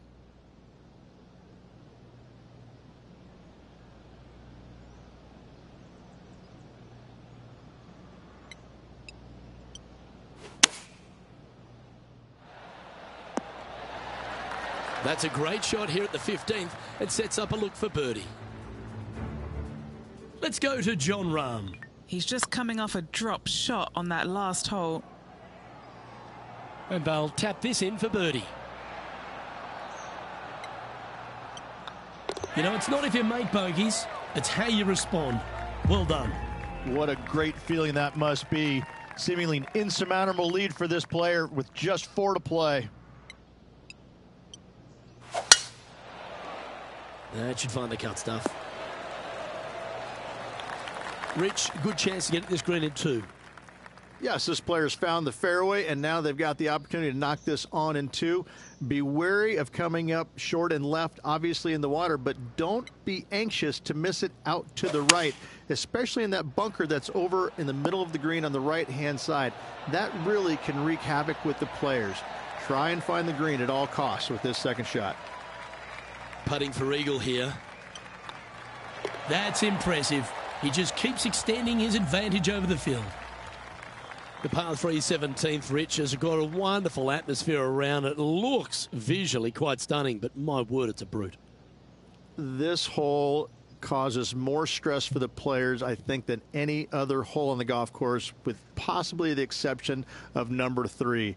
This green is nearly impossible to find as it is so firm historically through the years. You find the green, you make your 3, and you're smiling earlobe to earlobe.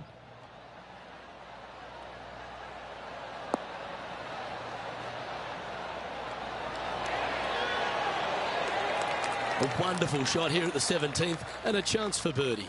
Gotta like their chances from there. This one's looking good. Wonderful shot.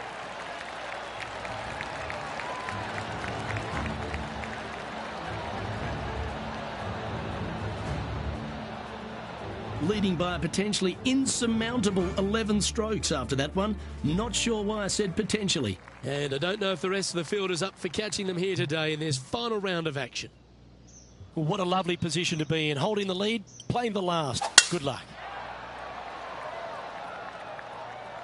This looks to be heading for the cut stuff.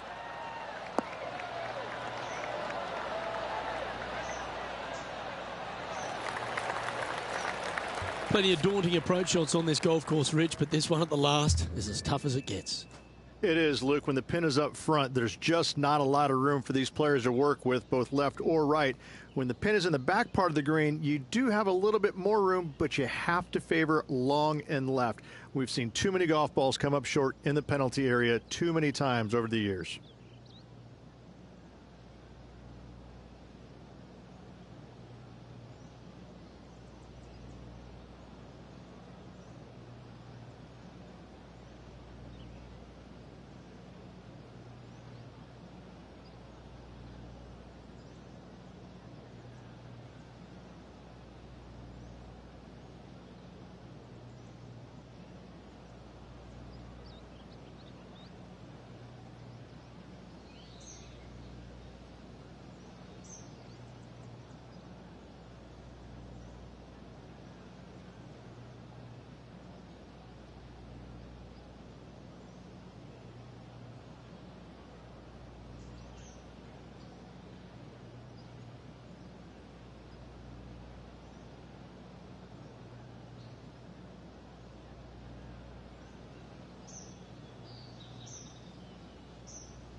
Looks to have chosen the 7-iron.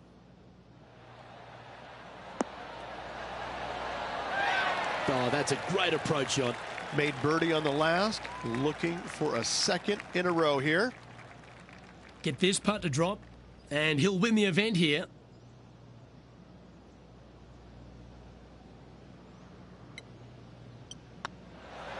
Oh, size them up for the red cardigan that Arnold Palmer made famous. You are the Arnold Palmer Invitational Champion. Congratulations. And what a week it was. A fantastic victory. Sensational victory on arguably one of the tour's hardest golf courses. Way to go. Great win.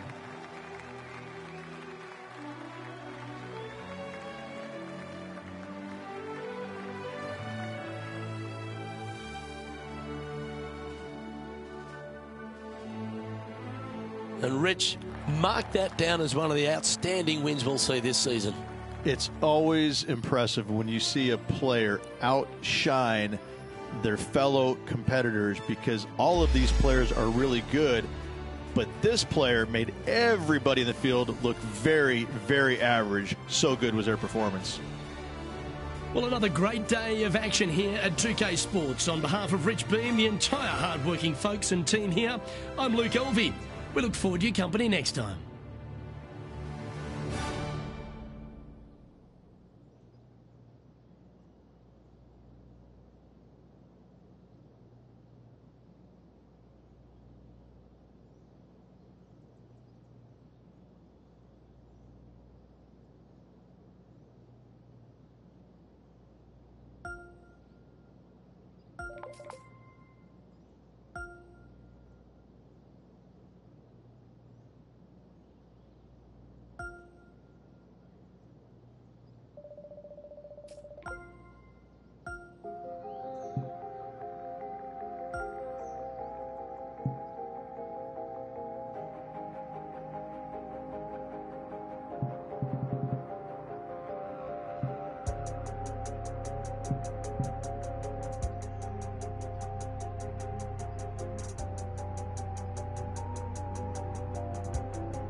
PJ Sports and the PGA Tour are delighted to bring you the season-long race for the FedEx Cup.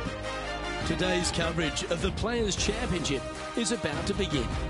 I'm Luke Elvey alongside Rich Beam in the booth, and it's a hello to Henny Koyak down on the course following our featured group. Hi Luke, great to be here. As this event kicks off, our featured group consists of two players who appear to have entered into quite the rivalry. Well, Henny, it sounds like this player is looking to beat Lydia Ko, which, let's be honest, will take all their skill and poise. Oh, absolutely. This will be a certain KO for this player. I can't imagine that Lydia's going to let anybody beat her. When we talk about young phenoms, Lydia comes to mind. She's got it all. Ding, ding, ring that bell. Let the bout begin.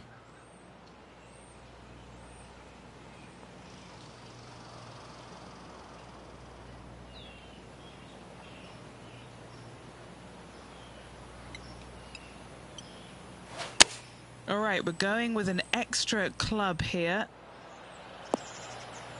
Well, that's a handy shot. All right, Henny.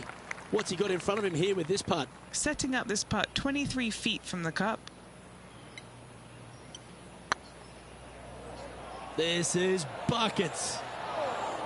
A bit long on that one. Good putters will make these. Right on 5 feet. Well, that's a no-fuss par to get the round underway, Rich.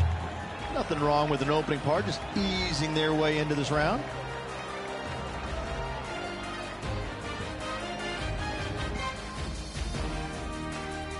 The first of our birdie opportunities comes second, par 5. Driver not necessarily required here because you have to shape your tee shot from right to left, and if you're a right-handed golfer, that's not the easiest thing to do. So lefties have a better opportunity, I think, of finding this fairway than most with driver. From there, a second shot over a long bunker to a green that's very narrow, dotted by pot bunkers. Truly is one of the coolest par 5s on this layout.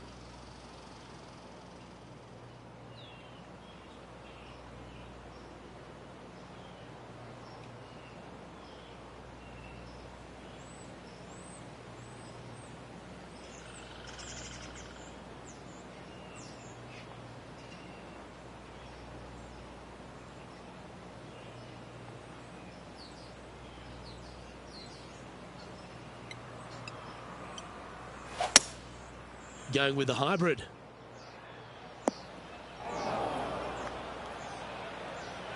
Getting ready to play their third.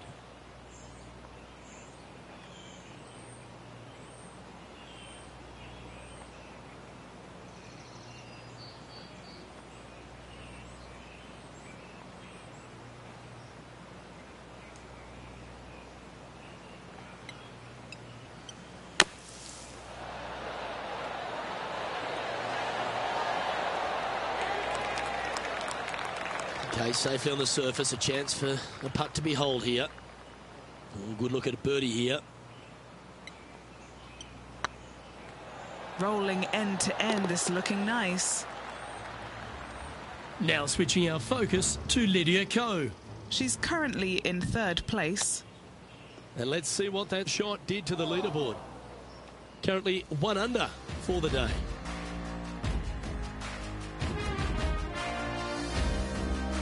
Let's take a look at the par 3 third. Straight away mid-iron to short iron shot. Such a cool little par 3. Love this green. There's a low section in the front and a high section in the back. And anytime they put the pin all the way in the back section of this green, well, I tell you what, good luck on you. If you miss this green long and or left, that bunker sits some 5 feet below the surface of the green.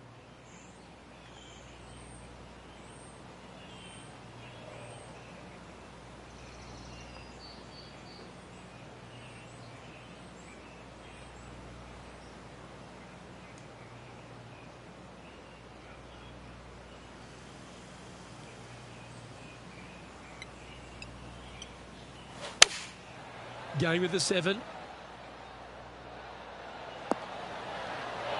What a skillful approach shot. This player not holding back in their rivalry with Lydia Ko. A well hold, he'll take the birdie. Back-to-back birdies, moving the right direction there, Luke. Currently 2 under for the event. Gotta like it, moving up the leaderboard, never a bad thing. Well, the fourth is another great example that it doesn't need to be a long par 4 to be a testing one. This fourth can be menacing, can't it? Just a small little twisty par 4. Just going to take out a fairway wood, find the fairway, and from there you're going to have a small second shot, probably a wedge. 3 distinct sections to this green, the front, the right, and the back left, and all of them have their difficulties when hitting your approach shot into them. However, in my mind's eye, if you find the fairway, you should have a decent look for birdie.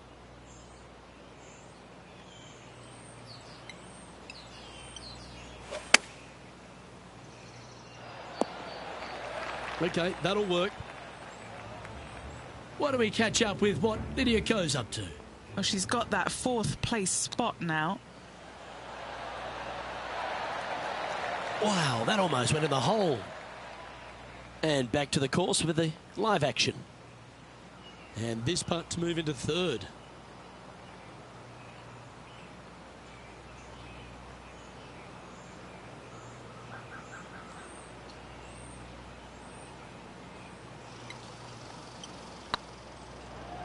Be the ball, Danny. No. And this putt coming up for his par. Yeah, well hold. Let's move on to the next. Trailing by 4 strokes.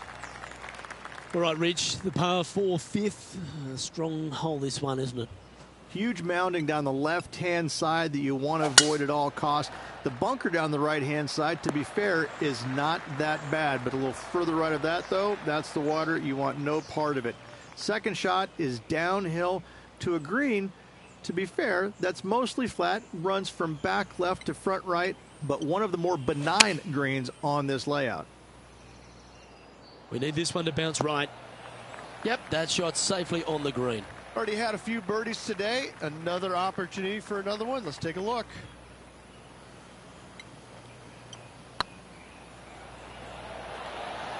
Okay, steady now. That's disappointing. You know, Luke Donald once made all 400-plus attempts inside 3 feet on the PGA Tour. This is important. Big par putt here. The tee shot at the par 4 6th has changed a lot now that that tree's been taken out of the way, Rich. But what do you think of this short par 4? I missed the tree. I thought that was a really cool feature of this hole. You had to flight it underneath the tree back in the day to find the fairway. The bunker down the left-hand side has been expanded quite a bit as the lake on the left-hand side has been added as well. The front part of this green is protected by tall palm trees that will certainly make you think on your second shots. This is a wonderful little par 4.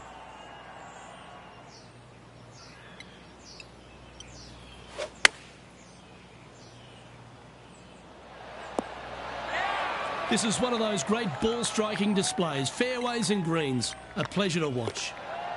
He's currently sitting in 4th place. As we go from a wonderful little par 4, we go to a challenging, longer par 4, the 7th. And as you can see, there's a long fairway bunker down the left-hand side that makes you believe there's more room left than you actually have. It's just not there. Players should be looking a little bit further right. If you find the fairway, your second shot should be straightforward. In fact, Luke, I made a 2 here one time, so that shows you how simple this hole can be.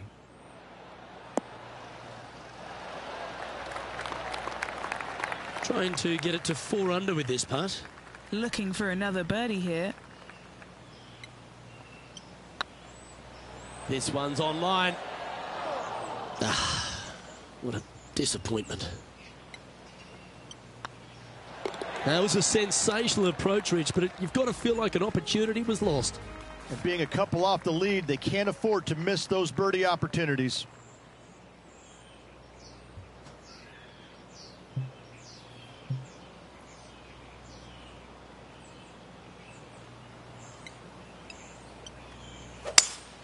Going with a 3-wood here.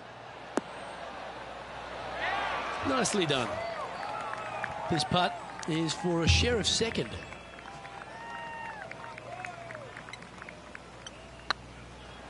Surely it's going to. And with that, that's their 4th birdie. And that will take him to 4 under. Now switching our focus to Lydia Ko. She's currently in second place, hoping to overtake the leader. And after that effort, this is how the leaderboard looks. The leader now has a one-stroke advantage. The final hole on the opening 9 at TPC Sawgrass Stadium course, Rich, is a clever three-shotter. Par 5, 583 yards from the back. Most players will play this as a three-shotter. Just find the fairway out to the left, second shot out to the right, sets up a very simple third shot to a very narrow green. Miss it right or left, good luck getting it up and down. And now we go to the 13th, where this happened just a moment ago. Lining up for his second.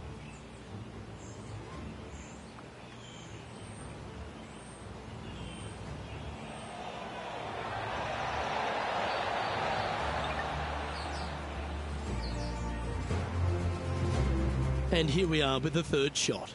And only one off the pace here.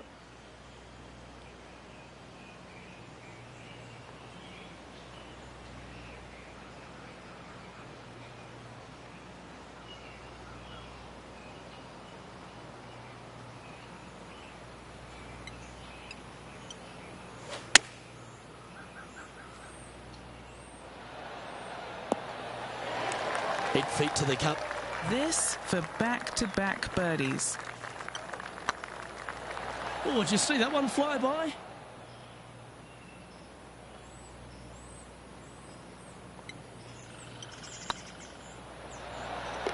And down she goes.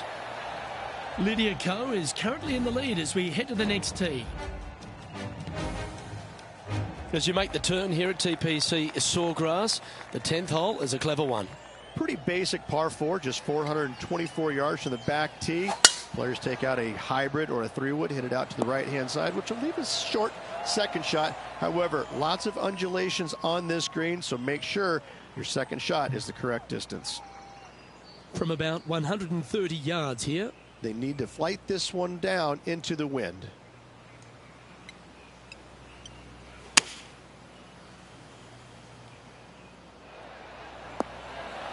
Really controlled the flight there nicely with that wind. And Henny, what are they looking at here? Has to putt this one downhill. And racking up their 5th birdie of the day. And that will take him to 5 under. And it's Lydia Ko on top of the leaderboard. There's some birdie holes out on this course, and the 11th is certainly one of those, but there are some troublesome spots if you get out of play. There definitely is trouble, but the thing I love about this hole the most, Luke, is that there's so many different ways to play it. Most players will take driver off the tee, but from there, now it's anybody's ball game. You don't have to go for the green on the second shot. You can lay it up over the left. You can lay it up over to the right. You can lay it up long left. There's so many different ways of attacking this hole. Each individual is going to do it differently. I love the second shot on this hole.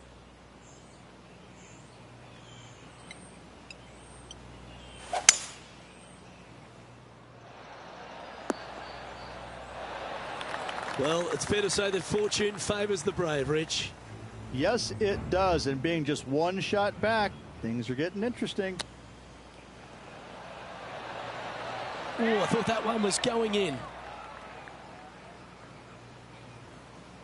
A good opportunity here, just 6 feet to the hole. Short game has been especially sharp today, Luke. Very impressive. Oh, well played. And right to the top of the leaderboard after that effort. And after that fine display, they are holding first spot on the leaderboard, with Lydia Ko trailing in second place. Well, the tee shot is all that matters on the short par 4 12th. Most players can reach the green. It's just a decision whether the player goes for it or not.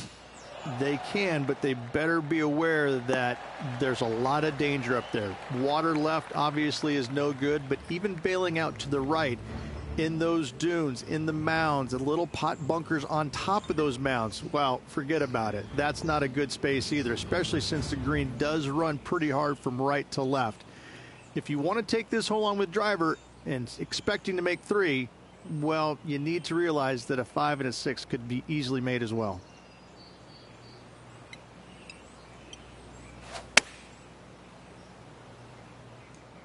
Look at the line on this one. Get in the hole. An opportunity for a birdie here. Gee, that's good playing. 6 birdies in a round. And with that, he'll move to 8 under par. Awesome play. Well, as you start to head for home here at TPC Sawgrass, you're blessed with this wonderful par 3 13th. And this is a really cool par 3. You've got 3 distinct areas on the green, front right, all the way on the left-hand side, and the back right. Wherever they put the pin is going to dictate what shot shape you want to have into that green. I think it's a really cool design because it requires you to think about how you want the golf ball to land on the green and the way you want it to bounce. I think Pete Dye did a great job in designing this green. There's a few birdie opportunities out of the gate here on the second 9 at TPC Sawgrass, but it really starts to toughen up down the stretch, starting here with a difficult par 4 14th. Difficult tee shot on this, playing some 481 yards from the tip. You find the fairway, and you've got a decent chance of finding the green with your second shot. But if you're out of position anywhere on this hole, your number will go up exponentially.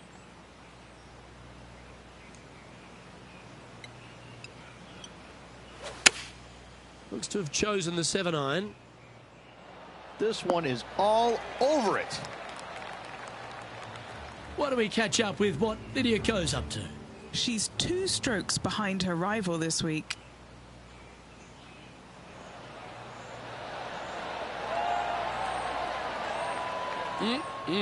Straight out of the top drawer. Just eyeballing that one, trying to make it. Oh, this will be good for the momentum. Let's make this birdie putt. Gee, he's making this look easy. Keeps surging ahead. Let's take a look at the leaderboard now after that hole, and they're currently in first. Lydia Ko holds second.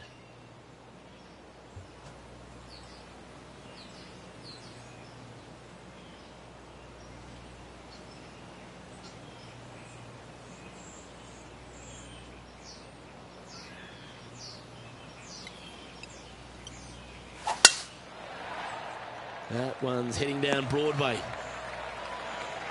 What kind of shot are they facing here, Henny? I'd say he's about 165 from this flag.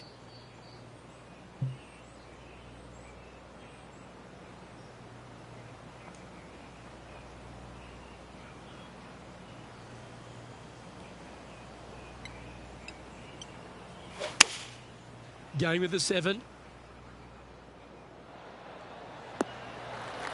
That's some good golf right there. Trying to get to 11 under with this putt. What a great opportunity here for a look at a birdie.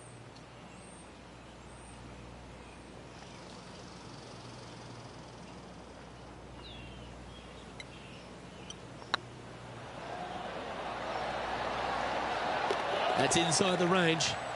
Seemingly an insurmountable lead with just 4 to play. Gotta like his position. And after that fine display, they are holding first spot on the leaderboard, with Lydia Ko trailing in second place. Luke in the lead with his rival not too far behind. Playing with the lead, going to the final round can sometimes be tricky. Do they have what it takes to get it done?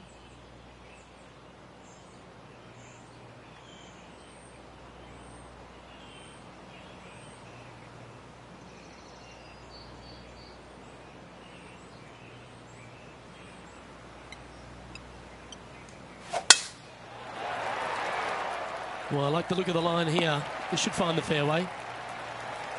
To win the Players' Championship, you've got to run the gauntlet, Rich. Here we are with that big testing second shot at 16. The water down the right-hand side is very obvious. What's not obvious are the grass bunkers on the left-hand side. You hit it in those, no guarantee of getting up and down. If you take on the green and find it, then you're almost guaranteed a birdie 4.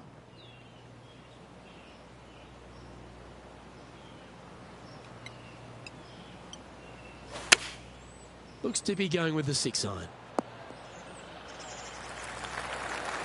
Well, you can see why he's leading. That was a shot of high caliber. Dare I say, Luke, this player has been in fuego with his approach shots. Another green in regulation. Oh, what a touch of class. Holds it from the sand. trying to move to 13 deep here with this putt.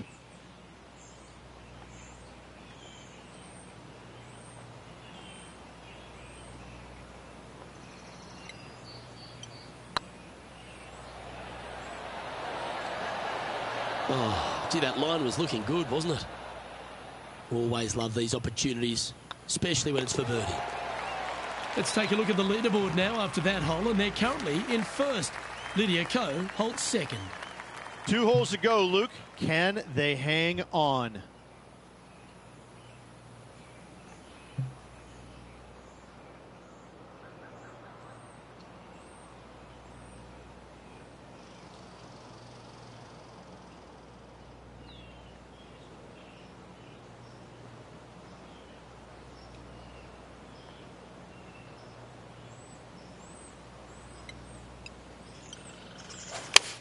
Oh, great swing there. Oh, what a shot by our leader. The iron play today has been absolutely stellar. Luke, the greens and regulation, just a fantastic accomplishment. Great to watch. Putting for birdie. That was a gallant attempt. And the putt drops, and we're moving on. Let's head to the finishing hole. This wonderful par 4 18th. Wonderful only if you're a spectator. It's wonderful if you're not playing it for a lot of cash. It's just one of the most difficult, visually intimidating holes I think you'll ever face in your life. Somehow, try and hit it down the right-hand side of the fairway, keep it out of the rough, and from there, hit it out to the right-hand side of the green somehow, also keeping it out of the rough or that pot bunker short right. Listen, you'd be happy to make 5 here, that's for sure. 4s are magnificent. 3s are unicorns. They really don't have. And that'll do it, Rich. Players Champion. That's one of the elite wins in their career. Winning the Players Championship, Luke, is easily as good as winning any major because the field quality is so amazing. This is going to speak volumes for this player and the career going forward. This is a heck of a win. I can't wait to see what they produce next.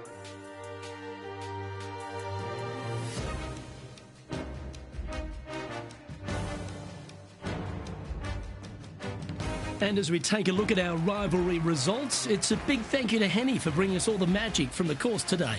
Oh, it was a pleasure to be able to follow the action out there today, Luke. Well, that just about concludes our coverage. On behalf of Rich Beam, I'm Luke Helvey. Thanks for tuning in. We'll see you tomorrow.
Tpga Sports, in association with the PGA Tour, is proud to bring you the season-long race for the FedEx Cup.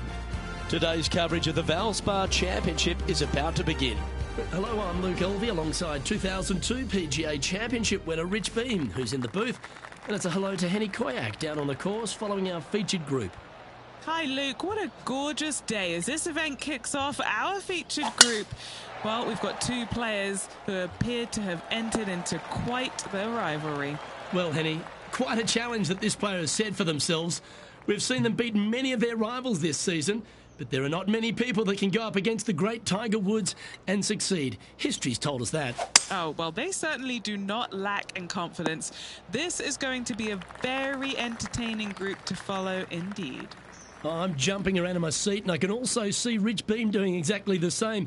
He managed this feat back in 2002 when he won the PGA at Hazeltine over the great Tiger Woods. Oh, please, Luke, don't mention that. Once we get Rich on his high horse, there's no getting him down again. Although he has shown that it can be done. Tiger Woods can be beaten.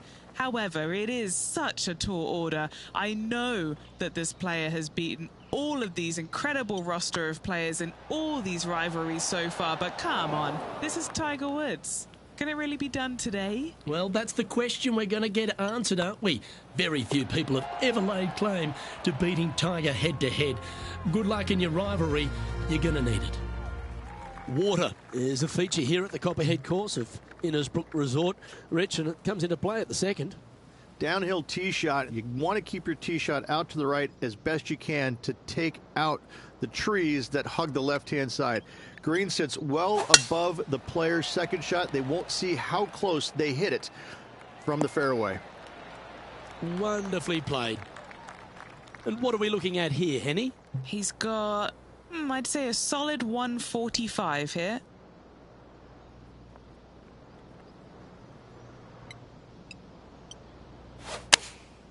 Looks to have opted for the 8-iron. All right, he's going with a little extra club, gone against the caddy here. Let's see if it was the right shout. Lining up the birdie putt here. Come on, ball. Don't deny him. And he holds it. What a putt. Oh, what a shot that was. Why don't we revisit the magic? I need to see this again because I still can't believe they hold that.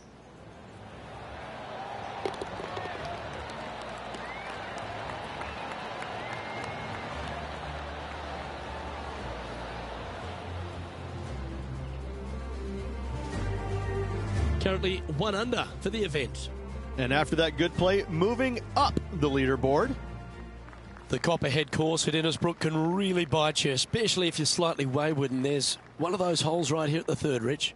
Decisions to be made. The fairway narrows up. Should you take driver out? Also the water on the right. So players more than likely laying back with some kind of fairway wood.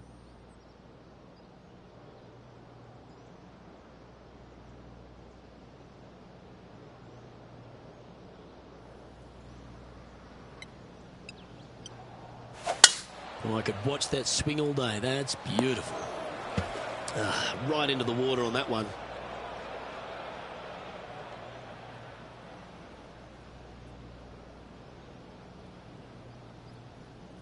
Getting ready to play their third. Downwind on this shot.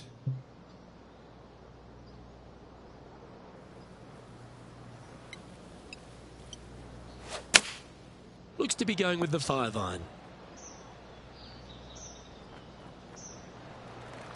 Oh, I didn't see this as possible. What a shot. Now heading over to Tiger Woods. He's currently in third place. And he needs this to save par.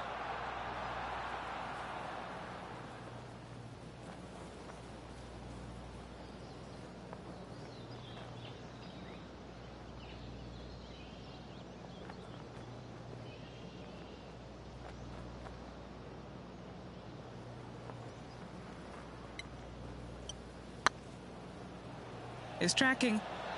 Ooh, right by the hole. This putt's about 4 feet from the hole. It was on a good line. Oh dear, this next putt now for double bogey.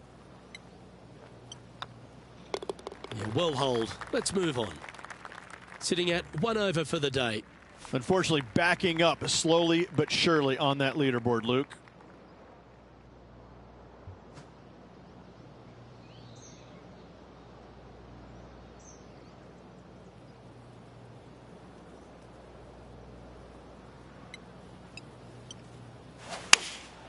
Going with the 6-iron here.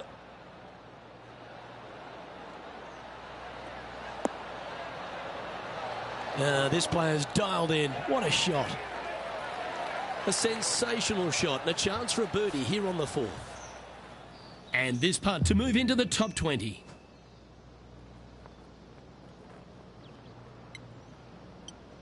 It's looking solid. That's frustrating. 3 feet to go here to the hole. Now, nice to make a mid-range par putt. Why don't we catch up with what Tiger Woods is up to? He's currently 1 stroke better than his rival and playing partner today. So after that effort, let's take a look at the leaderboard.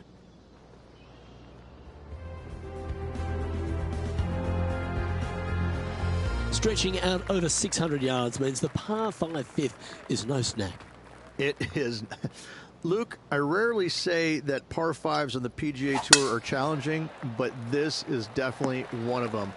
It's an uphill tee shot and a second shot that is downhill, moving from right to left, that's completely blind for these players. There is a tree about 100 yards out, which is going to be something they aim at when they lay up. Third shot, though, is very basic, down the hill to a fairly flat green surrounded by some bunkers. More than likely, most players are going to have to lay it up on this par 5. Attaboy, good shot. Sitting at 1 over.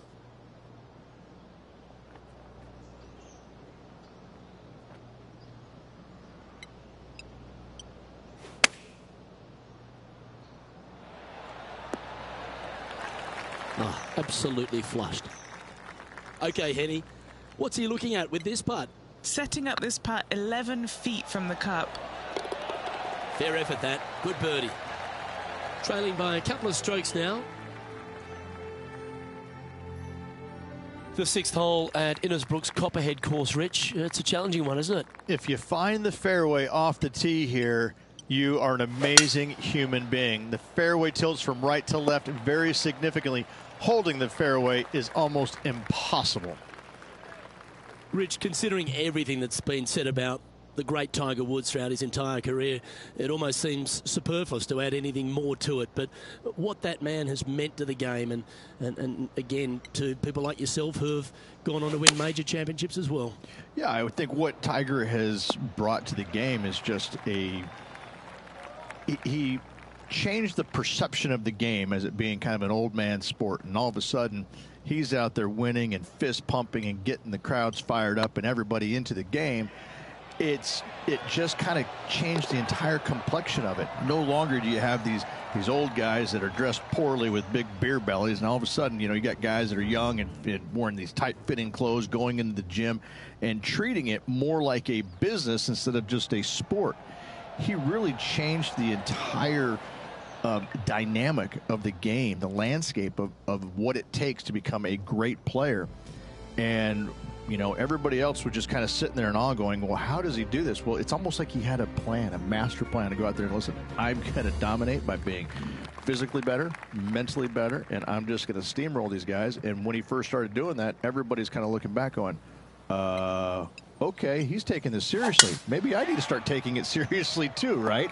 So it's just one of those things that came along that nobody knew what to really expect of him. But he told us right away, listen, I expect to win every single week out there, and sure enough, that's what he did. Rich is one of the rare players to ever tame the Tiger in a major championship. How did you manage to do it? Taming him, that's a big stretch there. I did it because I never had to play with him. I was fortunate enough to not be paired with him in the 3rd round, nor in the final round when I was paired with Justin Leonard. And going back to the comments about the roars, not knowing that was him making those birdies. You assumed it was, you couldn't deny that it was, but not knowing, it was a lot easier to say, well, that was Fred Funk, who he was playing with in the final round, who was having such a great week as it was.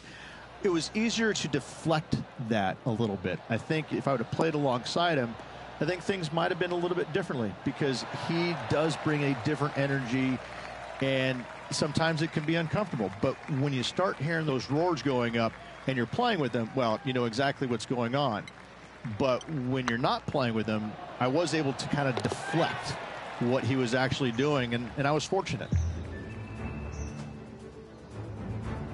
Well, this would be a bonus. This is a very long putt.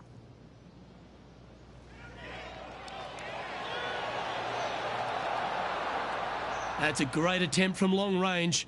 So close. And how did that shot impact the score? Let's have a look at the leaderboard. Our current leader is enjoying a one-shot lead. Ball striking continues to be the order of the day as the players arrive on the 9th tee, a par 4. Yes, just thread those bunkers off the tee shot somehow with the driver.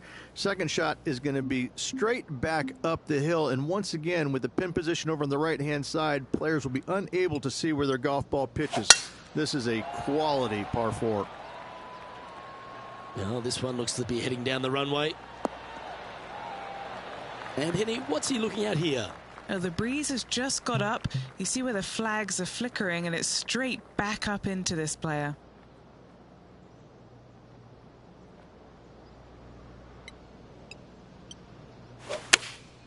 Looks to have chosen the 7-iron.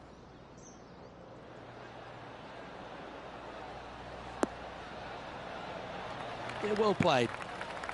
And this putt to move into a share of first place.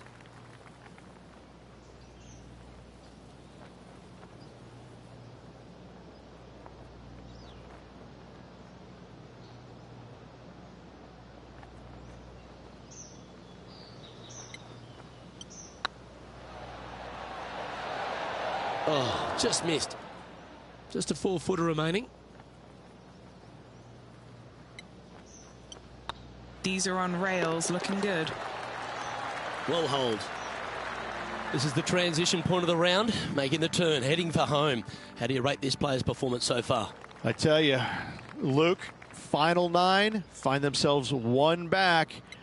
Do you like the position or don't you? I personally do. Go chase down that leader. Not a bad line, this one. Sitting at 3 under par. Tied for second place.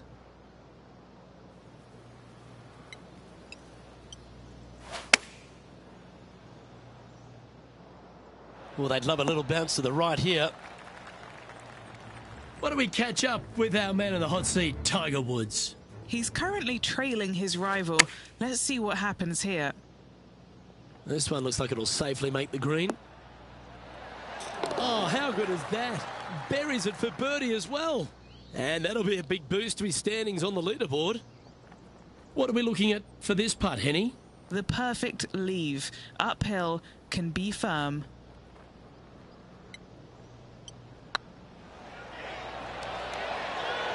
Just didn't drop. Putting for a par here. Job done. Let's head to the next. No movement up or down on the leaderboard for this player. Very few parts of the golf course make you feel comfortable, but chance of birdie at 11. Finally, we have a birdie hole. Just avoid that bunker down the left-hand side. Find the right-hand side of the fairway. You can go ahead and chase one up there. Even if you can't get it on the green in 2, that front bunker is not a bad leave. But beware, there are some trees over on the right-hand side that could block you out. Look out world was his statement when he came out onto the Pro Tour, and we look back in the greatness in sports right across all sport in the world. Has one player or one athlete had a greater impact on their sport more than Tiger Woods did for golf? I hate to say no, because I also look back at the sport, Luke, when Arnold Palmer came through. Good-looking fella, and just kind of came from a blue-collar background. And I kind of think that Arnold Palmer paved the way for a Tiger Woods that didn't go out and dominate, because golf was already on the radar. It just wasn't nearly as much on the radar as it is now because of Tiger. But I think because of what Arnold Palmer did, he set the groundwork for all of this. But in saying that, in the modern era, in the modern game, to be fair, and you look at every sport across the books, and I don't care whether you're talking about, you know, Tom Brady, LeBron James right now, I don't think you have a bigger player globally, with the exception of maybe Messi or Ronaldo, than Tiger Woods. I just think that from a global standpoint, Tiger Woods, whenever he shows his face anywhere, people lose their minds. Like, grown men lose their minds if they get a glimpse of Tiger Woods from 50 yards away. I've seen it before, Luke, and I'll see it again, but it never seems to amaze me, baffle me, make me giggle a little bit. Like, holy cow, this guy's Elvis. He's Elvis Presley. I mean, because Elvis was the biggest guy in the world as far as I could tell. It's mind-boggling how big Tiger Woods is in this game, and continues to be, and will forever be. And Rich, we talked about so much, and we heard so many of them throughout the years. A Tiger roar just sounded different to any other roar on the golf course. Explain just the energy of that and what you endured. Well, the Tiger roars usually involved about 35,000 folks, and any other roar was about 3,500. So that was already a massive difference. You just knew it. There's just an energy in the air. When you heard a roar go up, you immediately could tell whether it was Tiger or it was somebody else. And it all kind of depends on how you were affected by it. And I think that where a lot of players got into trouble was listening for the roars and listening what kind of roar it was. And when they let it into their head that it was a Tiger roar, then I need to do something better. I need to change it up real quick. And in fact, that's probably what hurt them more than anything else. But listen, when Tiger did something fantastic, everybody on the golf course knew it was him.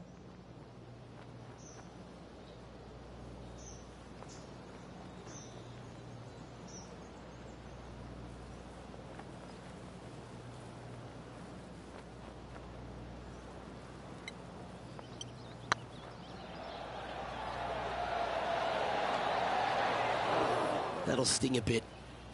Just 3 feet to go to the hole. Don't miss this. They can be costly. Now heading over to Tiger Woods. Who'd have thought we'd see this? He is behind his rival. Can he do the catching up that's necessary? How close was that to going in the hole? Great shot. Let's take a look at the leaderboard. The second of the back 9 par 5s, Rich, 14. There's plenty to it. Only the biggest hitters in the game can reach this one in 2, so any tee shot just out to the right is ideal. That way it leaves an easier shot out to the left for your layup. The third shot will be going downhill to a green that tilts from back to front, guarded by a deep bunker over on the left-hand side.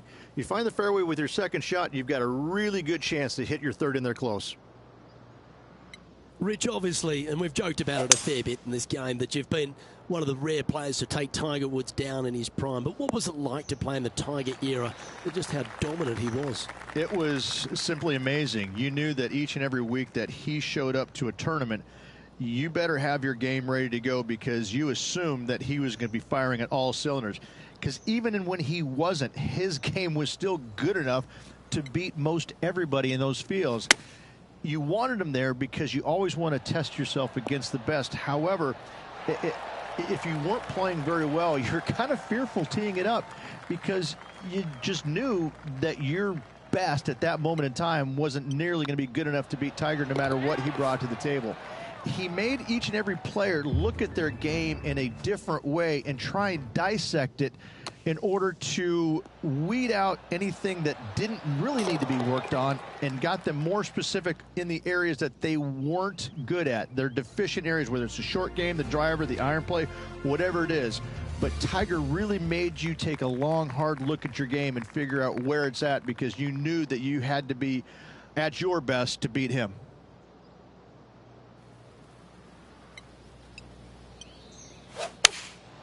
Opting for the 5-iron. Yeah, oh no, this one's left. Yeah, nicely played. A chance to move to 6 under the card with this putt. This for a birdie run.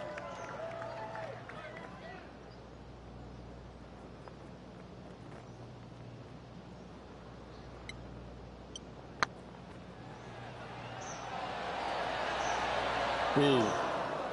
Well, this would be a good one to make. It's for par. The putt drops, now at 5 under, heading down the stretch. And anything can happen down the stretch. Let's see what takes place.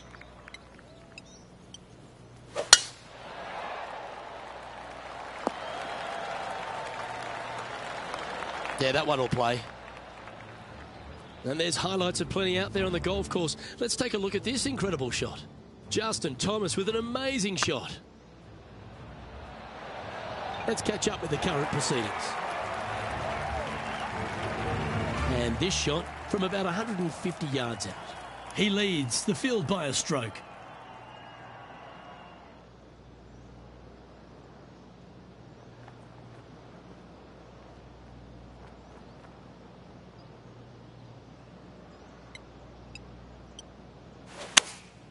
Opting for the 9-iron.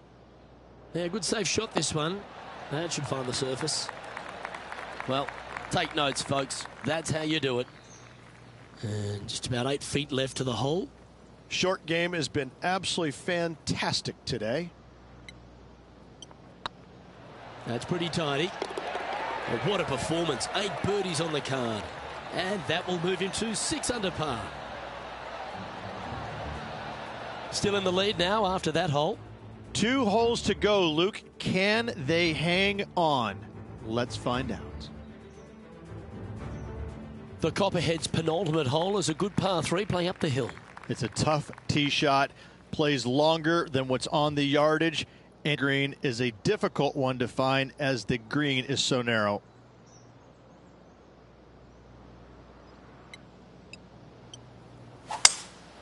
Opting for the 3-wood. Yeah, that was a safe play.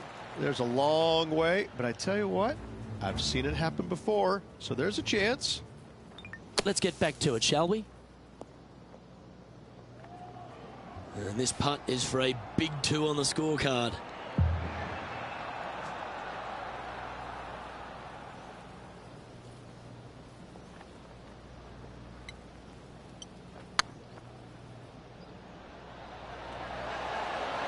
Well, that was a beauty. That had eyes for the whole way. And that will take him to 7 under. Moments like that deserve another look. What an amazing putt from way out.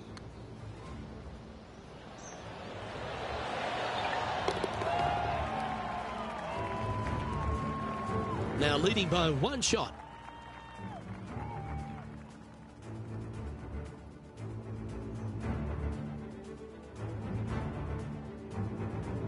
The closing hole of Innisbrook's Copperhead course is also the final hole of the Snake Pit, and this one here has everything going against it. Lay it back and you're going to have a long second shot back up the hill, but if you take driver and find the fairway, you'll be rewarded with a very short second shot.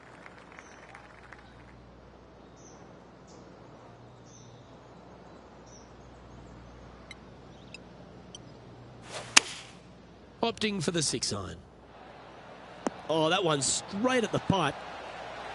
This putt for him to win the event.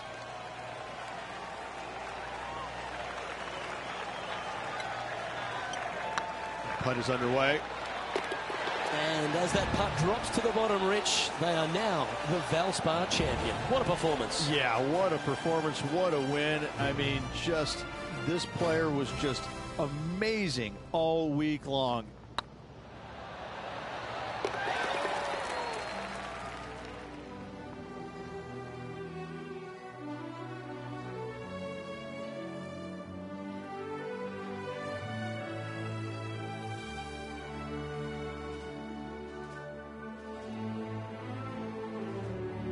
And Henny, that was some impressive play. To take down a rival of that calibre and to win the event, what a performance. Oh, absolutely. They silenced the giant today. They got the job done against the odds. We shouldn't ever have doubted them. There was some spectacular golf out there, and it was a pleasure to watch. I'm Luke Elvey, alongside Rich Beam, and on behalf of all the hard-working folks at HB Studios, it's goodbye for now.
2K Sports, in association with the PGA Tour, is delighted to present the season-long race for the FedEx Cup.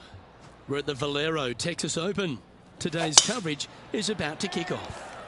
I'm Luke Elvey alongside Rich Beam in the booth, and it's a hello to Henny Koyak down on the course following our featured group. Hey guys, yeah, I'm really looking forward to seeing these two go at it again. It was a great rivalry first time round, and now, more so than ever, they're going to want to beat each other. Yes, but they certainly have to make the most of every moment they get, because there'll be very few today. Fire up. This is a big rivalry, this one. This is looking pretty good in the air. A wonderful shot and a chance for birdie here on the first. Just a 4-footer remaining. Don't want to miss it. Could be costly. Little birdie look in here. And that makes him tied for first. Let's head across to the second, which is a par 5, but a long one, stretching over 600 yards. Straight away for the most part, but there's a lot of danger both right and left here. The fairway bunkers down the left-hand side shouldn't really cause an issue. However, the second shots, the layup zone, there is a deep bunker on the right-hand side that could be brought into play. The third shot is to a green perched well above the fairway, and it's actually a double green. This green is also part of the 7th green. And here we are with the third shot.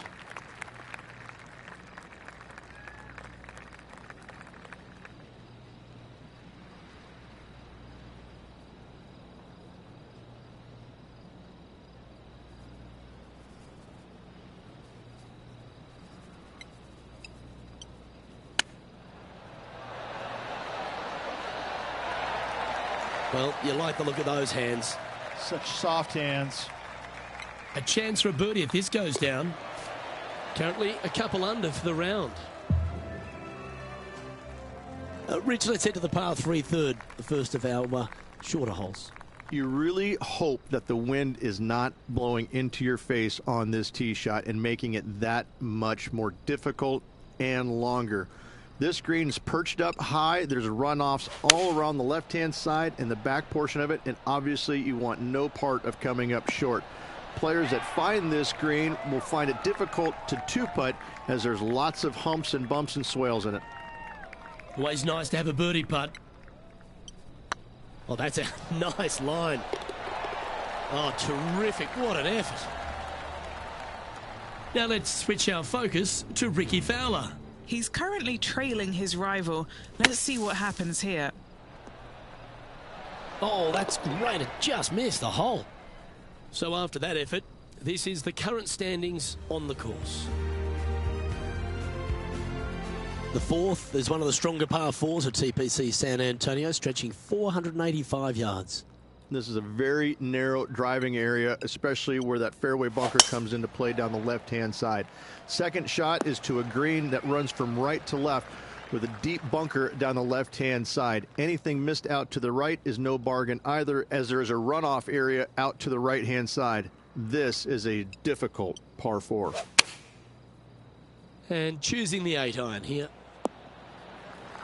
This player is making a statement with that approach shot. I think this rivalry with Ricky Fowler is really inspiring him to fire at those flags.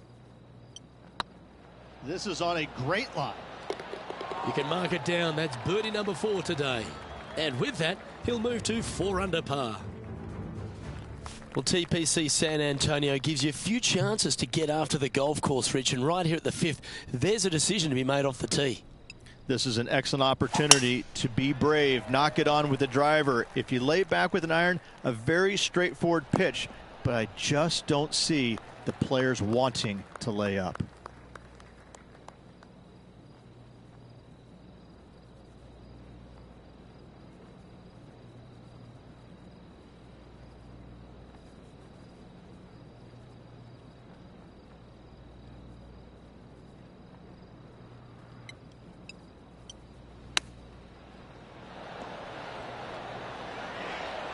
Ooh, that almost went down. Looks like a pretty straightforward 5-footer to me.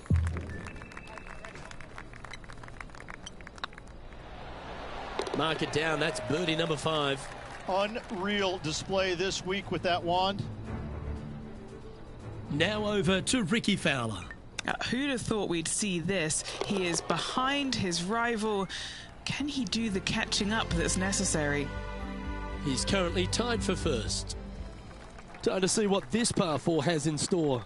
Players must find the fairway, avoiding that bunker down the right-hand side. But from there, second shot is up the hill to a green that runs away from the players ever so slightly, but still going in with a short iron into this par 4. A birdie is definitely makeable. From about 100 yards, he shares top spot.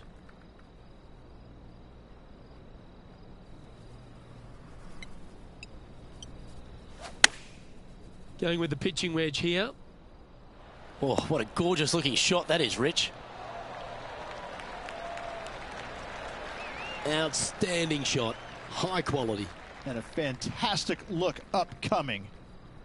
Putting for birdie here. Oh, what a super shot. And that will take him to 6 under. And after that hole, he's now alone at the top of the leaderboard. The par 3 7th, Rich, has this big cavernous bunker that sits right in the front centre of the green. And it's a triple tier green as well, Luke. It shares it with the third hole. Anything missed out to the right will be fine, although you'll be in a low area that will be difficult to get it super close. But yes, you must avoid the bunker on the left-hand side. It is cavernous, as you say.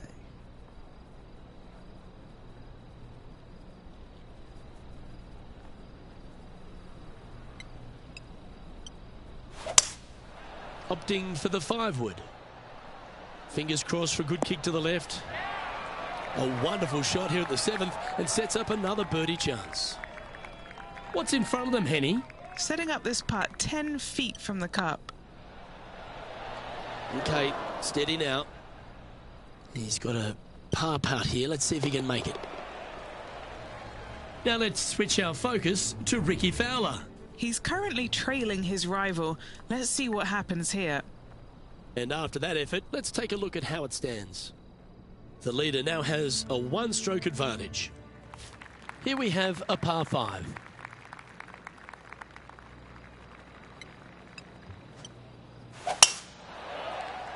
And that's a nice strike. This one should find the fairway.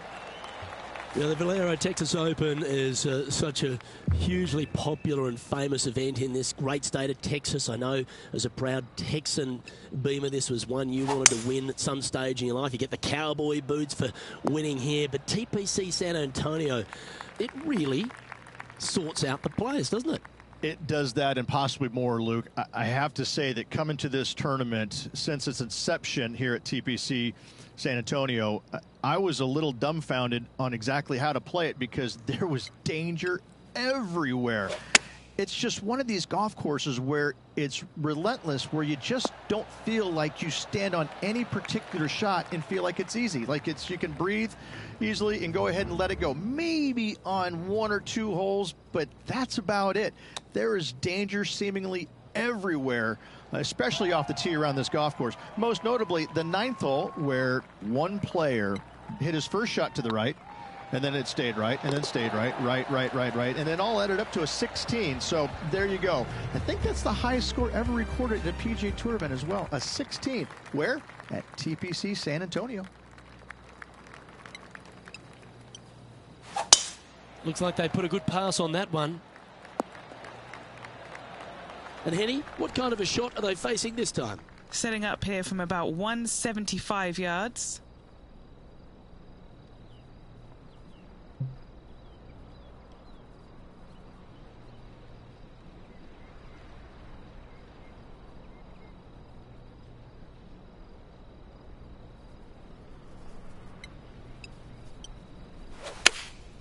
Looks to be going with the 6-iron. They're going with a bit more club here. Let's see if it was the right call. Oh, stop it. What a shot. This putt was about 8 feet. This is what they have left for birdie here.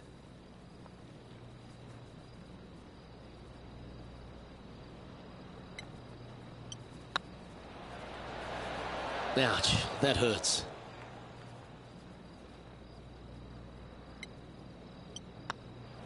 Now that's got to be frustrating. Hit such a great approach shot in, but wasn't able to convert. As players make the turn, they find themselves on the tee at the 10th. Generous driving area on this downhill par 4 that doglegs slightly from left to right. Second shot will be back up the hill to a green that's well protected by 3 bunkers. This is a good birdie opportunity if you find the fairway. And they're playing from about 140 yards out. Currently leading by 2.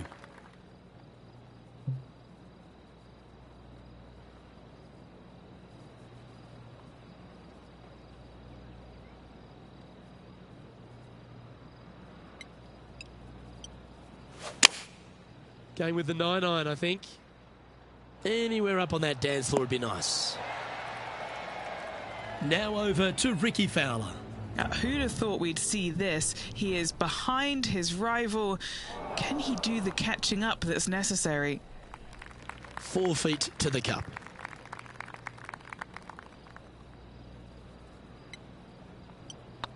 Oh, what a stroke.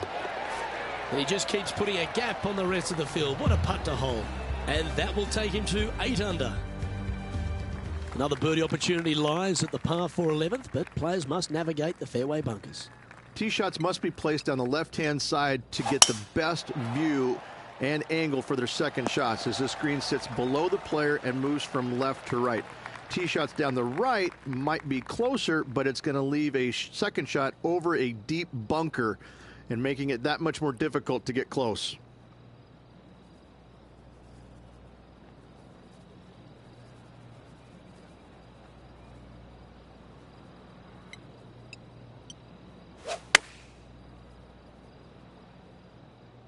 Great looking shot, this.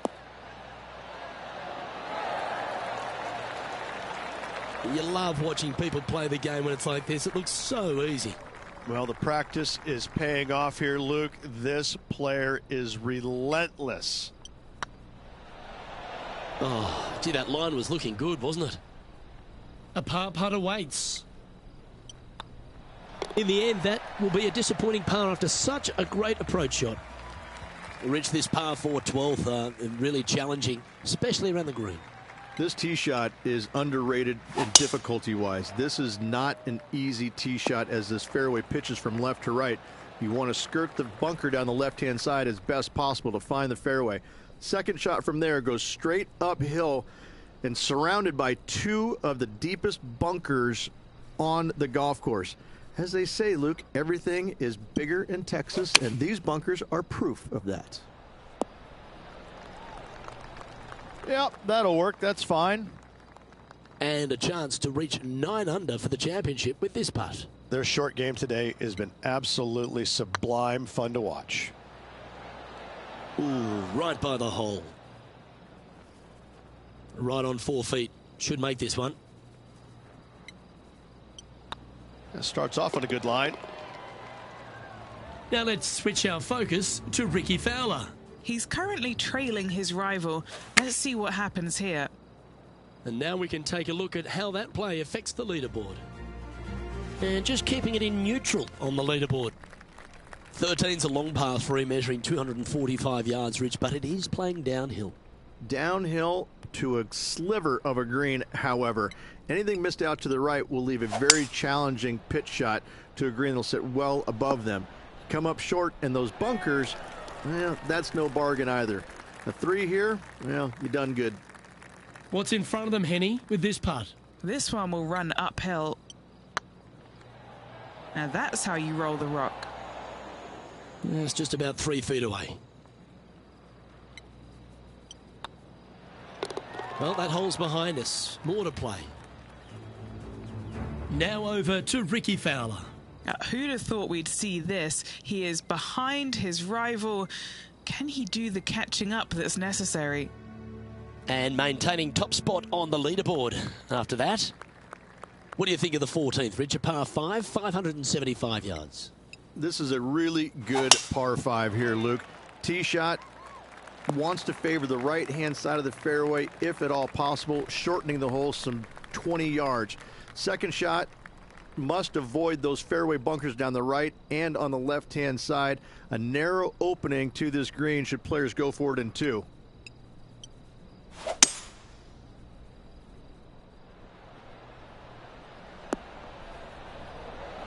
What a shot! Almost went in the bucket.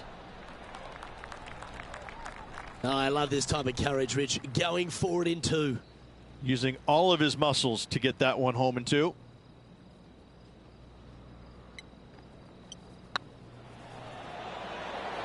It was on a good line. So close to the eagle. Always nice when you can just go ahead and tap one in for birdie. And now that finds him in first place.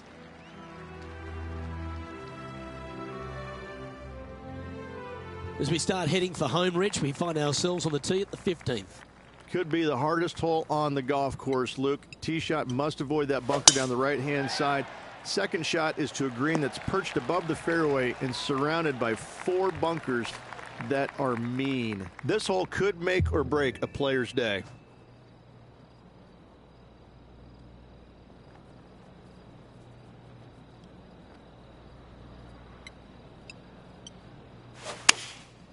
Going with the 7. Well, good looking shot here. That's headed towards the green. That was a beauty. Right against the hole. Now let's switch our focus to Ricky Fowler. He's currently trailing his rival. Let's see what happens here. This one's for birdie.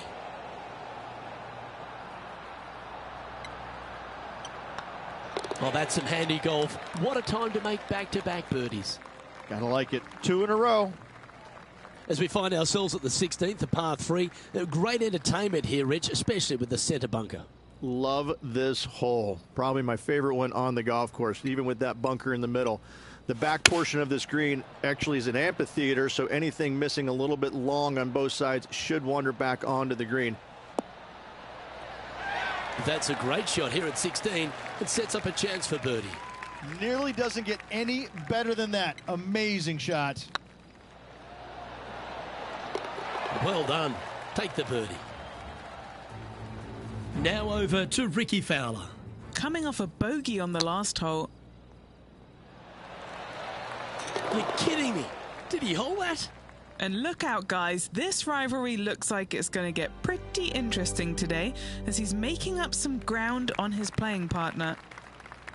As we get down the stretch here at TPC San Antonio, there's a number of options that can be taken. This 17th's a fascinating hole. Luke, if it's playing downwind, a driver is a must. If it's back into the wind, take out the iron for safety. Oh, that's outstanding. Another great shot by our leader. Simply amazing power on that tee shot.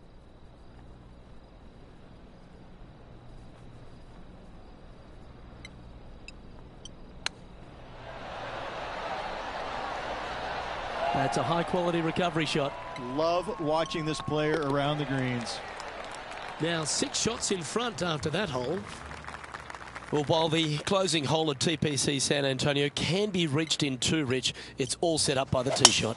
Tee shot must find the fairway. If not, you have water hazards left and bunkers right that will gobble up that second shot if you're slightly out of position.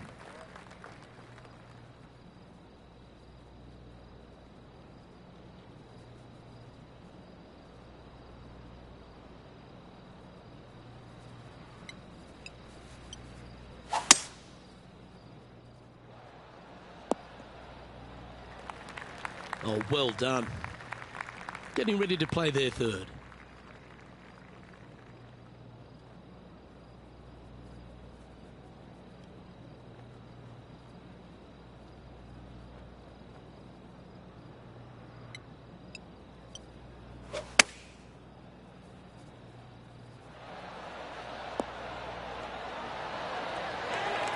Oh, what a wonderful play. Leading with intent. And with this putt, he will win the event. Well, that was a Texas-sized performance by our champion. They have now added the Valero Texas Open to their list of wins. After this victory, Luke, I'm pretty sure this player's going to have a little bigger hitch in his giddy-up.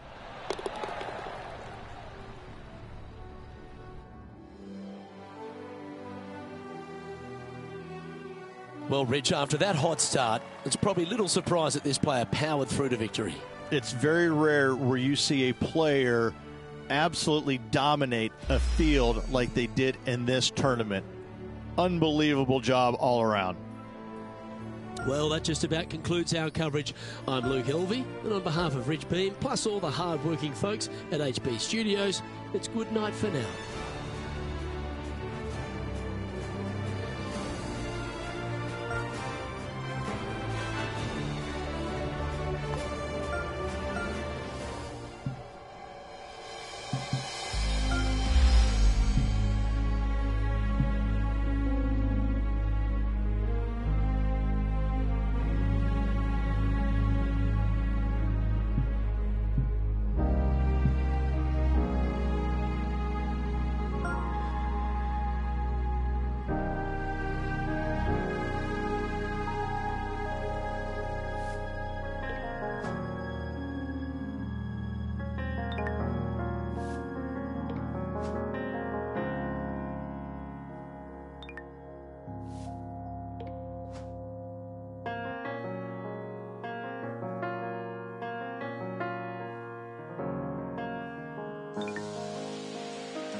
2K Sports and the PGA Tour, proud to bring you the season-long race for the FedEx Cup.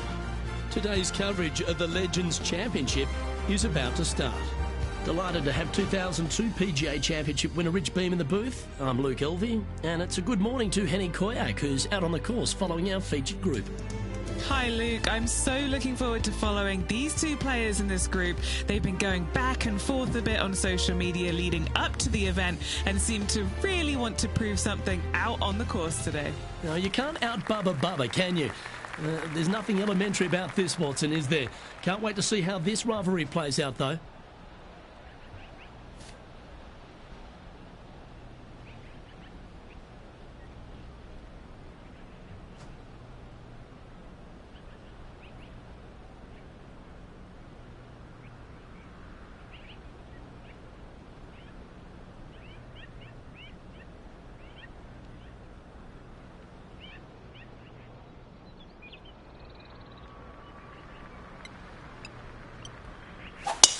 Awesome stuff.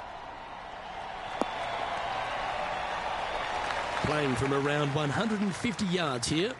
Went straight down.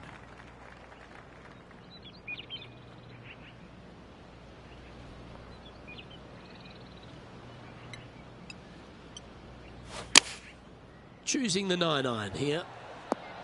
This one's got eyes for the flagstick.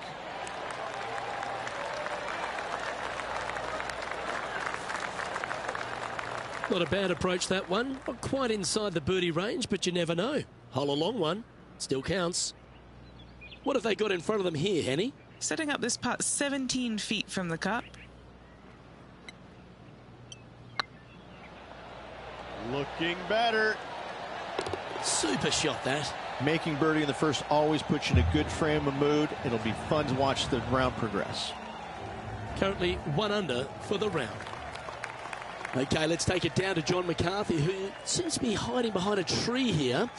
John, you've been getting familiar with this golf course. What will the players be dealing with this week at Lone Grove Golf Course? Well, Luke, as I walked the course, checking it out this morning, the one thing that is immediate is this course is full of elevation changes. Not only throughout the holes either. It's like even when you get to the greens, the elevation changes can get you. These greens are dynamic, and that is putting it very lightly. You really have to plan out your approach shots into these greens to make sure you don't leave yourself in trouble. Some of these greens can straight up reject a poorly executed approach shot just from the contours of the green alone.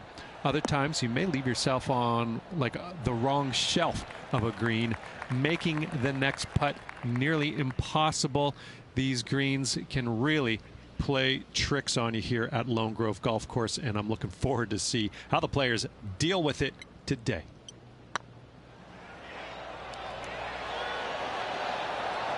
Wonderful putt, and that puts some real pressure on their rival now. And now to Bubba Watson. He's 2 strokes behind his rival this week. Nice out the rough here.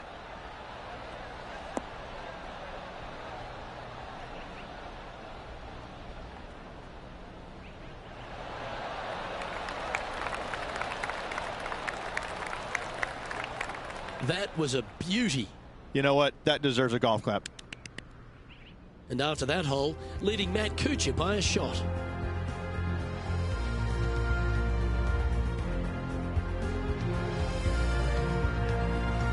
There's always a sense of excitement striding onto the tee of a par 3 hole.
Going with the 6-iron here.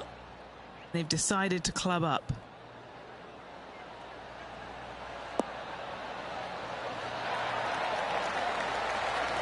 Oh, terrific approach, and a chance for birdie here at the 3rd.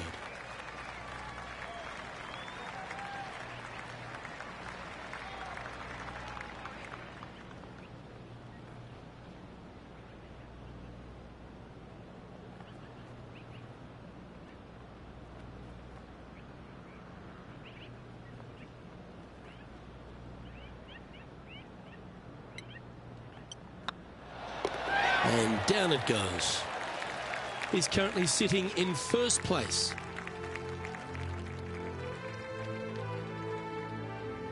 This hole is a par 5.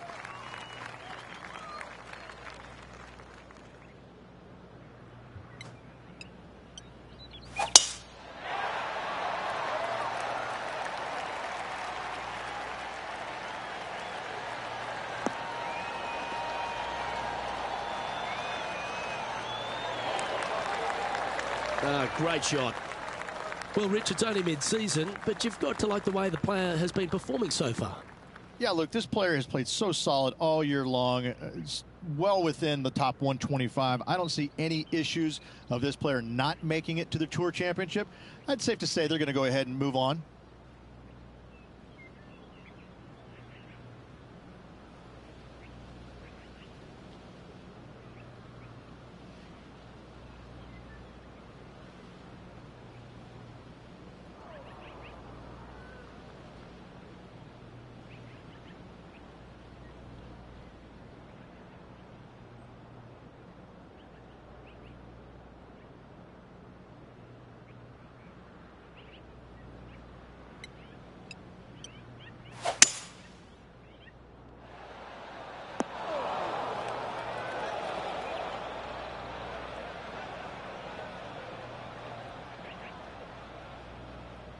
A few shots under par at the moment. Currently in the lead.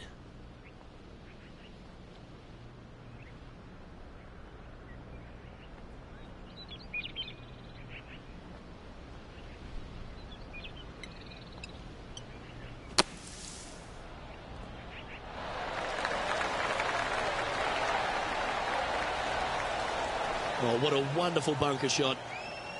A birdie putt awaits.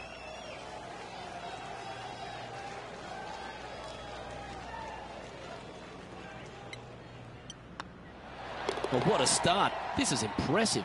That sets a positive tone for the player, doesn't it? This putt about 11 feet in distance. This is tracking right into the front of this cup. That wasn't your best effort, was it? And after that effort, this is how the leaderboard looks. Our current leader is enjoying a 2-stroke lead. It's time to begin this par 4 hole.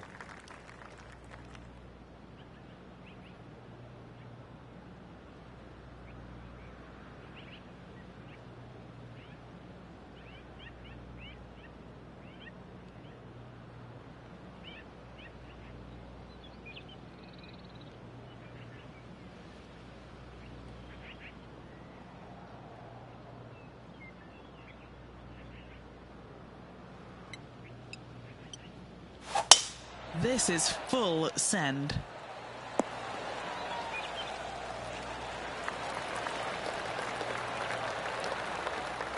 Now let's change gears and head over to Bubba Watson. Yeah, he just made bogey on that last one. Henny, what's the player facing here? Setting up here from about 145 yards.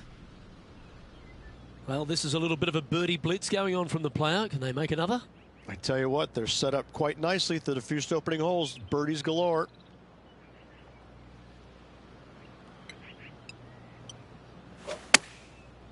Looks like they're going with the pitching wedge. Oh, that one just missed the hole. Now, Bubba's got nothing but respect for an approach shot like that. He really flushed that one. Nice line. And racking up their 5th birdie of the day. This player is putting for fun.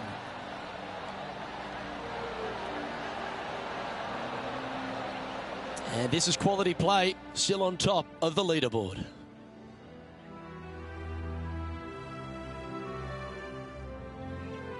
Here at Lone Grove Golf Course, the 6th hole is a par 4 measuring a decent 465 yards, Rich, all the way back there at the tips. Yeah, no bunkers on this tee shot. Plenty of room to hit it both right and left, but if you miss it wide one direction or another, you're going to find all kinds of troubles with those tall trees. Just that one bunker that fronts the left-hand side of the green here. Again, though, a lot of runoff areas around this green makes that second shot so much more difficult to get it close.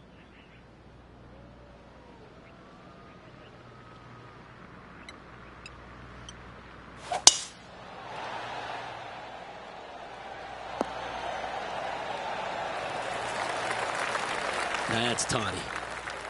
And Henny, what's he facing with this one? Setting up here from about 165 yards.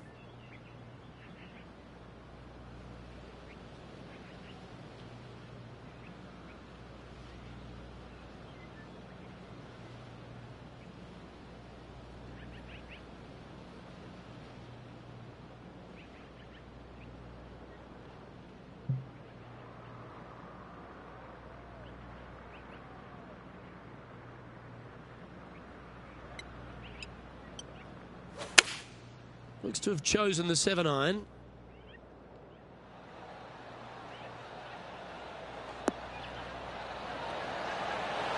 Yep, that one's on the dance floor. You can two-putt that for sure. Good chance to move to 6 under par here.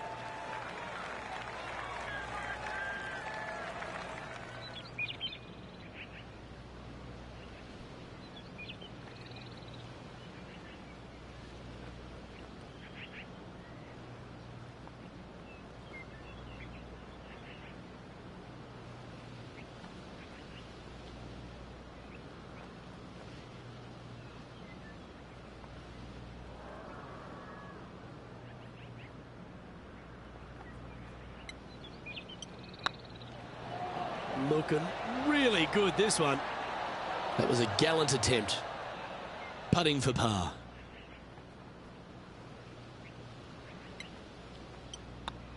Leading by 3 strokes now.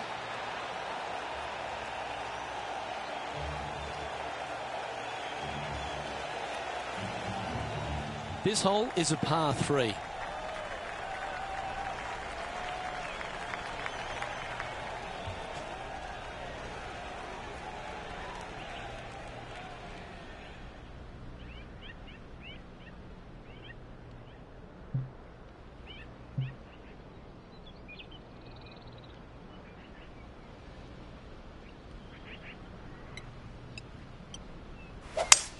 That's the kind of strike that's going to make them come back every day of the week.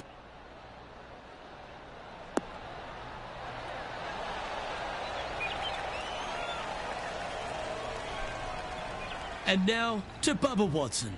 Now, who'd have thought we'd see this? He is behind his rival. Can he do the catching up that's necessary?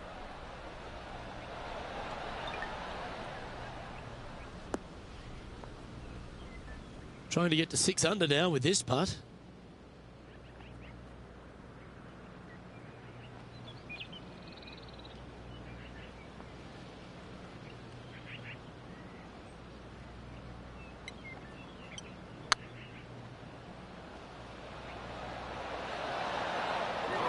Well, that's a bit disappointing. Can't believe he did that. That drives you bonkers as a player. So no change on the leaderboard for this player after that hole. Let's see what happens here at the 8th.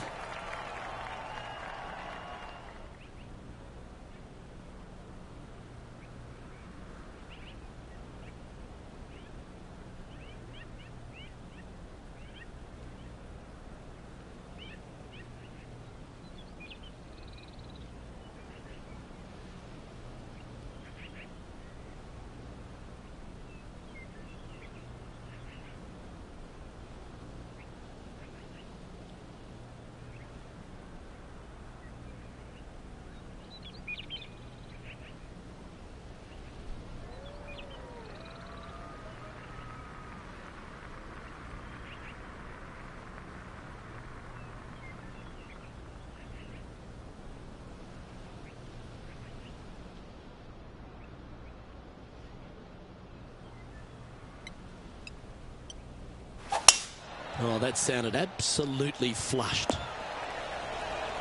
Currently -5. Outright first here.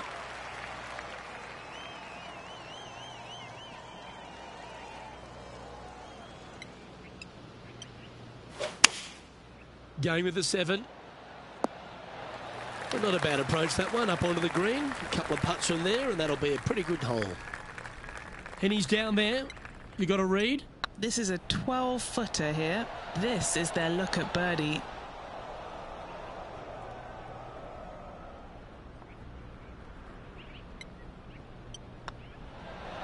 Well, it was a wonderful approach shot, wasn't it? But unfortunately having to settle for par.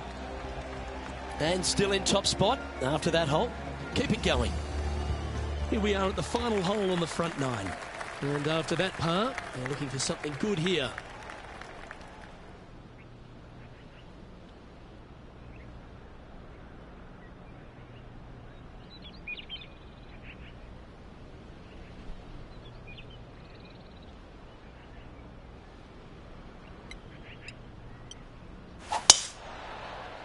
This one looks to be heading for the sanctuary of the fairway. Sitting at 5 under par in their round. Currently in the lead.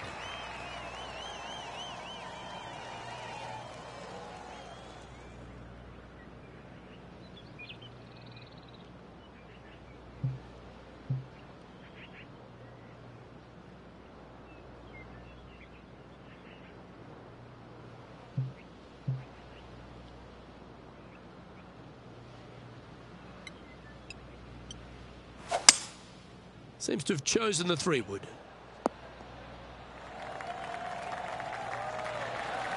Yeah, the wind's really starting to blow, but that didn't faze them. 11 feet left to the hole.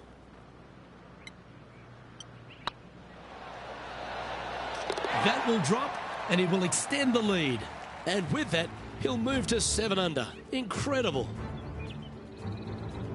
Now let's change gears and head over to Bubba Watson. He's feeling good, just birdied the last hole. Wow, what a save. Saving one there after being all over the parking lot, chipping in for the par. Let's take a look at the current standings. Well, Rich, this is the pivotal final 9 coming up, and the players perfectly positioned. They've given themselves a chance. Yeah, but I like the position. I like being out in front. That forces the other players to come catch you. I like their position.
This shot is about 140 yards out. Currently leading by 3.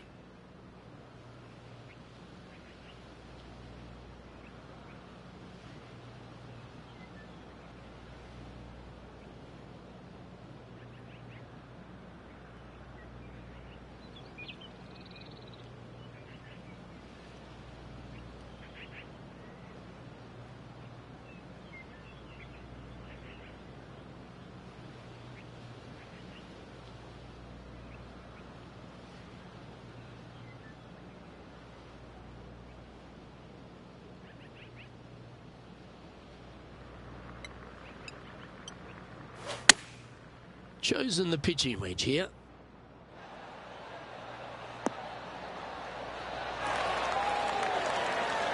great ball striking. It's a thing of beauty.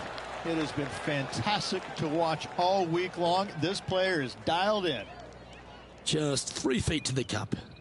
Their short game has been very impressive. They've been really sharp today. Our leader is up by 4 shots now. Let's see what happens here at the 11th hole.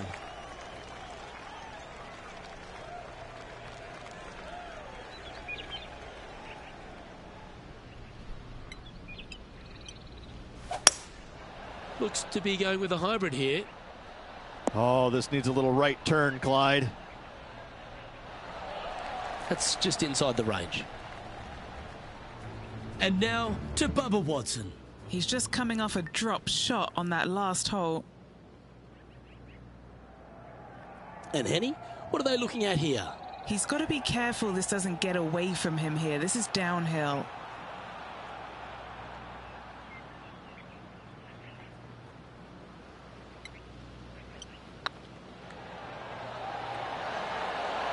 Oh, so close.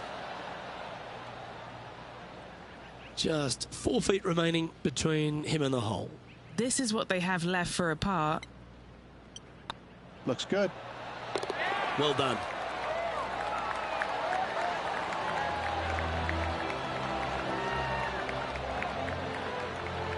And as we take a look at the standings, this player is currently in first, with Justin Rose second. The 12th hole here at Lone Grove Golf Club, 543 yards, par 5. Again, no bunkers off the tee shot here, Luke, though, but anything missing out to the right or even far left, you're just going to have all kinds of problems. Second shot down the hill to a green that's surrounded by water in the front, bunkers both left and right. I love this golf course. I love the beauty of it, but I got to say, it is a really difficult course. 8 under for the day. Currently in top spot.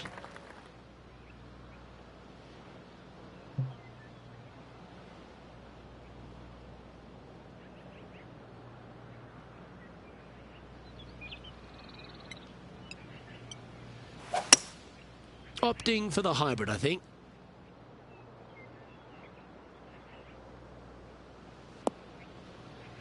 And here we are with the third shot.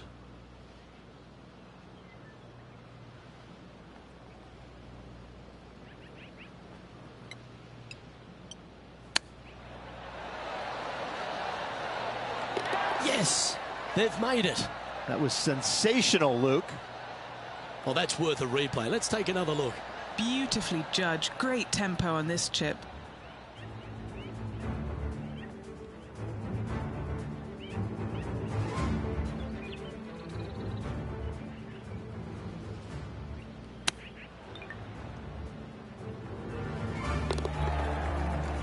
And as we take a look at the leaderboard, this player is in top spot and Justin Rose is second.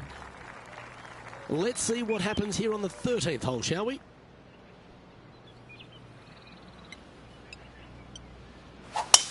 Oh, that was flushed.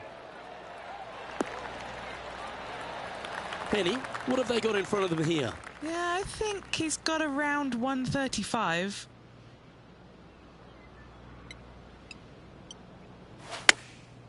Going with the pitching wedge here.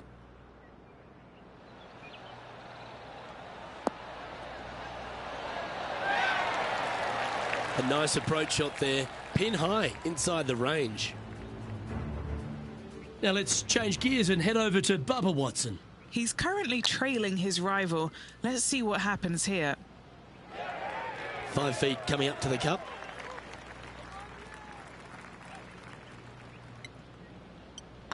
Ooh, nice line. Oh, what a round this is. 7 birdies today. And as we take a look at the standings, this player is currently in first, with Justin Rose second.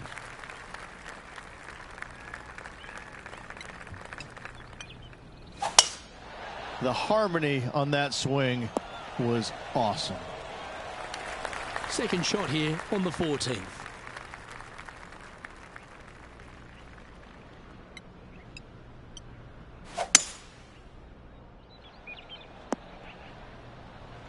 Yeah, you hit a beauty, didn't you? Getting ready to play their third.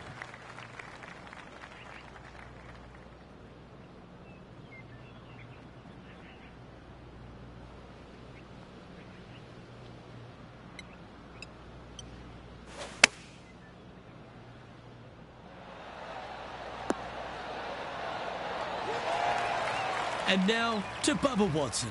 Now, who'd have thought we'd see this? He is behind his rival. Can he do the catching up that's necessary? Okay, time to return to the action. This putt coming up is for birdie. So far, so good. And as we take a look at the leaderboard, this player is in top spot and Justin Rose is second.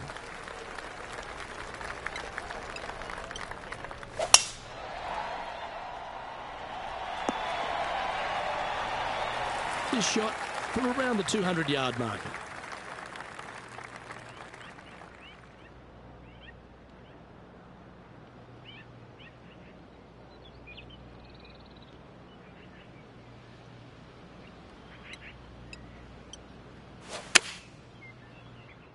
Just needs a little bit more of a kick to the right. Left yourself an opportunity. A look to get to 13 under par.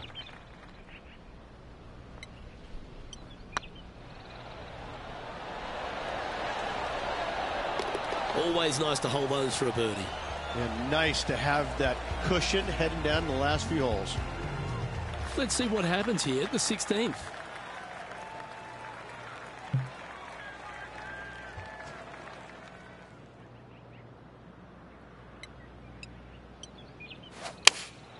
Opting for the 9-iron. Well, that was fantastic. What a shot from the leader. It's amazing to see how good this player is in full flow.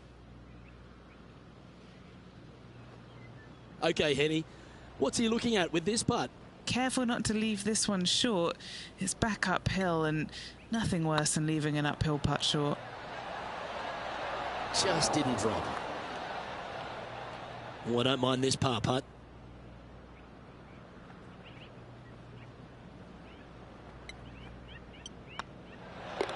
The putt drops and we're moving on. Leading by 6 strokes after that one. 2 holes to go, Luke. I know who I like. Teeing off here on the 17th hole. Do you attack it and try and increase your lead, or do you lay back and play safe? I like to attack it. What do they like to do?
Nicely done. Second shot here on the 17th.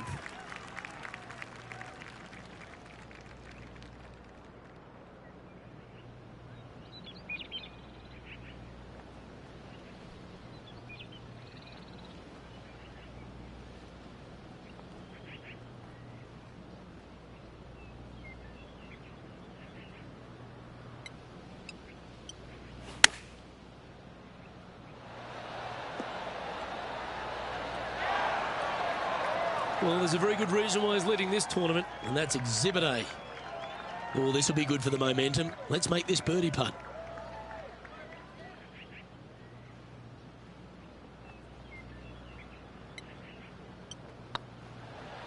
Like the look of this one. And that putt will drop, and he'll extend his lead.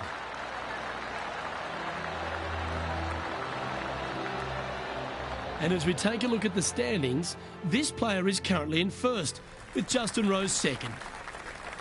And Rich, after the first 17 have tested the player, they find themselves on yet one more examination with this last hole.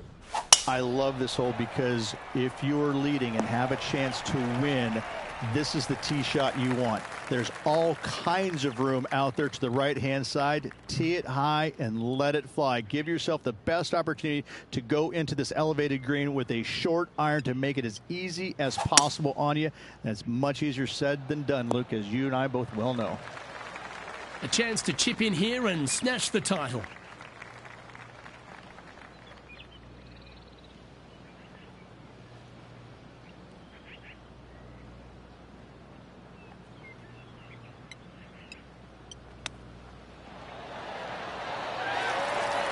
Well done. That takes the pressure off the putt. That's a chip to be proud of. Yeah. Well, Rich, as the legendary Jim Nance once said, they're now rich and famous. I gotta say, that was an incredible statement by the great man and bestowed upon a great player. And this player will be thrilled to become rich and famous.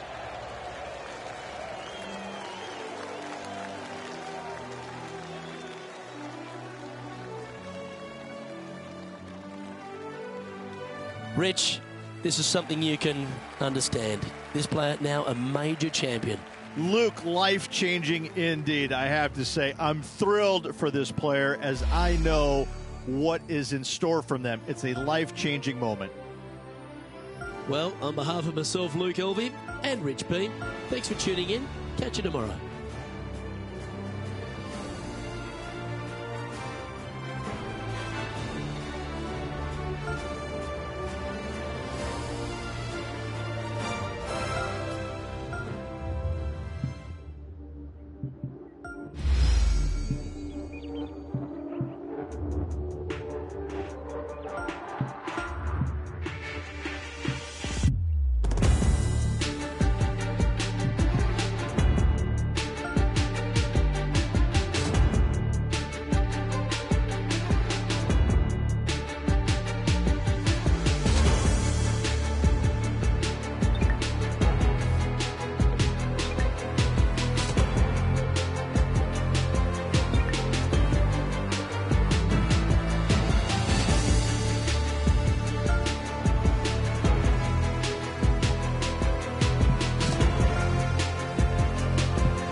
UK Sports and the PGA Tour are delighted to bring you the season-long race for the FedEx Cup. Today's coverage of the Norwood Invitational is about to get underway. I'm Luke Elvey alongside Rich Beam in the booth, and out on the course following our feature group is the delightful Henny Koyak. Hello, Henny. Hi, Luke and Rich. Looking forward to following these two players again as they reignite their rivalry. I have a feeling we'll be in for some more exciting golf as these two battle it out. Well, I'm certainly looking forward to following along with this rivalry. Can't wait to see what sort of excitement these two will generate. Ooh, just skimmed the hole, that one. Well, that's a lovely approach and sets up a birdie opportunity here at the first. And just a little bit of clean-up work remaining on this hole. Currently 1 under for the tournament. And after a birdie at the last, they take the honour on the hole.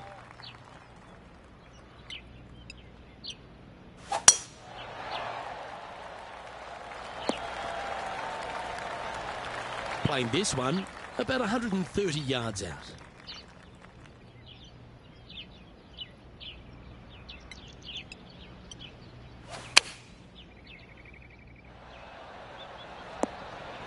That was a top effort, that one. So close to going down. And now heading over to Harold Varner III. He's currently in second place, hoping to overtake the leader. And back to the play, shall we? Just 6 feet between he and the hole. He's staring down a birdie putt here.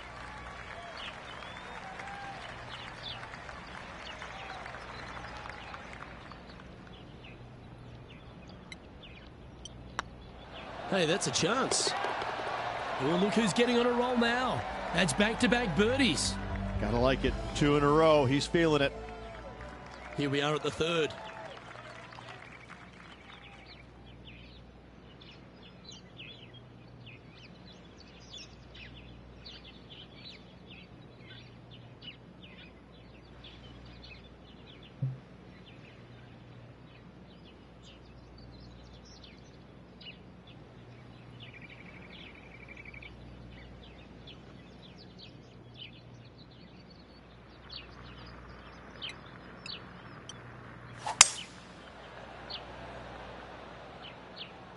Needs this to kick a bit left.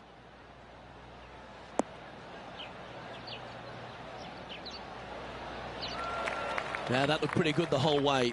Already made a few birdies today, and this is another good look.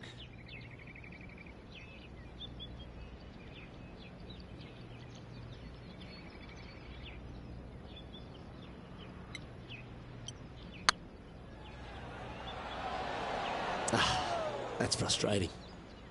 3 feet to go here to the hole. Yep, you'll take that. At -2, going along nicely today. Teeing off here at the fourth.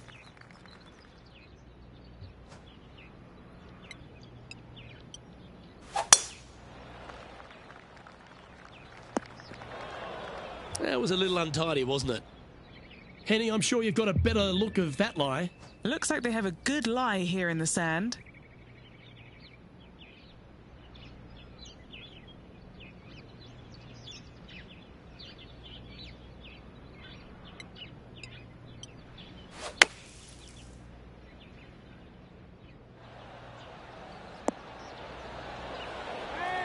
Quality shot, that one. And now let's head over to Harold Varner III. He's sitting there just in third place. Oh, yeah. Are you kidding me? That was spectacular, Luke. Great work. Great shot. Always love these opportunities, especially when it's for birdie. Well, HV3 looking a little gloomy because this putt could put him down behind his playing partner.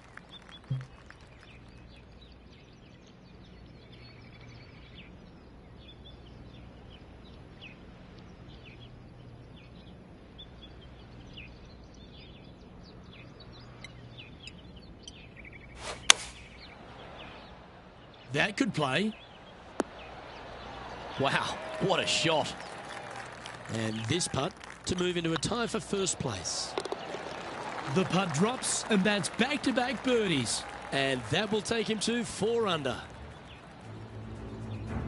why don't we catch up with the V-Man, Harold Varner III.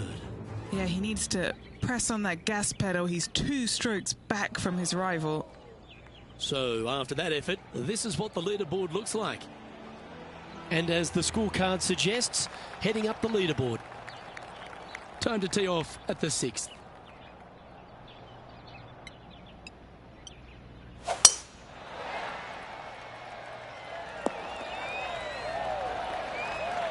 Oh, that was pure.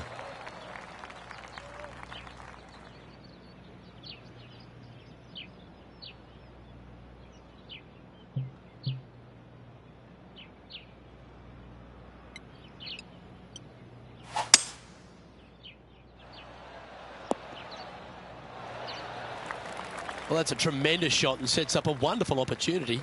Using the big muscles to get it home in 2 there.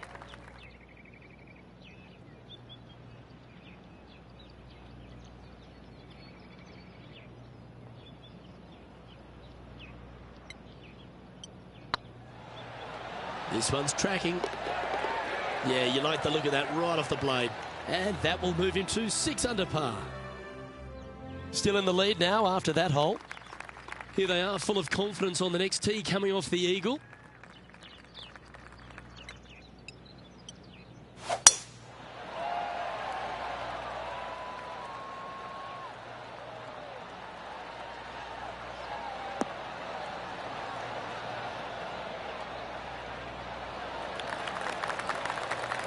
That dog will hunt. Time for the second shot here at the 7th.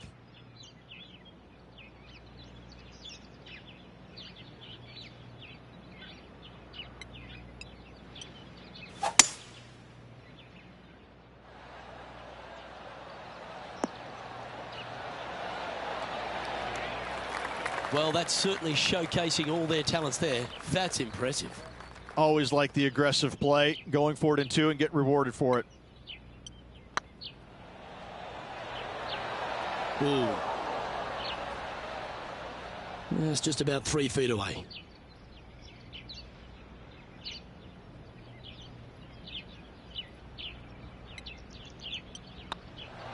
Mark it down, that's birdie number 5. And that will take him to 7 under. Always positive coming off a birdie. Let's see what happens here.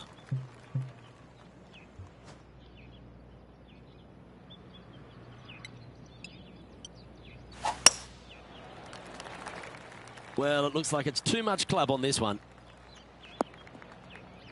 A bit wild on approach there. Airmailed the green with that approach. And now heading over to Harold Varner III. Well, he's behind, just in 2nd place, looking to leapfrog. This would be a great up and down from this spot.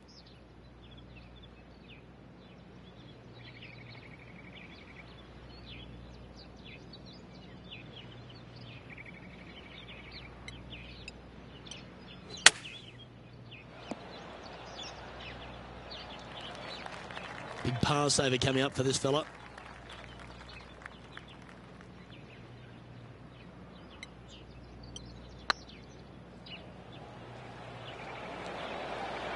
Oh, gee, that line was looking good, wasn't it? And that was a bogey by our leader, so the rest of the field feeling a little opportunity here to close the gap. Next up is a par 4, always a stern test.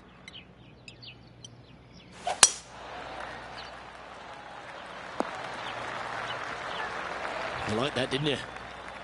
And he's down there.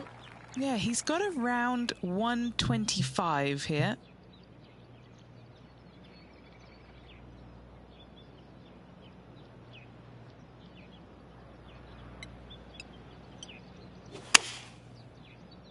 Whoa, down there, horsey. That's straight into the trees. A little off the mark on that approach shot. Lots of greens in regulation today for this player, Luke. This is a surprise, missing this one. And here we are with the 3rd shot. Currently in the lead by a shot.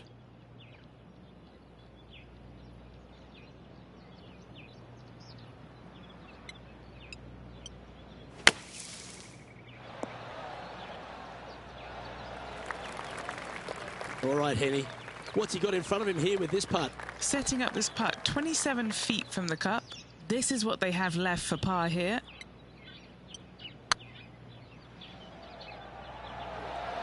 Ouch, that hurts.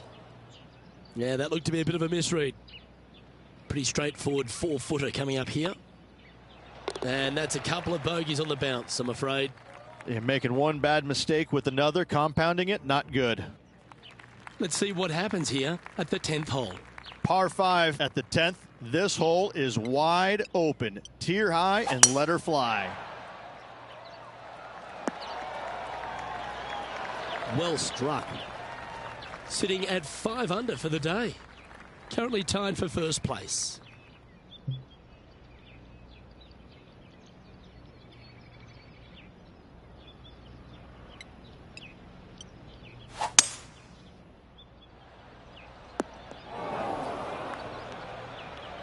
Getting ready to play their third. Currently tied for the lead.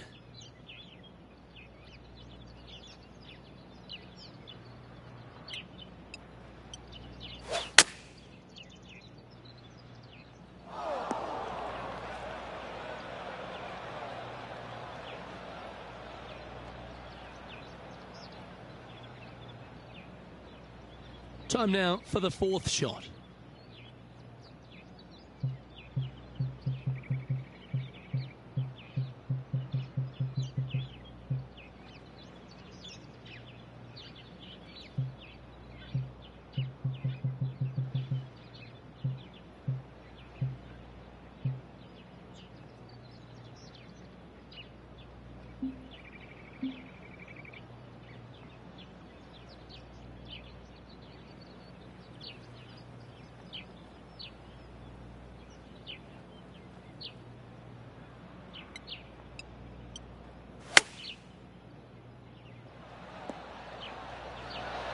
Oh, almost went in. Let's take a look at this from just a couple of moments ago. This is his third.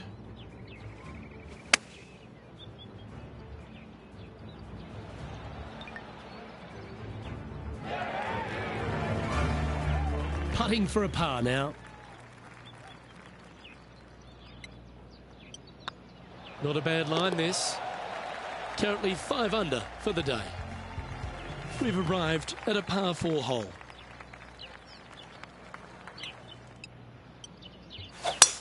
Oh, you couldn't paint a better picture. Gorgeous swing. And what's in front of them there, Henny? I can see the 125-yard marker just nearby.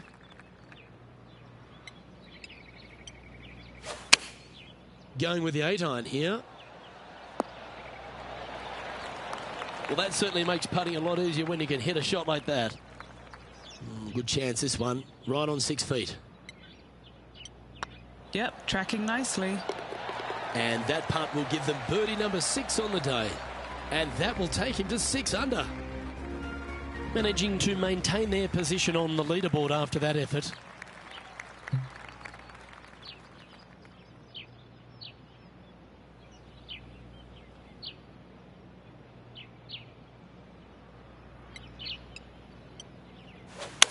That reminded me of the Big Easy. Silky smooth.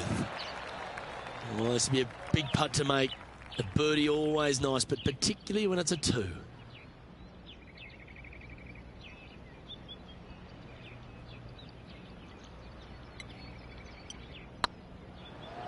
Come on, don't be shy.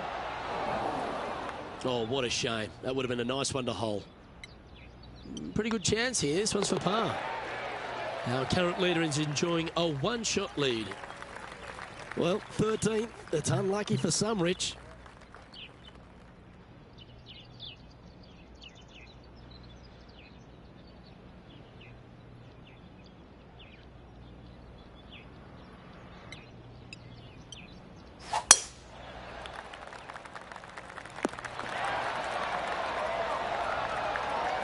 Penny, how bad is this lie? Looks like they have a good lie here in the first cut.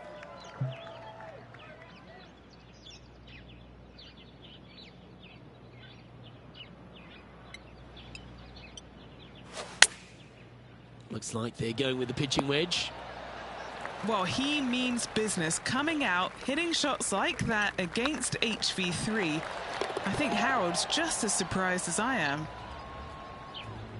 And now let's head over to Harold Varner III. He's currently in 3rd place.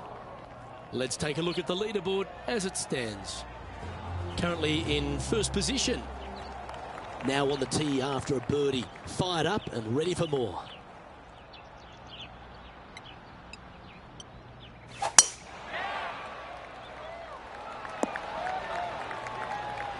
Yep, give yourself a pat on the back. Time for the 2nd shot at the 14th.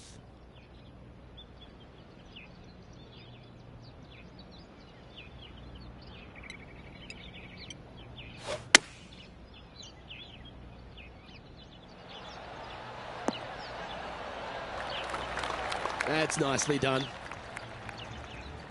And now heading over to Harold Varner III.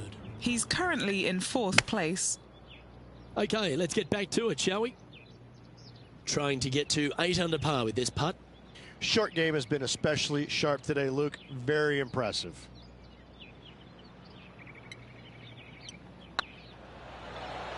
He was on a good line. This putt's about 4 feet from the hole. That will work.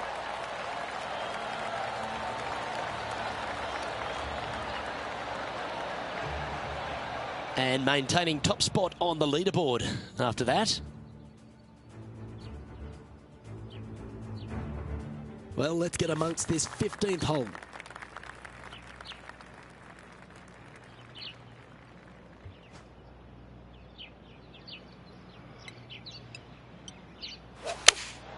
Looks to have chosen the 7-iron. Needs this one to kick right. Yes, anytime you can find the green and have a putt, you'll take it. What's in front of them, Henny? They've just got to focus on hitting the back of the cup, guys. This is up the hill, bit of extra juice needed. Ooh, right by the hole. An opportunity to make a par here.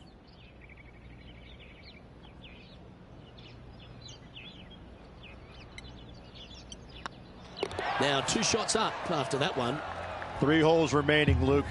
This is getting awfully fun. Here we find ourselves on the tee of a par 4. Tough tee shot here. Bunkers left, water right. Find the fairway or else. Well, you can see why he's leading. That was a shot of high caliber. Wow, was that a massive drive there. Holy cow. Starting to look really good. Let's return to live play now. Playing from around 160 yards. He's got a 2-stroke buffer.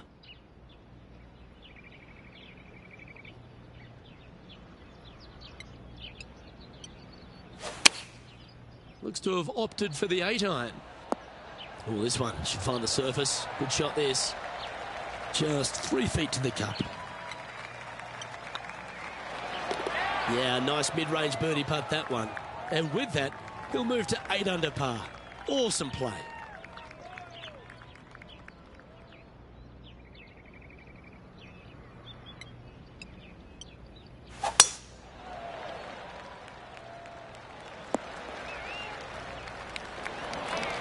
Wow, Rich, that's impressive. Just a missile of a tee shot right onto the green.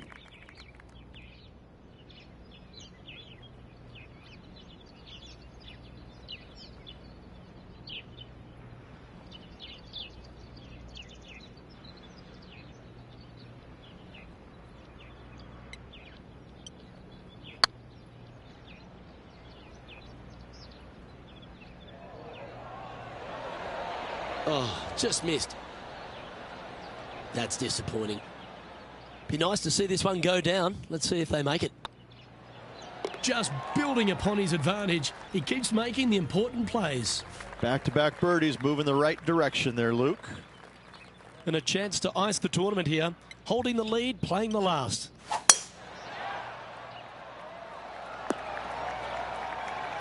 Oh, he's been putting on a clinic all day. Another beauty by our leader. Well, that was absolutely met. Great strike.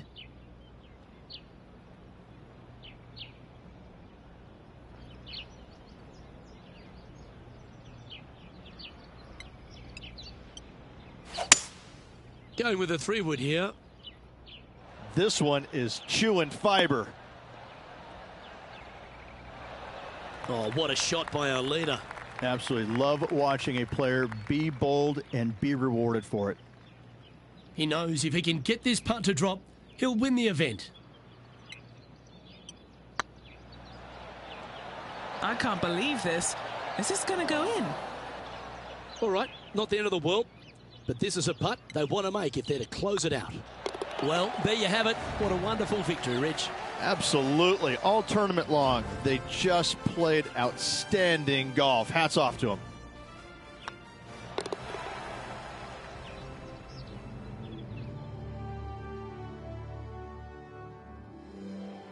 Well, they came, they saw, and they conquered. They took down a fierce rival, and that's a victory they should be proud of, Henny. Yes, Luke, no one could catch this player, let alone their rival. On behalf of myself, Rich Beam, and all the hard-working folks at 2K Sports, thanks for tuning in, and see you next time.